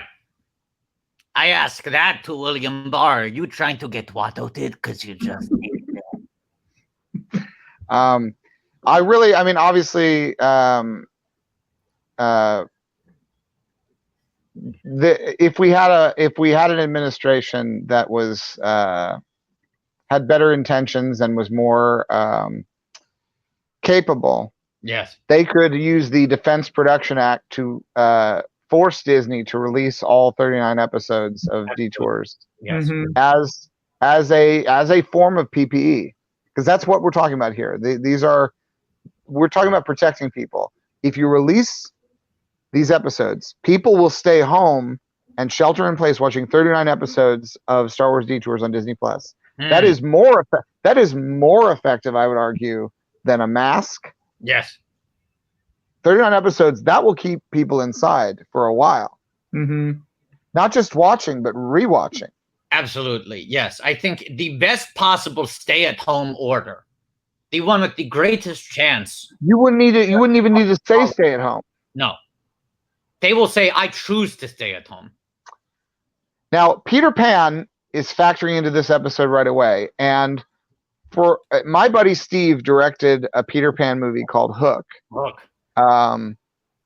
And for a while there was talk that his Peter Pan movie was going to star Michael Jackson. Yes. Who ended up starring in Captain EO. Yeah. I have this jacket. I have this Michael Jackson jacket that I'm going to put back on whenever we hit the $1,000 mark. And at the same time, I'm also, by that point, I will have inflated BB-8 at 88888. I'll deplay BB-8 from a low angle. We are less than $100 away from 888. We are at... We inflate the 8. Yeah, we are at $788.18. Which means we're also $12 away from me putting a condom on my nose. It's true. Now, George, there's another connection. I feel like you haven't talked about this much. Michael Jackson campaigned very hard for the role of Jar Jar Binks. Yeah, right. Really, really wanted the part and was very upset when George decided to do the character in CGI and to use an unknown actor. Right. Oh, I'm sorry he was upset. Yep. He found it very wooed. Right. How wooed. Now, George, how would you feel if you had cast Michael? Like today, I feel like that movie would be seen in a different light. Yeah, I think I would feel the same way that the Academy probably feels about not having given the Oscar to Star Wars, instead giving it to Woody Allen. How would? When Wait, we have everyone tweet the Academy hashtag how would? How would? Who are you tweeting at the Academy? Yes. Yeah. How would? How would? And you can also say no Star Wars for Best Picture. How would?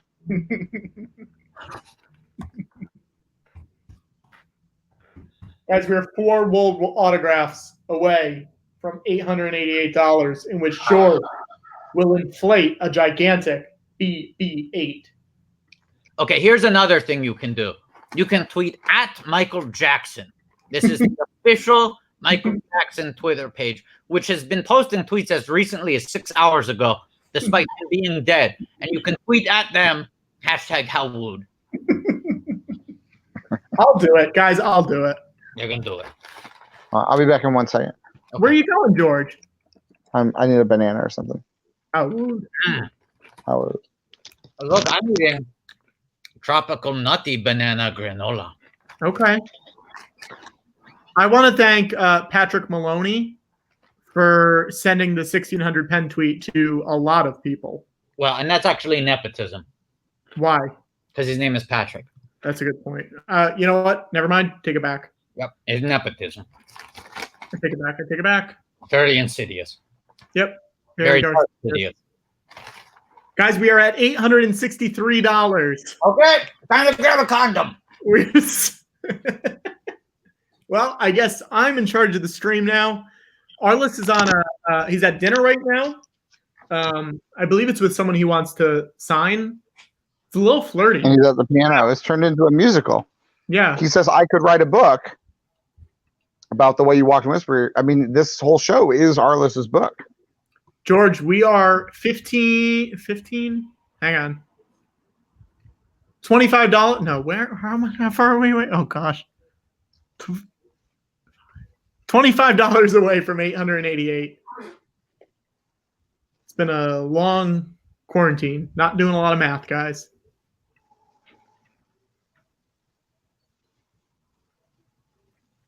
Uh-oh. Arliss is making love to this woman. And he's telling a joke. Horse walks into a bar. Bartender says, wide, long face. Quick joke. Where'd Watto go? He went to go get his condom for his nose. I hope Arliss already got his. Guys, we are at $873. We are now $15 away. Wait, I go to the bathroom to get a condom and now their titties on screen? And that woman has her shirt off, too.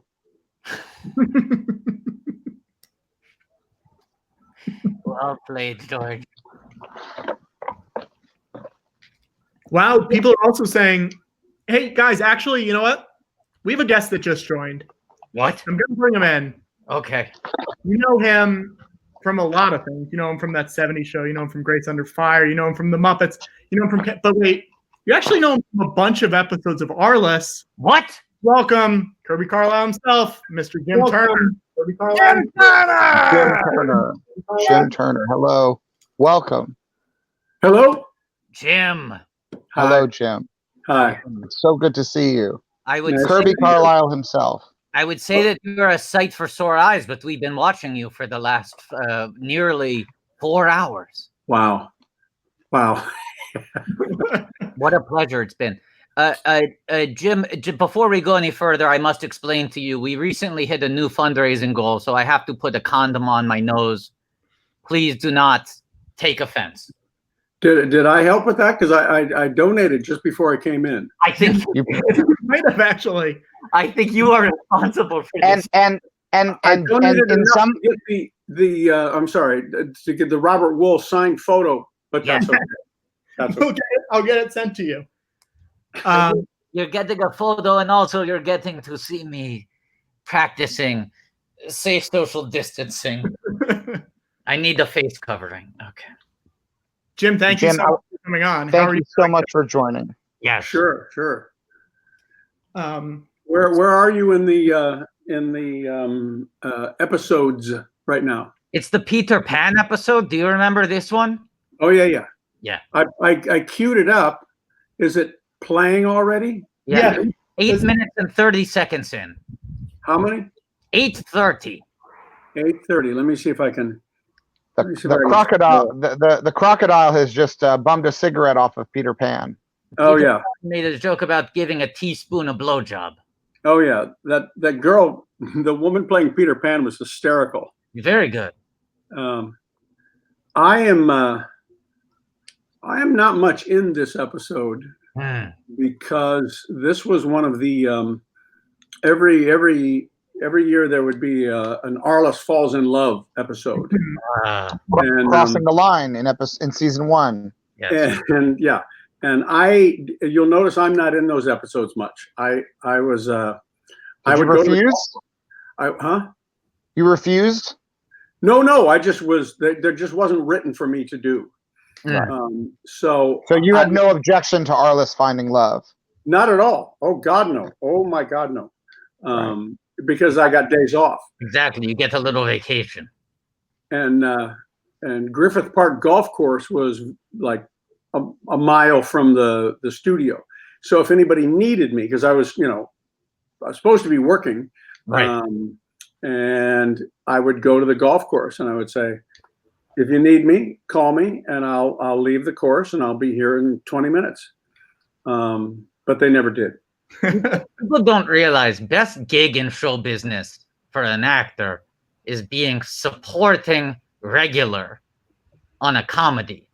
Yes, that's what it is. It means if you're not in that episode that much, you kind of got a paid vacation. Yes. Now, there was a big Kirby episode a few episodes ago where you were in jail and you broke a toilet.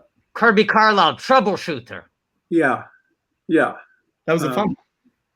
I remember that one. That was directed by, I believe, John Payson, who directed 2 of the episodes. And I knew John because I used to do this character, Randy the Redwoods, on MTV. And John directed all of the Randy segments that we did.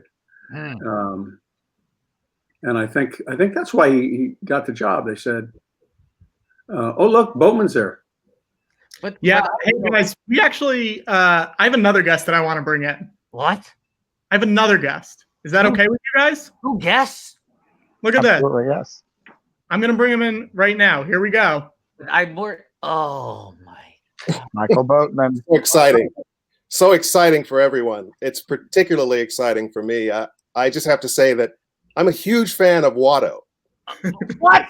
I enjoyed how you abused that kid, that horrible little blonde. Please call him what he is, a slave. I needed more from you. I want more Watto. In fact, in this whole new generation of Star Wars films, Mr. Lucas, if you don't mind my suggestion, I would never.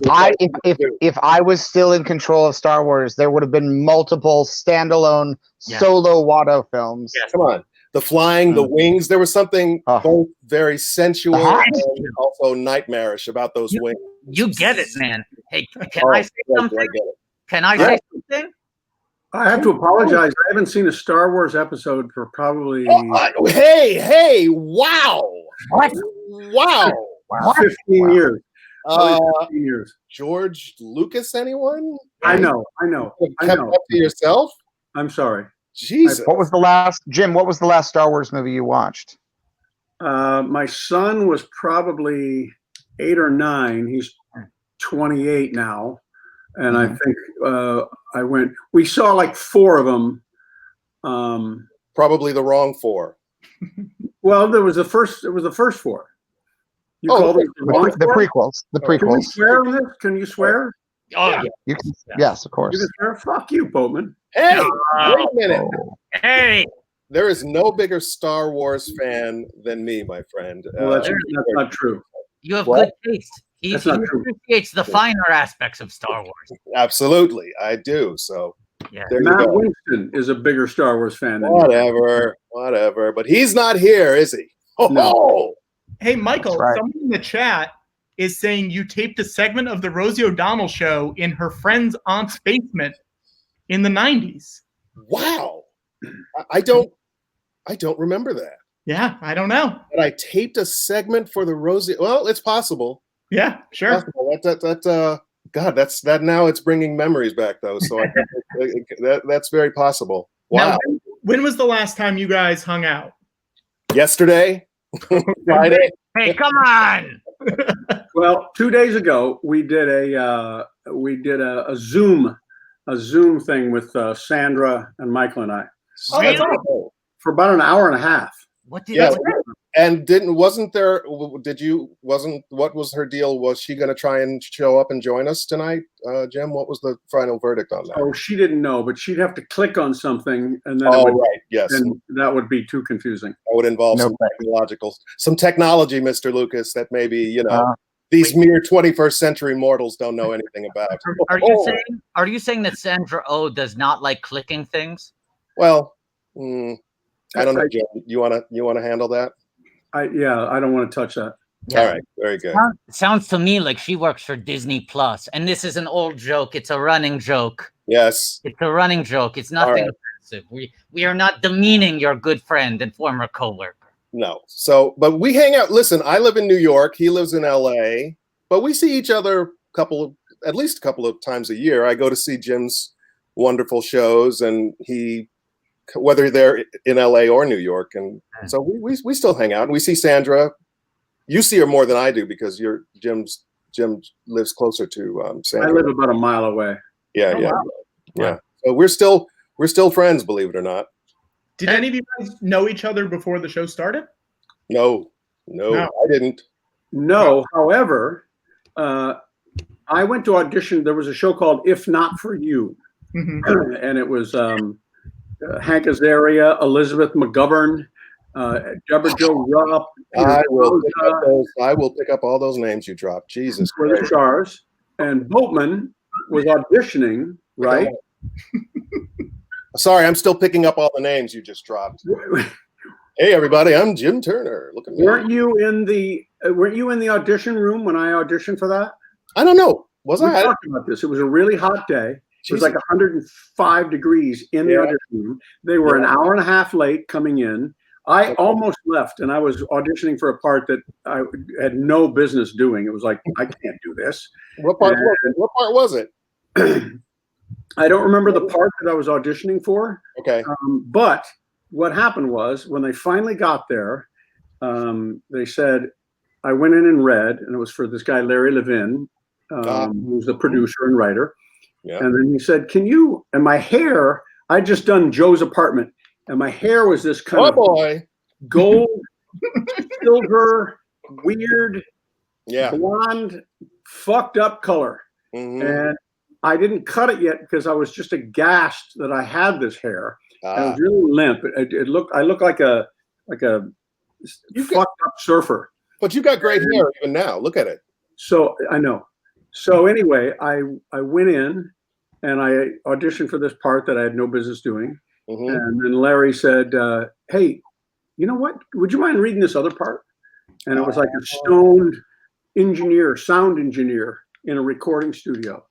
And I went out and read it to myself, and I went, "Oh man, I can do this." And it was Randy basically. So I went in and got it. Then they went to a series of best friends that Elizabeth McGovern had, and all these different people, and that didn't work. And they brought in Sandra Oh.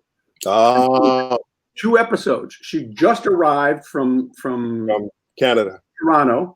And I was very friendly with her because I didn't know what the hell I was doing. And she was really great. And then when I went to audition for Arliss, she's sitting in the room, and I went, "Oh my God, hey." And we talked, and then we both got it. Wow. What's hilarious about that story is that Sandra, no. Listen, you guys are seeing it now because you're watching the whole series, but it's one of the great comedy performances of all time, and most people know her from other things now, so they don't even think about her and how funny she was on Arless. So I'm so happy that you guys are showing the episodes again, just so like all the people can get to see. We had so much freaking fun on that show.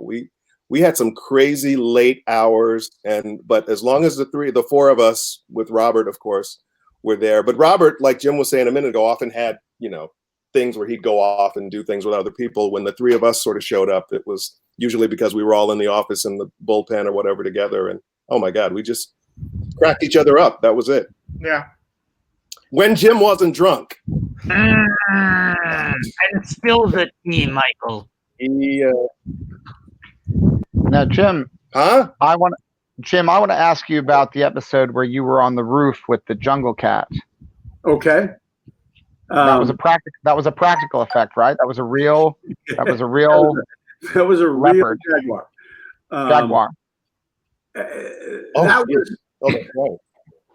That was a great day that I was scared out of my fucking mind the entire day. And as you should have been. That thing was huge. And there were 4 scenes with it. Yeah. The first one, it's sleeping, and I come in and I'm taking care of I think it's Bruce Smith's cat. He asked me to house sit for his cat. And I come in and I trip over a chain and fall next to that. And I turn and look at it. And we couldn't do a fall because you can't be surprising this animal. So what I did is I laid right next to it. Our heads are this far apart. And it was sitting there like this. And it lifted its head and went, just like that, just a yawn. And they, of course, put a and I looked in that mouth and I went, oh, fuck. That is beautiful. Beautiful. It's death. It's I got death out. on 4 legs. The next one, I'm feeding it food. It's supposed to be pills. And I'm sitting on the kitchen table throwing pills at it, and it's eating. And it wouldn't get off. It wouldn't get down from the table. And they had a wire that was like this. And this is this is years before. This is years before HBO started The Wire as a television show. Yes. This is maybe the first version of HBO's The Wire. It was the first appearance of The Wire. Yeah. They had this teeny little cable, and the trainer had leather gloves, and he'd wrapped it around his leather gloves, and he had it so that, it was a black thing that he was going to pull. Hey, whoa. This cat jumped on me. He was going to pull it off of me. Why do you bring up a black thing? What is that about? Well, because it was black. Oh, hey, there's a jungle cat. Oh, let's talk about the black man. Okay. Great. No. Hey, thanks. Sorry. So the two that were frightening, it's on the roof, and the TV goes out in Bruce Smith's TV, and I go, what's going on? It must be the antenna. And I climb up on the roof, and they had the cat on the roof chewing up the antenna. And the way they did that was they put a bunch of meat around the antenna, and they had built a platform for the crew to shoot basically over the cat's shoulder, over the cat at me, crawling at him. So I'm crawling at it. I think his name was Maggie, or her name was Maggie. Oh my God, Maggie, what did you do? And I'm crawling while she's eating meat on the roof. And I got 5 feet away, and she goes like this. Yeah. And I froze, and the trainer, who's got this cable that he's going to pull her off me, said, don't look at her. Don't look at her. Sit down. Look away. Look away. Look away. The crew can't hear any of this. They're shooting way over there.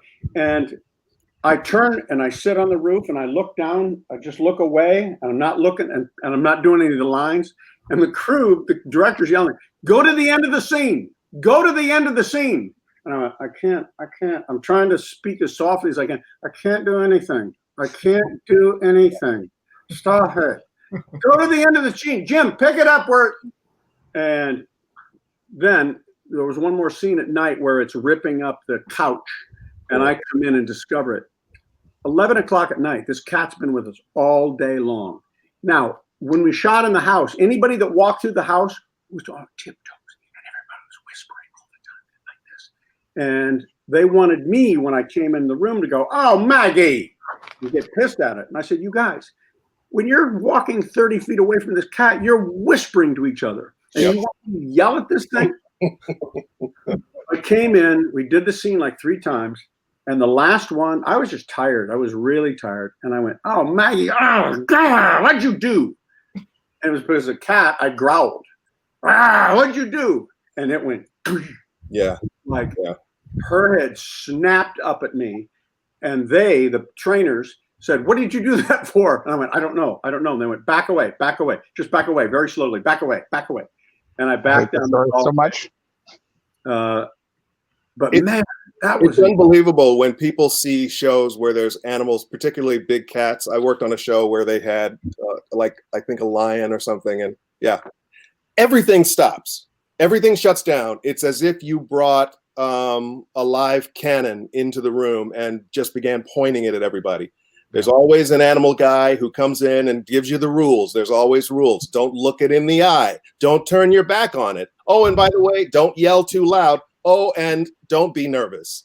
And then they bring this creature in, and when you see how, beautiful, amazing looking, and completely evolved to kill us. No question about it. Here to kill, ready to eat, and could do it in a heartbeat. And then they tell you, all right, action. and don't be nervous. It's so crazy. It's not unlike working with the Tauntauns, Mr. Well, no, I was gonna say, Michael, that sounds like exactly what it was like when Liam Neeson was on set. Oh, hey-oh! No, because that guy's got a python in his pants. Oh, if you follow the Hollywood scuttlebutt. That's what I've heard. That's Right? what I've heard. Jim, I'm so sorry. I was working as fast as I could to make fully CGI characters a reality, but I couldn't get there in time. Wow. To say I could have saved you from that experience. You could. There's no reason that cat you shouldn't have been on a real roof. You shouldn't have been with a real cat. It should have been a completely CGI character. And the problem was that Arliss season 2 just got there before I could. Wow. Right. No, 2 years later, I would have been doing that scene with you. Yeah. Exactly. Have Amazing. you seen the bull riding episode yet? No, I think that was in. Yeah.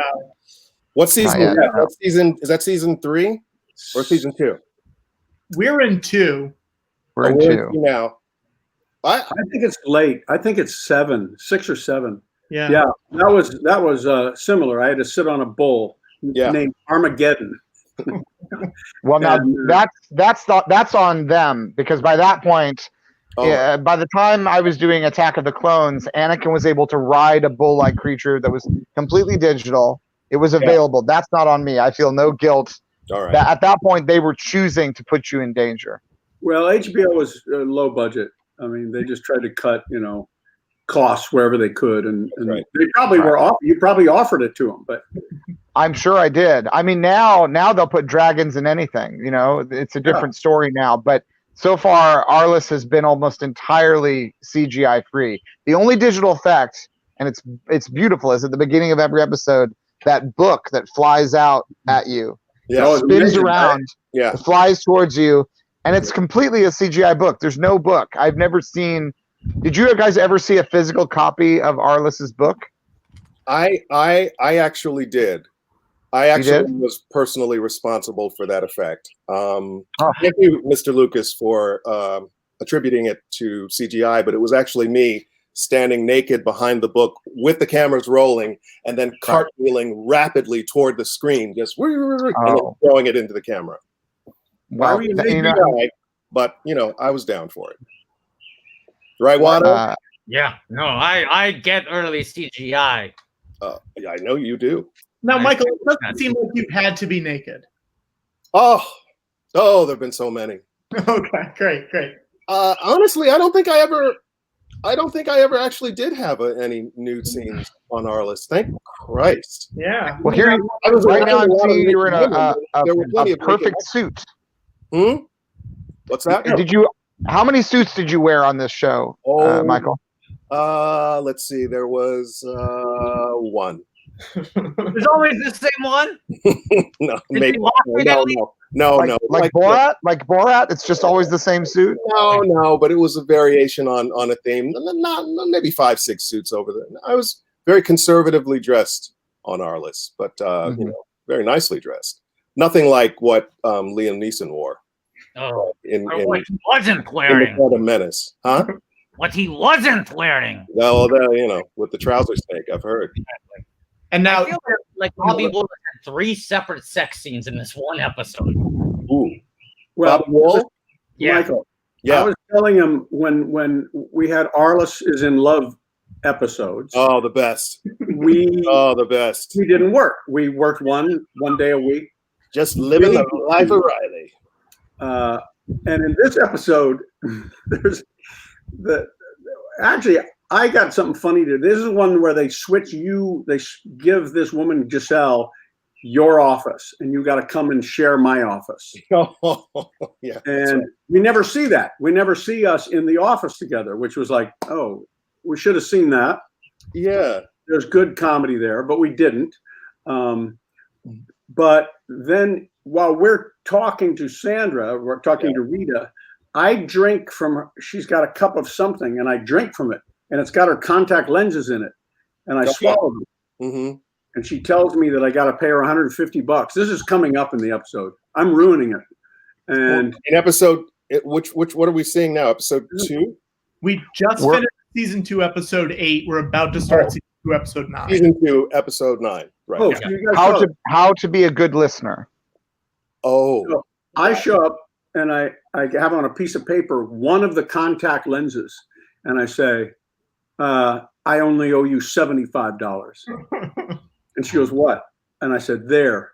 And it's her contact lens that I've shat out. And I'm giving it back to her. It made me laugh. It was really funny. And then she says, no. Oh my God, that's disgusting. And I said, well, I'll get the other one. I'm going to get the other one. It's clogged somewhere. Oh my God. We had great writers on that show.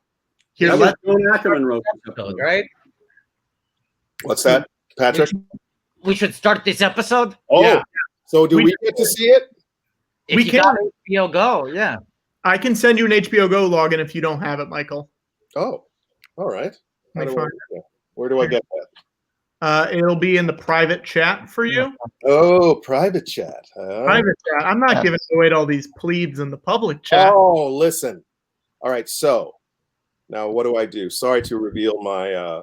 That's okay. So I sent you the website, the username, and the password. Okay. Now, while Michael is logging into HBO Go, can we do a little check on our fundraising? Yeah. Let's see where we're at. So, George, you're going to have to blow it up this episode. We have made $914.08. Wow. All right. When we reach 888, I blow up this inflatable BB-8 doll. God.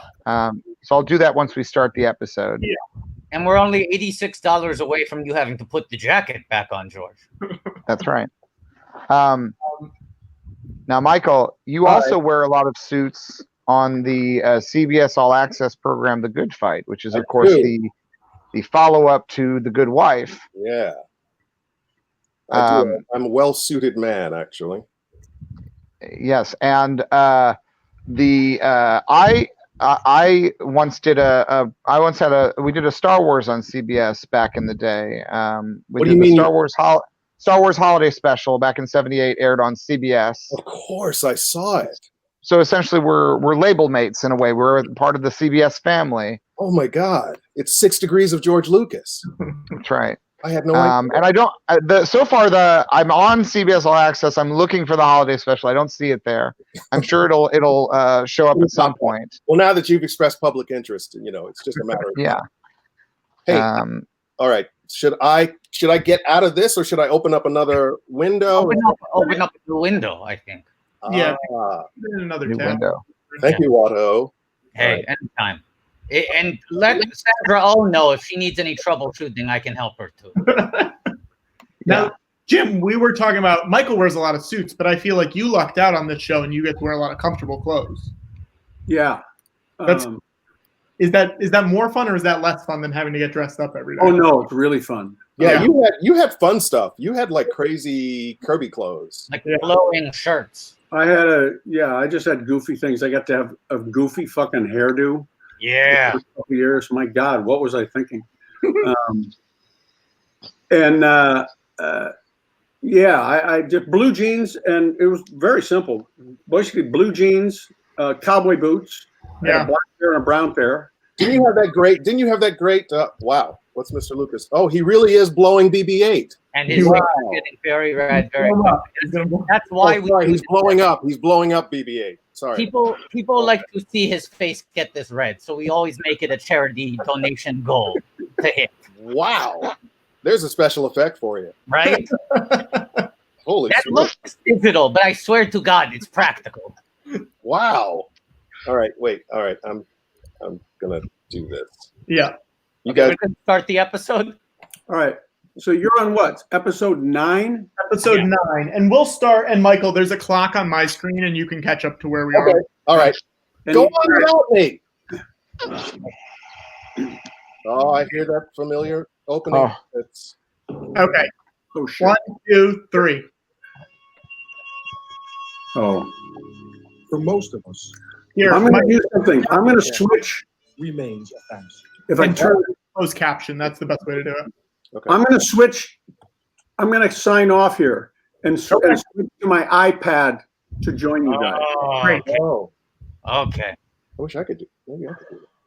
Now, George is still very red, and it does not feel like much progress has been made. I do not see the curvature that we're used to with the roundness of the belly. Oh, Mr. Lucas, I'm concerned. I'm concerned for George. Everyone always is. You're not the first, and you won't be the last. He's as red as Darth Maul. Arguably redder. Michael, I love these deep cuts. These are good. Yeah. What's that? Yeah, I love these deep cuts. You're coming out full force. I can't hear you. Listen, I'm not. I turned the sound up. Full horse. Sound on this. Now, Michael, I think you're still a special guest star at this point. Yes. Season 2? Yes. Yeah, I believe so. Yeah.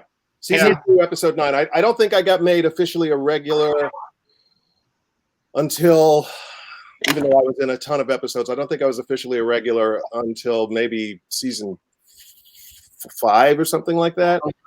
Now, Robert said that was purely an issue of you being in first position on Spin City. That's right. Yeah, that's true. I got both jobs in a very strange, almost coincidental way, like on the same day.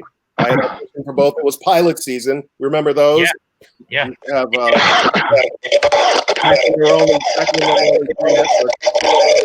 what's happening? I think that was Jim's mic. I muted him. Sorry. And so usually there's something called first position. So if you get, a gig, they have the right to say you can't do anything else. Hi, sorry guys. I think it's Jim's mic. Jim, for Christ's sake. Jim. No.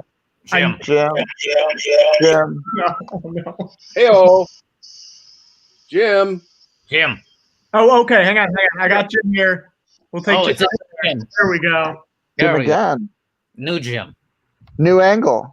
Ooh. Powerful new angle. Yeah. Oh my goodness, Jim. What a powerful new angle. I couldn't get on the HBO there. Oh, no. How's that? Is that better? Yeah, that's great. Great. Perfect. Why is this happening? Why is all right. You're back. So you're good. I will take you out from that other one.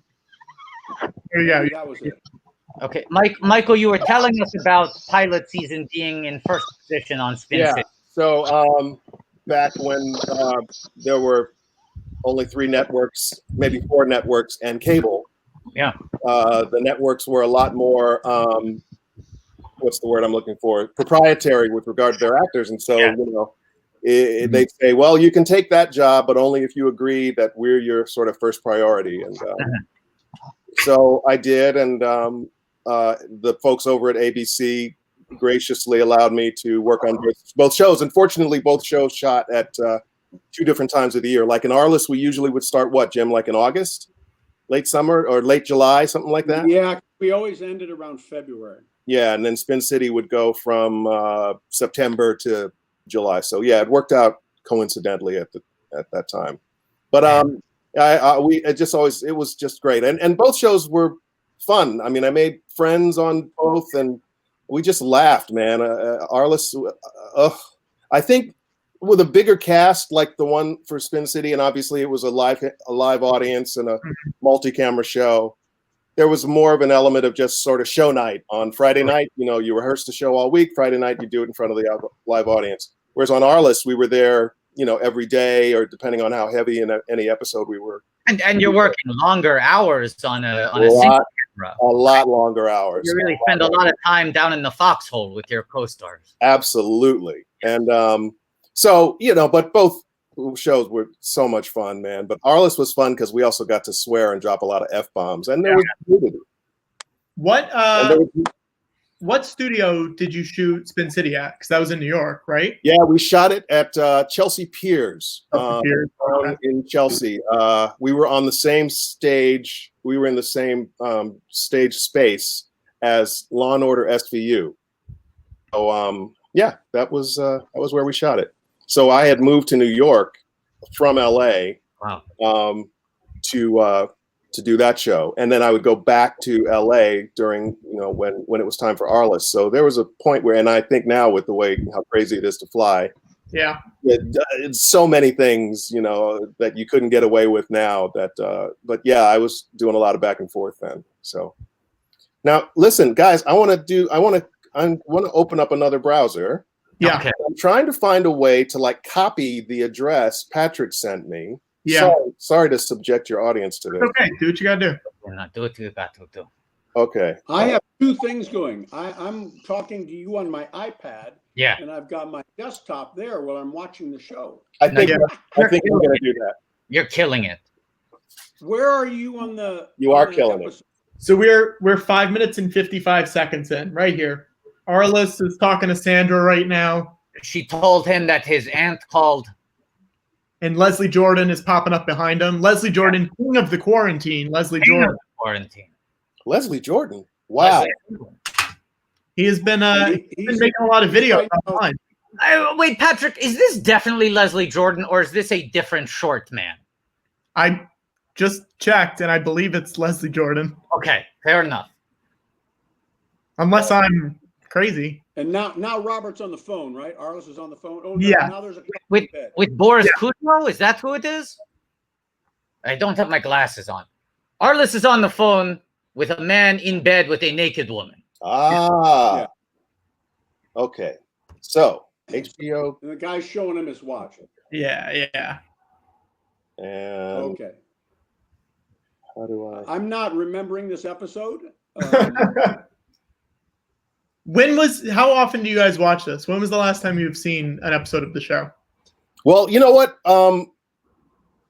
Surprisingly, I've seen it a few times because if it's on HBO Go or something like that, and you know, I go into my little exercise room to get on the treadmill or the stairs, you know, then I'll certainly watch an episode because there's a funny thing that happens where you forget what the show's about. Yes. Even though you're there, I mean, that's what happens to me, Jim. I don't know about you, but I Mr. Lucas, I don't know, maybe you're the same with the prequels, but I just forget what they're. So it's like watching it like an audience member. Like I don't know what's going to happen. Mm-hmm. You know? Fresh. Yeah, I've totally. I watched a bunch on. I've started to forget some of it now, but usually I would go back every few years and change stuff. Oh yeah, I noticed. I did do a director's cut. Yeah. A lot of director's cuts. Hey, so what do? I go to hbonow.com. Yep, and then you put in the login that I gave you. The username. Don't read it out loud. I will not read it out loud. I won't. Well, I'm looking. Is that sign in? Sorry, this is. Yep. It's hbonow.com, and then you put in the email. Oh, Michael. None of my kids are here to help me. Go to the thing that says login. What's that? Okay. He's worse than Sandra.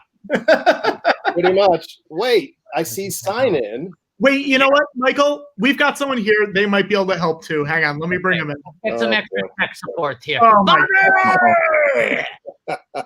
Hey guys. Man himself. There we Robert. How are you, Michael? How are you, Jim?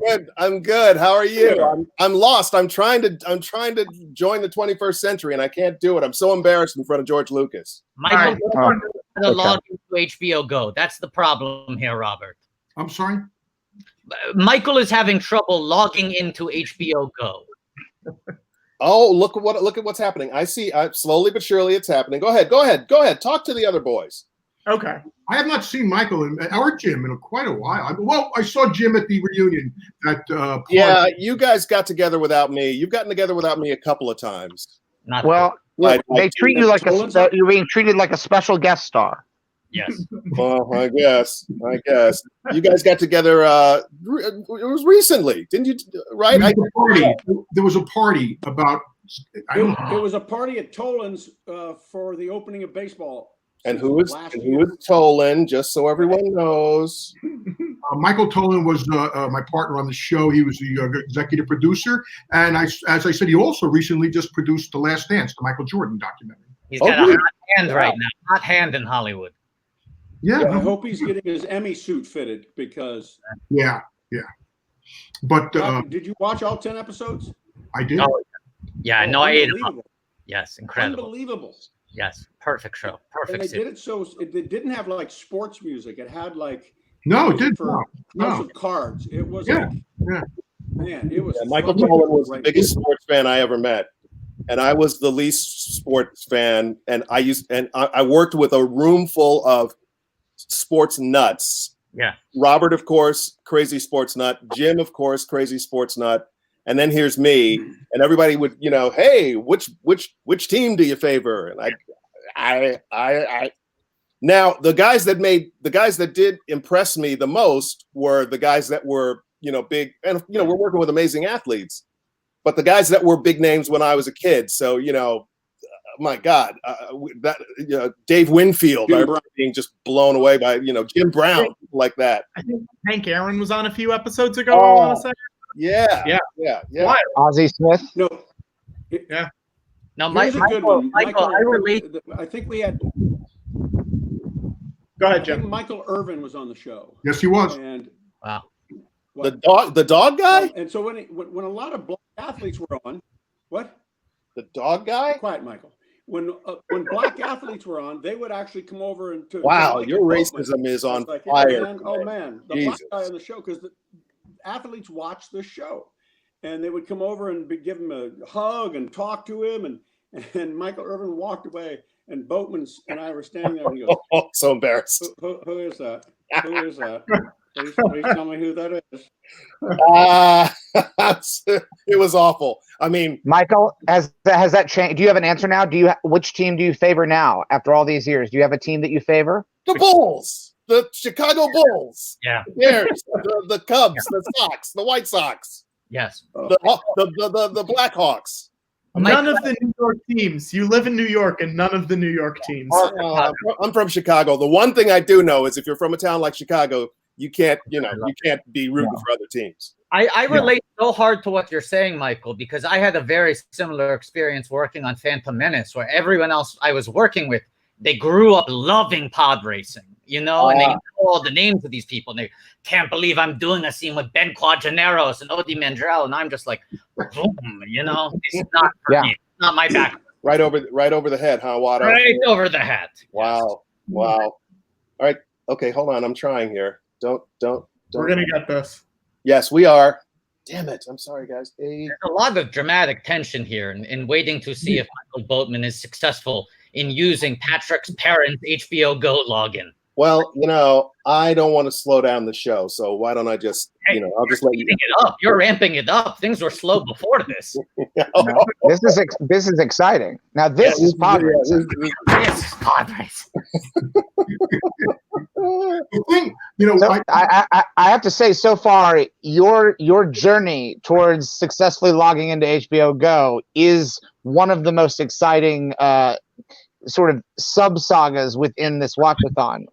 Everyone's rooting for you. Oh, good. Well, I'm glad I can provide some entertainment for someone. Let's see. Here we go. Buddy. Uh-oh. Wait a minute. Stuff is happening. Yes. I got a little story about the scene that's happening now. Yeah. All right. Let's hear it. It was Brett Favre. Are you watching this, Robert? Yeah, I'm watching it. No, but I saw everything. Watching the show? I saw everything this week. So anyway, I'm walking with Brett Favre around a swimming pool, and what I've done in the show is I've just sold I've got a bunch of money from a client to do a kids thing, work with the kids, but it's just a rich guy, and so he doesn't know that, and he's trying to teach this kid, and he's going like, "Where are the kids? Where are the kids?" And finally, he throws a football, and hits me in the crotch. Now, I played catch with Brett Favre this day, and he throws a football. It's like a lightning rod. You can't get hit in the nuts. I don't care what you're wearing. You put a car in front of you, and the crew would take turns trying to catch balls that he threw, and they couldn't. One ball went in the neighboring yard. Wow. So anyway, I said, "You guys, I'm really not into having him hit me in the nuts. How are we going to work this? Because I don't want to be in the." And then at the end of this, I never got balls signed by any athletes ever. I just didn't. At the end, I had these two nut cups in my dressing room, and I went, oh, huh. And I went out and I got Brett Favre to sign the cup. Then that became a thing. I've got 100 of them. I've got Jim Brown. I've got Nicole Kidman. I've got Will Ferrell, Nora Ephron. The only athlete that we ever had that wouldn't sign it was Dave Winfield. Oh. He refused to sign it. Huh. And Jerome Bettis was in that same show. And he said, just sign it, man. What are you doing? And he goes, I never wore one of those. He said, it doesn't make any difference. Jesus Christ. Yeah, Nora Ephron never wore one either. Yeah, no. So anyway, the scene with Brett Favre, we were just walking around back and forth and back and forth. And he said, how do you get into this, man? How'd you do this? And I said, well, you know, done this and that. And they're like, what would I have seen you in? And I said, well, I did this thing. And I thought the only thing he might have seen me do was Randy the Redwoods. And I said, I did this thing on MTV called Randy the Redwoods. He goes, what? Get the fuck out of here. Get the fuck out of here. You're Randy. Dude, you're Randy. Are you fucking kidding me? And he yells at, he had one guy with him sitting behind the camera. And he goes, dude, this motherfucker's Randy. The whole day. He called me Randy all day long. Oh my hey, God. Randy, what if you would? It was great. That's so funny. All right, I think is it coming up here now? I want to get hit. I want to. Oh, wait, Nutshot coming up. Okay, wait. Favre is winding. Here we go. He's winding up. No, it hit you in the elbow. Oh, that's right. He sees him handing me the money. Yeah, another scene. Mike. Wait, I have a question for Jim. I have a quick question for Jim. Jim, are you telling me that you never had anyone autograph your balls, but instead you started putting autographs on your balls with a ball cup? No, I never. Nobody ever wore them. I bought them. I just bought them at the Kmart across the street from where we shot. I'm sorry. I took a swing and I missed. Yeah. Robert, I wanted to show you. I got this in the mail this week. Oh, very cool. Very cool. You know, I'm watching the two of them before I got on. Yeah. And just watching the two of them together. And I like Jim mentioned, I did a lot of different things on the show. And one of the regrets I had is I never got to have as much fun as they did. I did have fun. I loved every second of it. But, you know, like I said, the first season was our rookie season, I looked at it as, you know. So, and we found out about everybody. I didn't know what everybody could do. But I sure liked the chemistry. I just always loved the chemistry from the time it was cast, which is, like I said, when I told you the Sandra story about casting Sandra. Because I didn't know what she was going to bring, and I liked that. And, of course, the diversity thing, which I was very much, was very much conscious of. I remember you talking about that even then, Robert, about, you know, before diversity was diversity. But you were right. I mean, there was, you know, we had every because of the clientele of the guy's business. Right. I just and then watching, like, I've watched, I've watched the episodes because before I come on, and which is the first time I probably watched them in 25 years, most of them.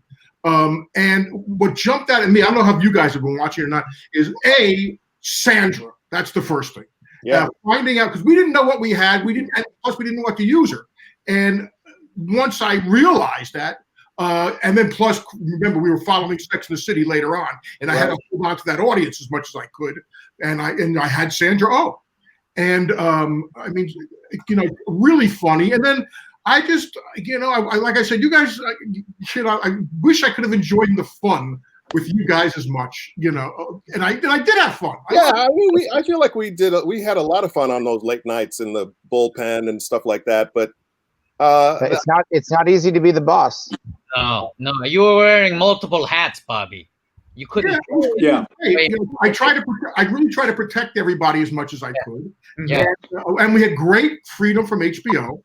Yeah. And, you know, we got to do a lot of mistakes. If I thought of us now, remember, now we haven't yet got into like season 3, and when we start getting more into social issues, we start getting into the issues, and which was great, you know, and that gave the show a lot more, to me, a lot more weight, you know. How about the amazing actor guest stars that we had? Amazing. You know, Ed Asner, and wasn't James Coburn? Wasn't that? Last thing he shot, James Coburn. Look at the episode they just had on. Reggie Cathay. Yeah. Shamar Moore. Yeah. Yep. Leslie Jordan.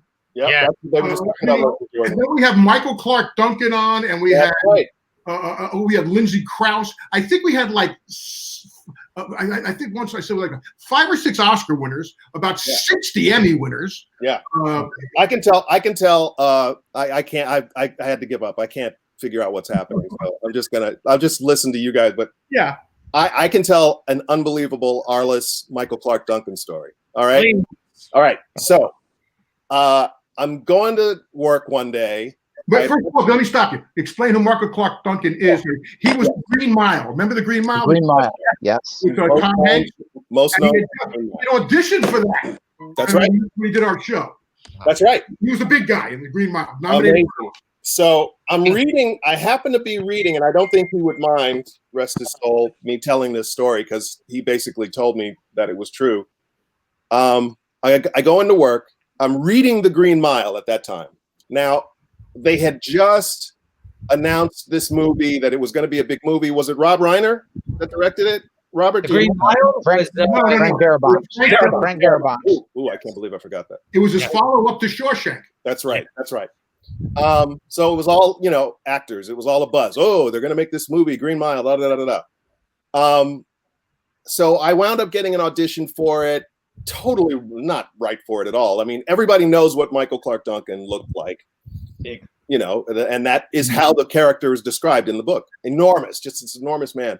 So anyway, they were talking about at the first, I guess around the first round of auditions, they hadn't found the guy. So what I had heard was, oh, maybe they're going to go to Will Smith, or, someone's like, what? Will Smith? Just wrong.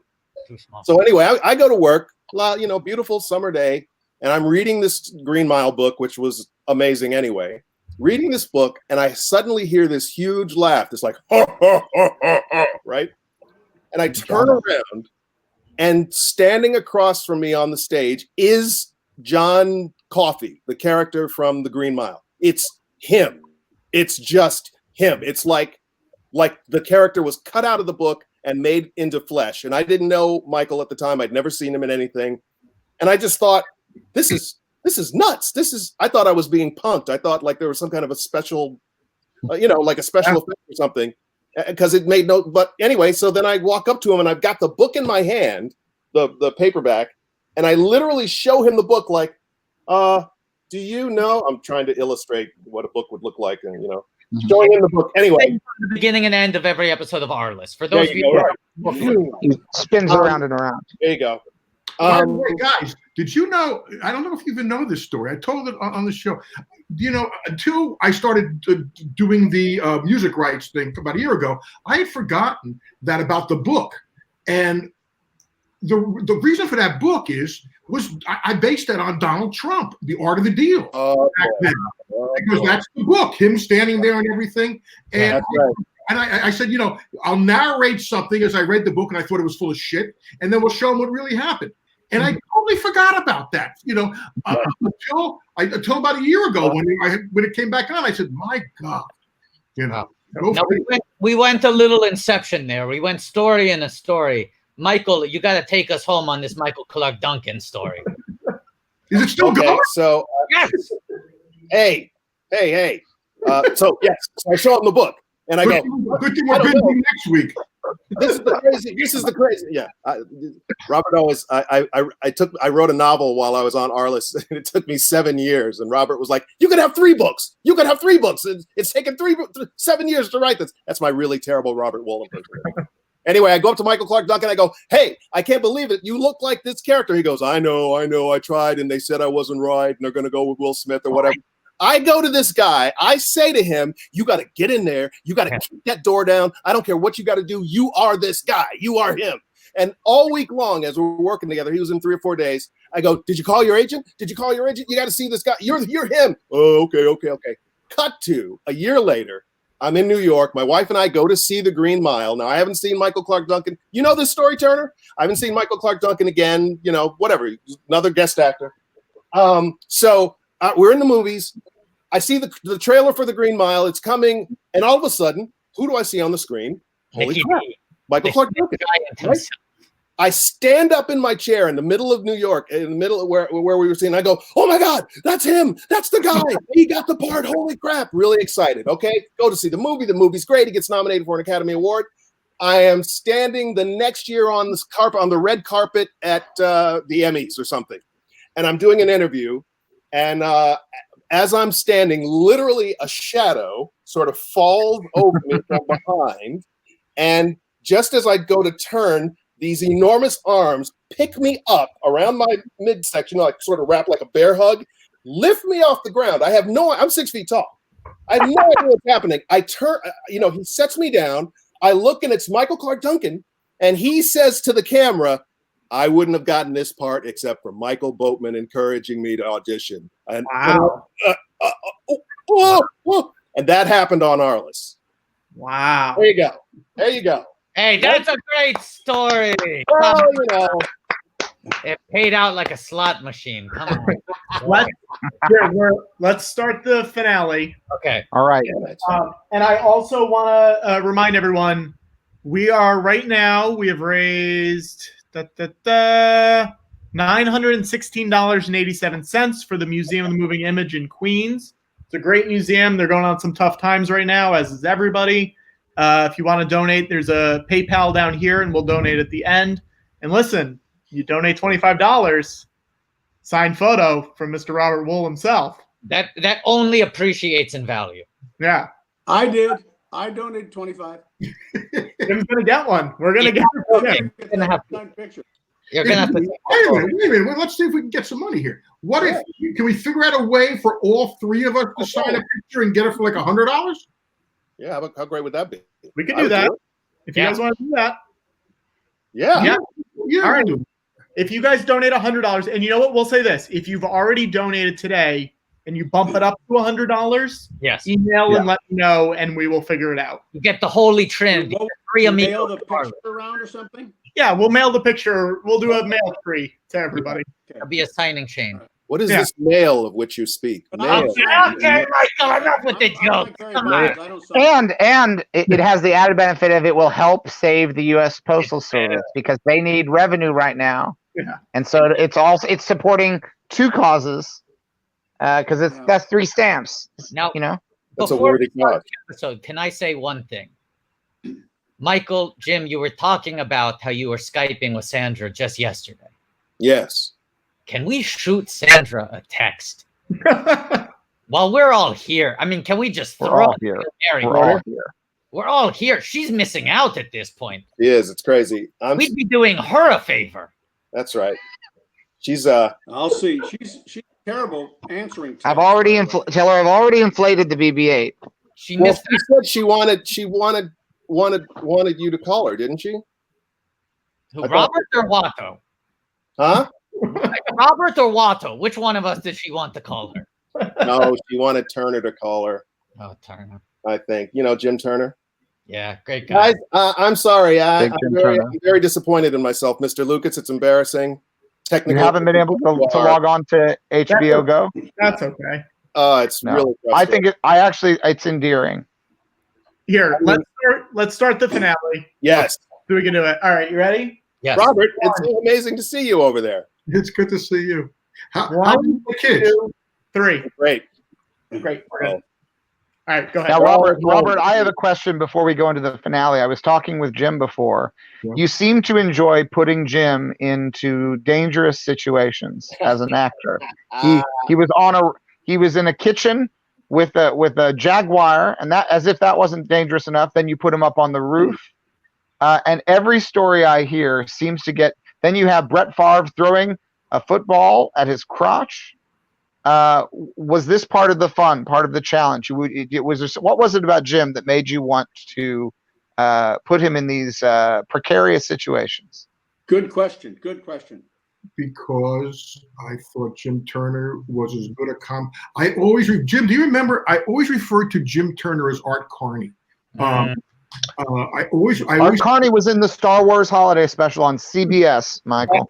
That's unbelievable. I remember that. Yeah. He was amazing. So I thought Jim Turner was a brilliant. I too knew him from MTV. In fact, I met John Payson through Jim. I just told that story. I thought Jim Turner was a brilliant. I still do think Jim Turner is a brilliant comic actor. I mean, he was just one of those. Listen, we've lost a couple, like Fred Willard and that, but I put Jim in that category. I always did.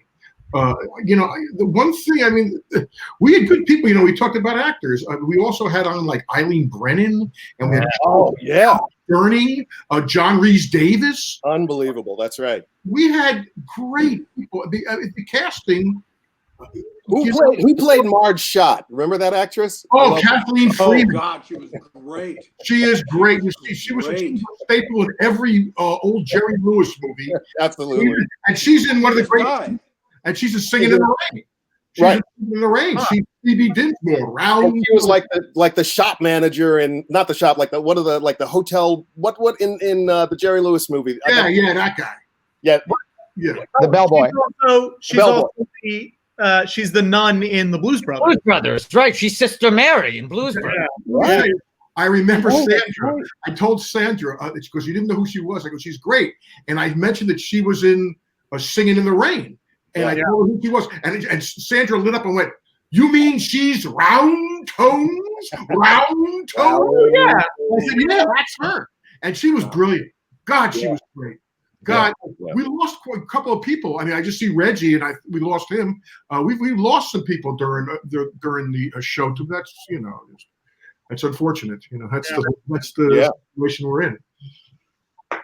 Well, wait a minute. What about the episode where one of the craziest days of my life on Arliss, just as an actor, was sitting in a room in a scene with Phyllis Diller. Oh yeah. Don Rickles. No, not Rickles. It was Phyllis Diller. It wasn't Rickles? Norm Crosby. I was Jack Carter. No, it wasn't Jack Carter. It was David Brenner, George Wallace. No, not in the scene I was in. Oh no. Yeah, I know they were on the show. I ran into George Wallace recently, and he was like, "Arliss." I was like, "Yeah." No, we saw the George Wallace episode. That was season 1. Okay. No, this was an episode. We were in the boardroom, and Phyllis Diller, Norm Crosby. I swear, I thought Don Nichols was there. Here, I'll tell you who's in that one. Dom Herrera's in it. Jeremy. I'm just going to go through everybody.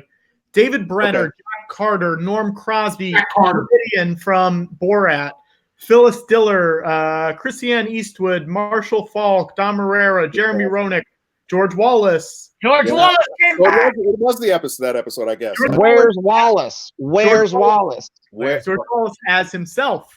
Yes. I just remember sitting in a room with some of the who started Second City? Who's the actor that started Second City? You guys. Huh? Del Close? No, Shelley Berman. Berman. Yeah. Shelley Berman was on. That's right. Yeah, right. I remember sitting and looking at all these people and talk about your confidence drying up. Phyllis Diller talked and just never stopped killing every word.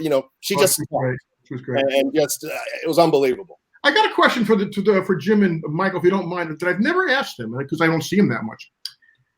How have you responded over the years to now that it's funny because now since we're back on the air, everybody's giving it a second look and saying everything else.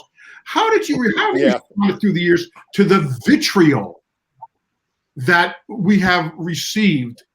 I mean, how do you find? I realize they just didn't watch the show, but how will you respond to the vitriol over the years that we received? Because we were really polarizing.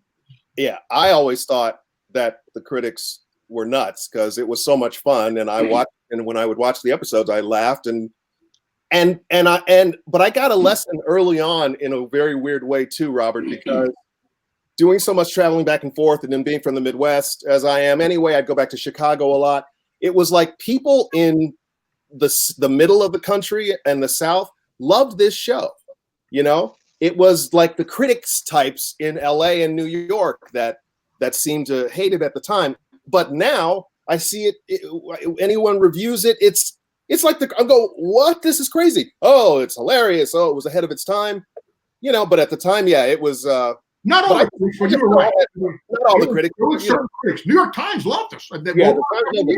I just always remember thinking we weren't we weren't in the hip kids class, you know. No, we weren't in the hip, you know.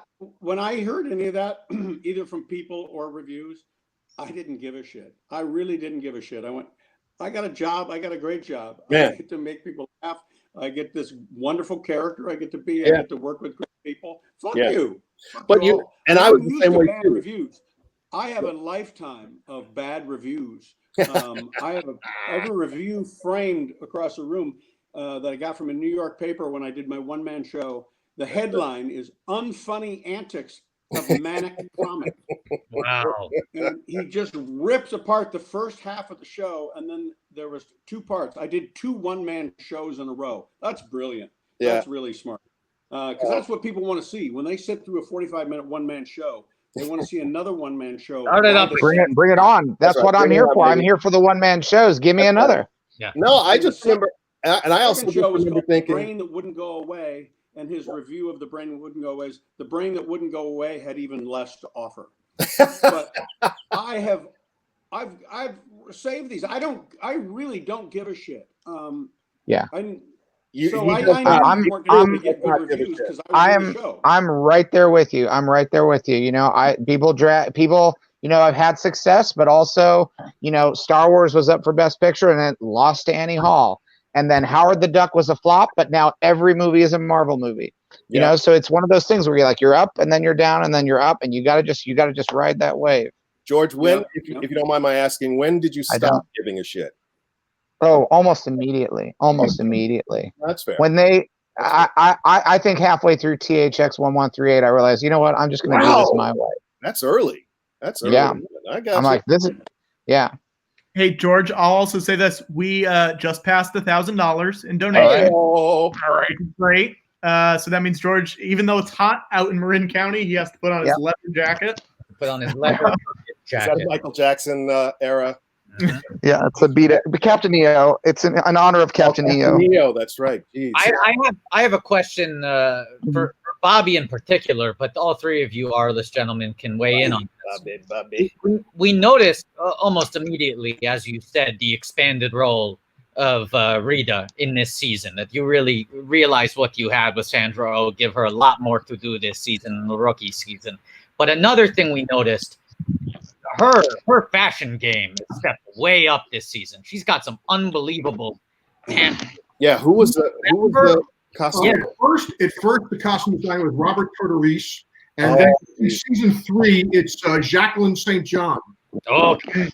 And but again, that was, you know, it's you find out what you have. You play to your strengths. It's like, you know, I use sports references, but you play to your strengths, and she was a strength. I knew all 3 of them, but with her being the woman, I could throw anything at her. Yeah. And she was that good. You know, you talk to her a lot more than I do, like you guys. What are her? You know, I've never heard her talk about this show ever. What's that? I've never heard Sandra talk about the show ever. You know what? I don't know. It's very, yeah. Oh, Can we mute? Are you all right? Are you all right? Yeah, there we go. We muted him. Don't worry about it. Let's keep talking. Oh, well, that's why I would love for Sandra to come into one of these live streams. I'd love to hear her stories.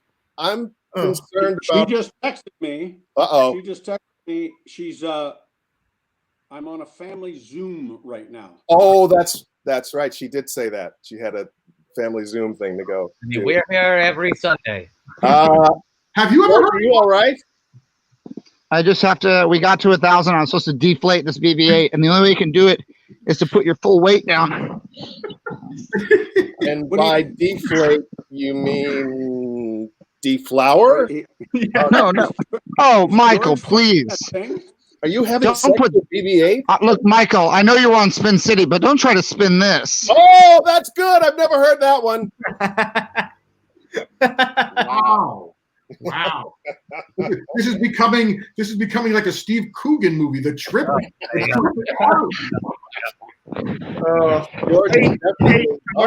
George, I actually have good news. We actually made it to $1,100, so you can take the jacket off. Take the jacket off. I don't know. Man. I'm loving seeing him in that jacket. Hey, by the way, I got to say to you guys about 1600 Pennsylvania Avenue. Yeah. Are you? Were you were? I had nothing to do with the show. I have nothing. But I got to tell you, a show getting canceled in 13 episodes is nothing to be ashamed of. I did a TV show that was all pulled off the air after 4 episodes. Wow. I wrote a show, and the show's name was Police Squad. Yes. Oh, yeah. It's one of the greatest comedy series of all time. We were pulled off the air after 4, so I'm not crapping over anybody. They canceled Police Squad after 4 episodes. I remember that show. I mean, if we do that math correctly, then that means that 1600 pen, that should be able to make what 10 hit feature films? Yes. Yeah, maybe. If Police Squad can make 3 hit movies out of 4 episodes, oh boy, then there should be at least 20 1600 pen movies. But I can't ask anybody to defollow anybody. I mean, because that I had a lot of that with Arliss, with people coming after me. So I can't ask that of anybody. Oh man, I just saw. We just want Patrick to get more followers. Yeah, we got it. Oh my God! Someone called Child Protective Services for BB-8. What's happening? Look at what's happening. BB-8 is not a child. Well, maybe to you. I just saw our beloved Robert on in a very surprising way, but not surprising in that that crossover comic book superhero show. Yeah, where you have to reinvigorate your character from Batman. What? Yeah. I keep waiting for Tim Burton to call me. Yeah. So, but that was great fun. That was great fun. Do you know who was in that very same episode, Michael Boatman? In the Crisis on Infinite Earth? Yes. The Supergirl episode, the first episode of Crisis on Infinite Earth featuring Robert Wolf.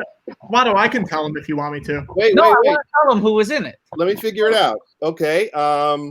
So there was Brandon Routh. Of course. Yeah. Routh.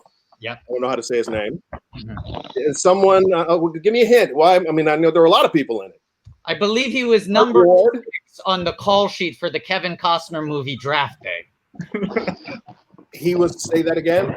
Number 6 on the call sheet. I mean, his billing is much lower. I think he had split card billing, like 15th or 20th position. But technically speaking, he was number 6 on the call sheet for the Kevin Costner movie Draft Day. I think he played a movie trivia night host. Is that what he played? A movie trivia night host in the episode of Supergirl. Yeah. Oh wow! No, I'm. You got me. You got me. I don't remember. That's why I was asking. What? I don't remember. I was asking. I feel I've been taken advantage of, Watto. I thought I had, a little. All right. BB-8 has been deflated. Real. The show starts off with Robert Wall, that amazing kind of shot behind you with the lightning and thunder, and then Burt Ward comes in, and for an old comic book guy like me, it was an old sci-fi guy like me, as I've already, ejaculated all over George Lucas here. And by ejaculated, I mean it in the verbal sense, not in the But that's what made that episode stand out to me so much. Is it's like, here's Wool, here's Burt Ward. This can't get any more exciting. And then they cut to this trivia night, and I remember being blown away, but I can't remember why. Who was it? Was it you? I don't know. Watto, I'm looking at IMDb. It says it's a guy named Griffin Newman, who people have brought up in the chat before. Never heard. Yeah, I don't know. This is Dave. This is the date that Dave Sims guy kept bringing him up. Yeah. The guy from New York. Yeah. Okay, fair enough. Oh my gosh! Wow, you guys have got me. You got me. So we're coming up on the end of the finale now, guys. Yeah, Jim. We're in the final stretch here. Jim, you got a white hat on and a leather vest. Robert, do you actually smoke cigars in real life? I used to not. Yes. Not anymore. So that wasn't a burden for you to have to. Yes. No, I smoked a lot of them then. Oh yeah, you still doing the cigar? But you didn't smoke. No, I smoked cigars in about 15 years, 17 years. Oh boy. Let me ask you this: Do you think that Arless still smokes cigars? Let's speculate into the present day. Do you think he still smokes cigars? I would say probably not. Where's he going to smoke them? Probably not. Maybe no. Probably not. I mean, I guess now's the right. Why not? Where are you guys I all? mean, maybe if you, Yeah, I think there'd be like a cigar. What do you call yeah, it? or outside maybe. Outside or cigar clubs, you know. Yeah, I guess maybe. Yeah. Now here's my question. So it all depends if Arliss had a health scare or not. Well, there you go. That's right.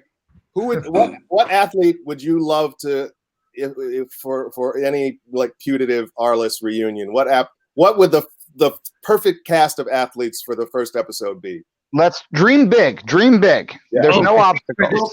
two of them were on all the time. Clemens and Bonds. Yeah. Who else? Well, Jordan. Oh. And we never got him, right? No, we stole a shot of him for the credits later on. Right, but we never got him in an episode. No. Yeah. No, you haven't got him yet. Yes, that's right. Yeah, right. We got Jack. You know Billy Dean King, but let me see, who else would I really? Roy Jones Jr. was the best actor. I'd like to get Tiger's first wife on. Yeah. I'd like to get Tiger's first wife on. I like the characters that were more off to the side. I like, I like the characters in the world of sports as the joke went. I was more interested in that than the stars. And so most of the times they were there for texture and than anything else, because it slowed us down. And a lot of times I would say, if you're not part of the plot, you're part of the problem. Yeah. But as we keep going, it gets better how we got to use it. We know our game got better. And and we only lost one writer. The only writer we ever lost was Kevin Falls. We lost Kevin Falls, yeah, that's right. To the West. I remember, speaking of slowing down, and I don't know if we should mention his name, but there was an athlete actor. First of all, he had been a professional actor, and then he made a career as an actor. He had been a professional athlete, sorry. Then he made a career as an actor. So you assumed the guy would know what he was doing. You remember this, Robert? It was like early on, and I want to say the first season. It could have even been one of my first or second days there. But we were in a scene with Jim Alex, what's his face? Harris? Alex Harris. Yeah. He was having trouble. He was having difficulty. He was having a hard time remembering his lines, which is perfectly, it happens to all of us, but that was not a good day. I'll tell you, there's in season 3, I think it's season 3, we did a thing with like Little Penny was a doll that was big with Nike at the time. And we did a little thing. Little Penny Hardaway. Right, Trash T. We had Trash T. You remember the one Trash T? Yeah. Well, anyway, we had a guy there who played, I think, the head of a gang. Yeah, it was the head of a gang. Later on, do you remember this guy? Because he was the guy who was at a Halloween party one night, and he had a gun, like a toy gun, and the police came in and shot him. Yes. You remember that guy? He was on Arliss. The police came in and they thought he had a gun. That's right. A Halloween party, and they killed him. In the Hollywood Hills, right? Yeah. Jeez. Yeah. Right. Oh my God. I forgot about that. That's crazy. The 90s were crazy, man. I mean, we think now it's crazy too. But the 90s was its own kind of particular craziness. Wow, what's happening? George, why are you It's getting dark here in Marin County. Oh, very good. Are you at Skywalker Ranch? Oh yeah. Yeah. Nice. Now, Michael and Jim, we haven't had you on the stream before. We've had Robert here before. We pitched him something already. We would like to pitch it to you while you're here. All right. As the two of you may know, we're going through a bit of a crisis right now, right? Okay, production is shut down. So an emphasis is being put on animation. What can you animate? What can you animate fast? Now, we also know 2 other facts. A, every sitcom is getting rebooted. Yes. B, the biggest star in television right now is Baby Yoda. So we want to formally pitch Baby Arliss. It's an animated series about what all these characters were like as little babies negotiating deals with other baby athletes. And we still have, stories about cocaine and hookers. Absolutely. You must. You must. I'm in. Love. Count me in. Oh man. We can. Jim's a little more concerned. Whoa! What's like? Oh. Oh wow! Now this is okay because there's always whenever you make an animated spin-off of a live action show, you always have to bring in an element that was not possible in the live action version. That's all. That's one of the benefits of it. You know, when they did an animated Happy Days, Fonzie had a cool dog who wore a jacket. Not possible in the live action version. Very possible. Michael Boatman, I know that your character is not named Boatman. Right. But we can make you a boat man in animation. We can do anything. Even beyond that, a boat baby. It would be a missed opportunity to not do it. I would do anything. The sales they make for Thomas the Tank Engine, we'd be leaving money on the table. Absolutely. I'm down. I would love to. That would be a real challenge, a real stretch for me as an actor to sort of, try to figure out the emotional life of a boat, a real actual boat. Yeah, I'm down. Count me in. Now I have a third pitch. Now, Jim, your character on Arliss, of course, was named Kirby Carlile. That's right. But he was a human being. Now, once again, in the world of animation, this feels a little limiting. Now, I don't know if you know this, but Kirby is also the name of a very popular Nintendo character who is like a pink cloud with a smile. Oh. Okay.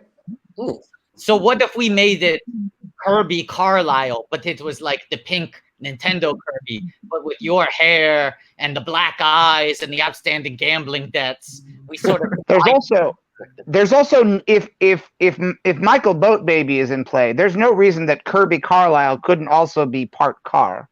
That is also true.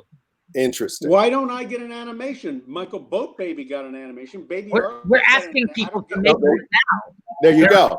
This is what Kirby looks like, and we're telling our viewers, we want you to make artwork. Take Kirby, make him Jim Turner, but also make him a car. He needs to do all three at the same time.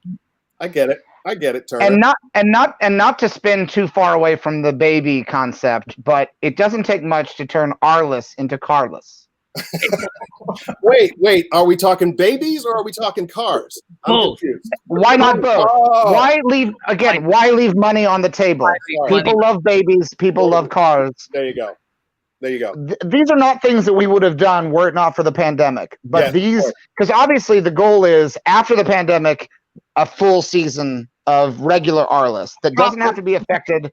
None of this has to be pure canon.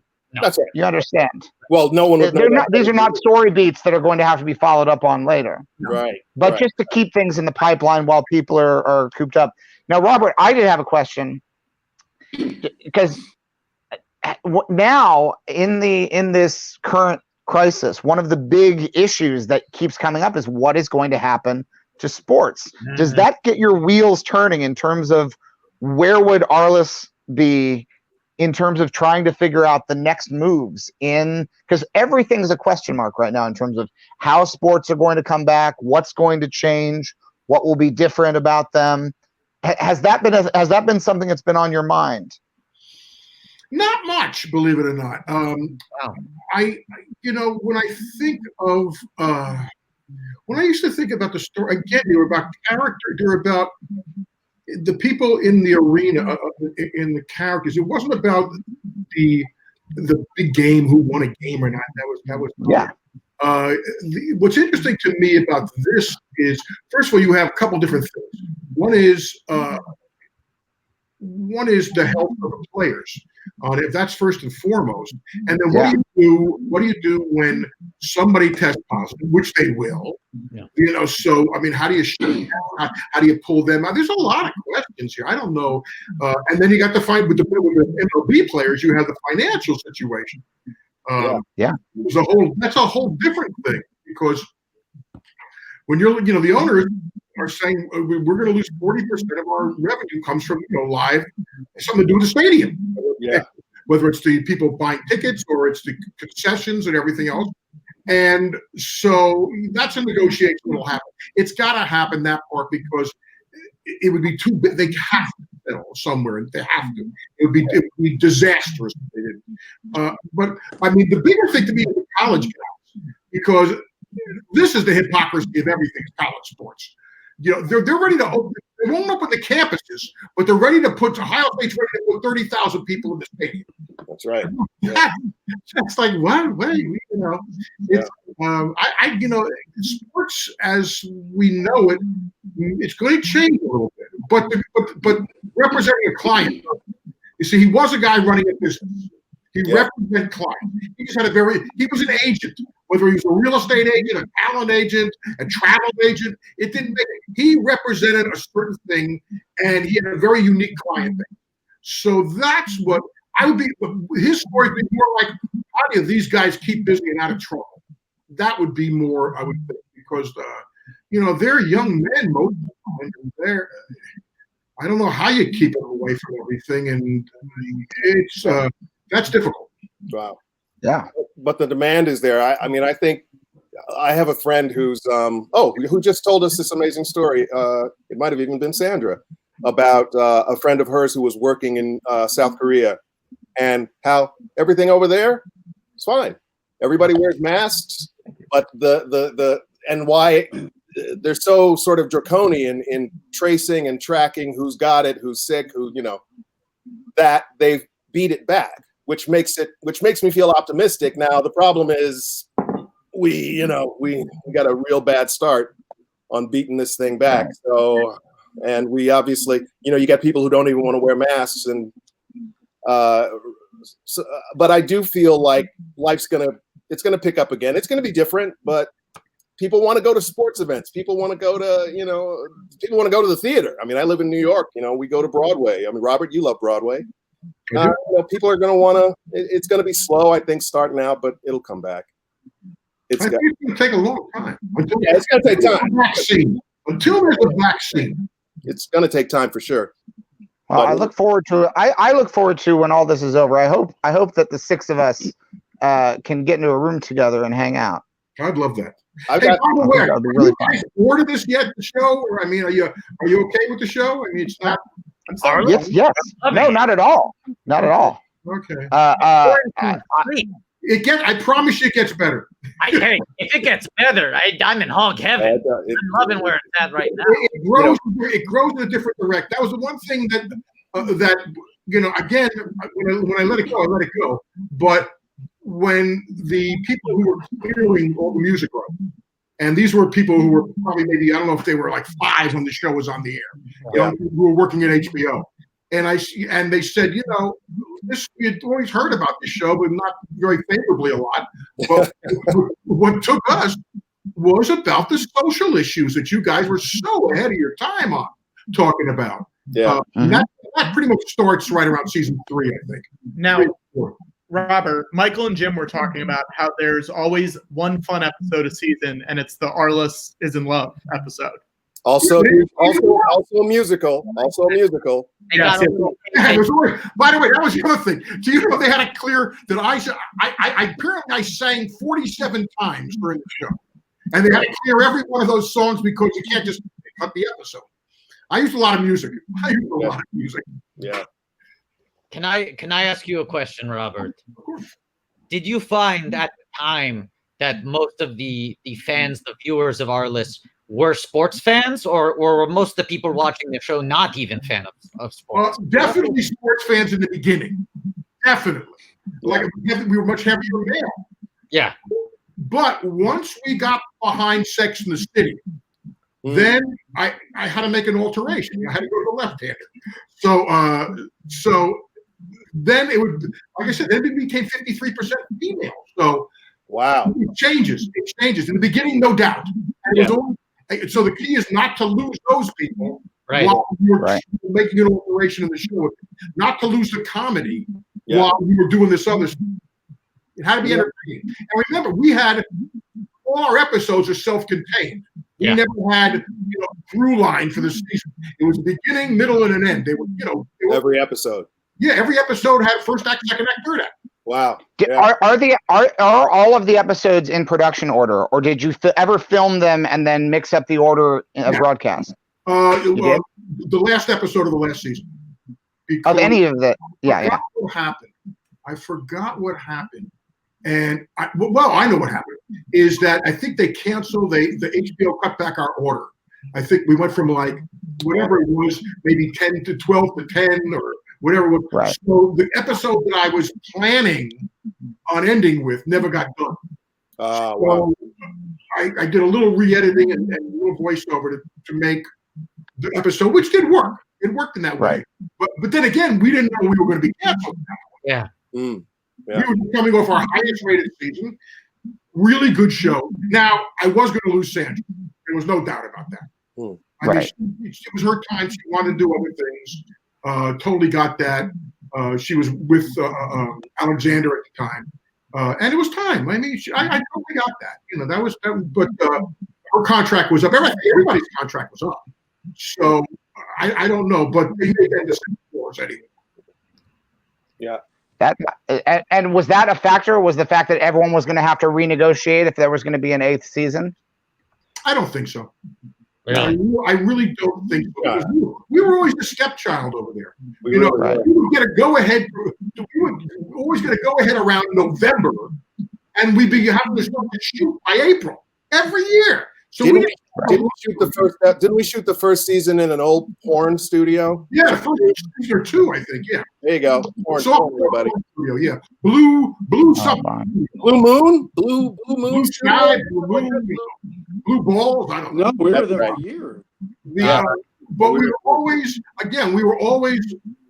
why we didn't get our best episodes on in time. Like the season 2, I wanted to open up the season with the bowler, crazy bowler, the Dennis Rodman bowler. I have a question about that one too. That episode was, I believe, a year before The Big Lebowski. Wow. Yeah, probably was. And and there's so many things that it looks like The Big Lebowski. It almost looks like they take things. Do you think that was parallel thinking, or do you think that you had an influence? No, I don't think so. Because you have a crazy bowler who's dancing and licking the bowling ball. That's of course. That was actually a play. I remember I told you how we would take an athlete and then change the sport. That was basically Dennis Rodman at the time. Yeah. Gotcha. And then I watched ESPN one time, and they had the national gymnastics on, and I was watching this guy doing these flips. And I'm saying, "Oh, I got an idea. Because this guy's going to give me something visually where he can do all this shit, which is kind of fun." Yeah. So this guy went from the national championships to becoming this Dennis Rodman-esque because he could do all these, great gymnast things. Yeah. So that was a good episode about going to the White House, and that was supposed to be the opener, which the critics would have seen. And HBO in the beginning said, "No, this is the only fight I ever had.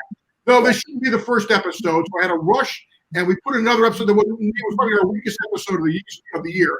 But because we were on first, that we had to get it out there. That also hurt us a little bit. Right. Yeah. Well, I was just remembering how, Robert, when you said about when you said that, he promised that the show would get better. It was interesting how the tone shift for the first season, for the way the show shifted in tone from the first season. Yeah, I guess probably to like the third, where it just got zany, but also we did stay on to get onto the social issues a lot more around that time. But it just got more and more fun, man. It just got broader and crazier. And Michael, when do you stop being a special guest star? Season 4 or 5 or something. I was in a bunch of them, but I wasn't technically a regular until 4 or 5, maybe. I don't remember. I thought it was earlier. It could have been because I was there so much. I was really just sort of. It was just a weird legal thing, I guess now. But so I'm not in all the episomes, but I'm in most of them for sure. You're in almost every we've seen so far, if not yeah. every. What the hell are you doing? I'm still trying to figure out why. What am I looking at? And why is my angle been like now? I'm looking way to the left of my iPad. Wow. I'll tell you why. Wait. Is your iPad this way or this way? Ah. Because if it's this way, the camera's over here. Yeah. This is the best part of the live stream right now. This discussion is my favorite part. Yeah, look at that. Now you're a Quibby. There you go. Well, no, that's not right either. Hey, so what? You guys are literally going to watch the entire series. We're already 2/7 of the way through. 2 seasons down, 5 to go. I love that. And you gentlemen are welcome any Sunday you wish to drop by and say hello, even if it's just for a moment. Any given Sunday. I'd love to. I want to ask a question. The episode you're watching right now is Oscar De La Hoya. Or no, actually, I'm watching because it just kept playing. You're going into season 3. You're going into season 3. That's not until next week for us. Please don't spoil it. Easy. Which episode was De La Hoya on? I think couple times. 301. Hey, you know what was interesting last week, guys? I haven't seen it since as I talked with them. Is Kobe? Yeah, Kobe at 17. The first thing, he just signed his contract a week earlier. Yeah.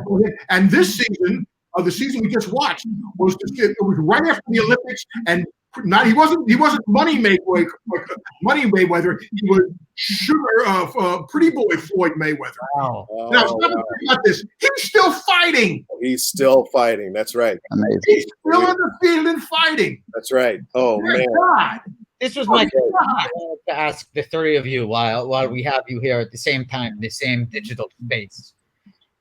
Did you find, because you were talking about with the critics not liking the show and the public loving it, I mean, the weirdness of people being very divisive on the issue, were there ever any like fans of the show you met who surprised you? Well, with me, I told you know the Fran Lebowitz story, and you also had I remember, you know who David Halberstam was, the great author. He wrote Yes. The Best and the Brightest. Best and the Brightest about Vietnam. Yes, and he wrote all these great sports books. And my wife and I were at a restaurant, and he walked across the restaurant to introduce himself to me. I was walking down 57th Street one day, and as I walk, Neil Simon stopped me on the street to talk about the show. Wow. And then I was in the mixing room one time, and David Milch, this is before Deadwood, Okay. came over to me and he introduced himself to me and talking about the show and how he goes, they're not realizing it, but you're changing stuff. Wow. I see it. They don't, they're missing the bigger picture. And I mean, so yeah, people, they were quite, and those people were the ones who, these are idols of mine. So yeah. So that makes you feel good. Wow. Jimbo, do you see what's happening on the screen right here? I just took a picture of it. Great. Kirby, it took forever. It took a long time. That's all right. That's good. It's good though. Yeah, but you're the only one who's in motion. The other two, Bobby and Michael, got still images. You got full movement here. Yeah, we are already. This is practically locked animation. I'll say this. He's not a car. Yeah. He's not a car. It's true. Hey guys, who was the biggest asshole that we had on the show? Oh, I know we had some, man. Who did we talk about? There had to be some. People were usually. You know who wasn't cool? Oh. The gymnast. Strangely enough, that Russian gymnast. Oh yeah. What's her name? Yeah. And I don't know what I can say and what I can't say. I don't want to get sued. But not what's happening? What's happening? Jim. Oh, Jim. Oh, he's showing us a picture. This person that I remember. Carl's poster. Yes. This guest star that I remember came to the. So I'm going upstairs because I got to turn the oven on to make pizza tonight. All right. Now this live stream just got exciting. Jim Turner is going upstairs to make pizza. You got a steady cam shot. There you go. No, I remember this gymnast, I believe. She came to the show and she had one line and couldn't get it. And I'm pretty sure there was some vodka involved. Let me put it that way. And I'm not saying that stereotypically. Russian. Wow. Do you remember the episode with Bruce Hornsby? Yes, of course. I love Bruce Hornsby. He couldn't believe that I was a fan. I walked in, and I had just bought his album that had been out that year, whichever the album was. And I go, Mr. Hornsby, I'm a real fan of your music. And he goes, yeah. And I go, no, I really love your music. He's like, yeah. Then I named one or two songs, and he went, and obscure songs, not the ones that everybody knew from the radio. And he went, oh, you really are a fan. Well, let me show you how. And then all of a sudden, I met some great people. But in terms of who's a jerk, I don't know. Bruce, I don't think Bruce had a very good time on the show. And he didn't seem like a happy man. I do remember that. But here's what I remember, Jim, is that the next week, we had Bruce Hornsby on the show, and the next week I was thinking about hiring Glenn Fry. Yeah. And Jim said, You sure after this week you want to hire another rock star for an actor? And we did hire Glenn, and of course Glenn became one of my handful of best friends. Oh wow. Yeah. So that was Yeah. I know we had to have some big egos, but a lot of those guys, a lot of people were I mean, we had Dave Winfield, that was a name for me, and we had him on, and I had a scene with him, and I just remember, like, you know, I think in the scene I was sort of supposed to like pat him on the shoulder to make him turn around, like, oh, Mr. Winfield, and turn around, it's Dave Winfield. I patted him on the shoulder in the scene, and it was literally like grabbing a brick. His shoulder wasn't even human. And I said, holy crap, that's amazing. And he goes, yeah, I like to keep him safe. Dave Winfield, who could have played basketball, football, baseball. He got, you know, that I knew that much. So I met some amazing people. Gentlemen, I think we have to log out because George has a hard out tonight. Yeah, I'm 76. I got to take a shower and go to sleep. We've seen his heart out tonight. Believe me. He's about to shower on camera. I think. But George, Jim, Robert, thank you so much for joining us. You're welcome. Thank you so much. Great, you guys. Thank you so much for having us and for watching. Do it again. Yeah. Do it Yeah, and we'll be, Do it again. Yeah, we'll do it again. I'll come on. absolutely. Season three next week. Thanks to everyone who donated to the Museum of the Moving Image. You can still give donations anytime. Yes, absolutely. Great institution. We will be back again every given Sunday. Everyone. Yes. All right. We lost Turner. He's cooking. He's cooking. Enjoy. Turner, show us a little bit of that pizza. You got any of the pizza makings? Yeah, I'll come back anytime, guys. Thank you. That's great. Robert, good to see you. Bye, guys. Bye. Bye.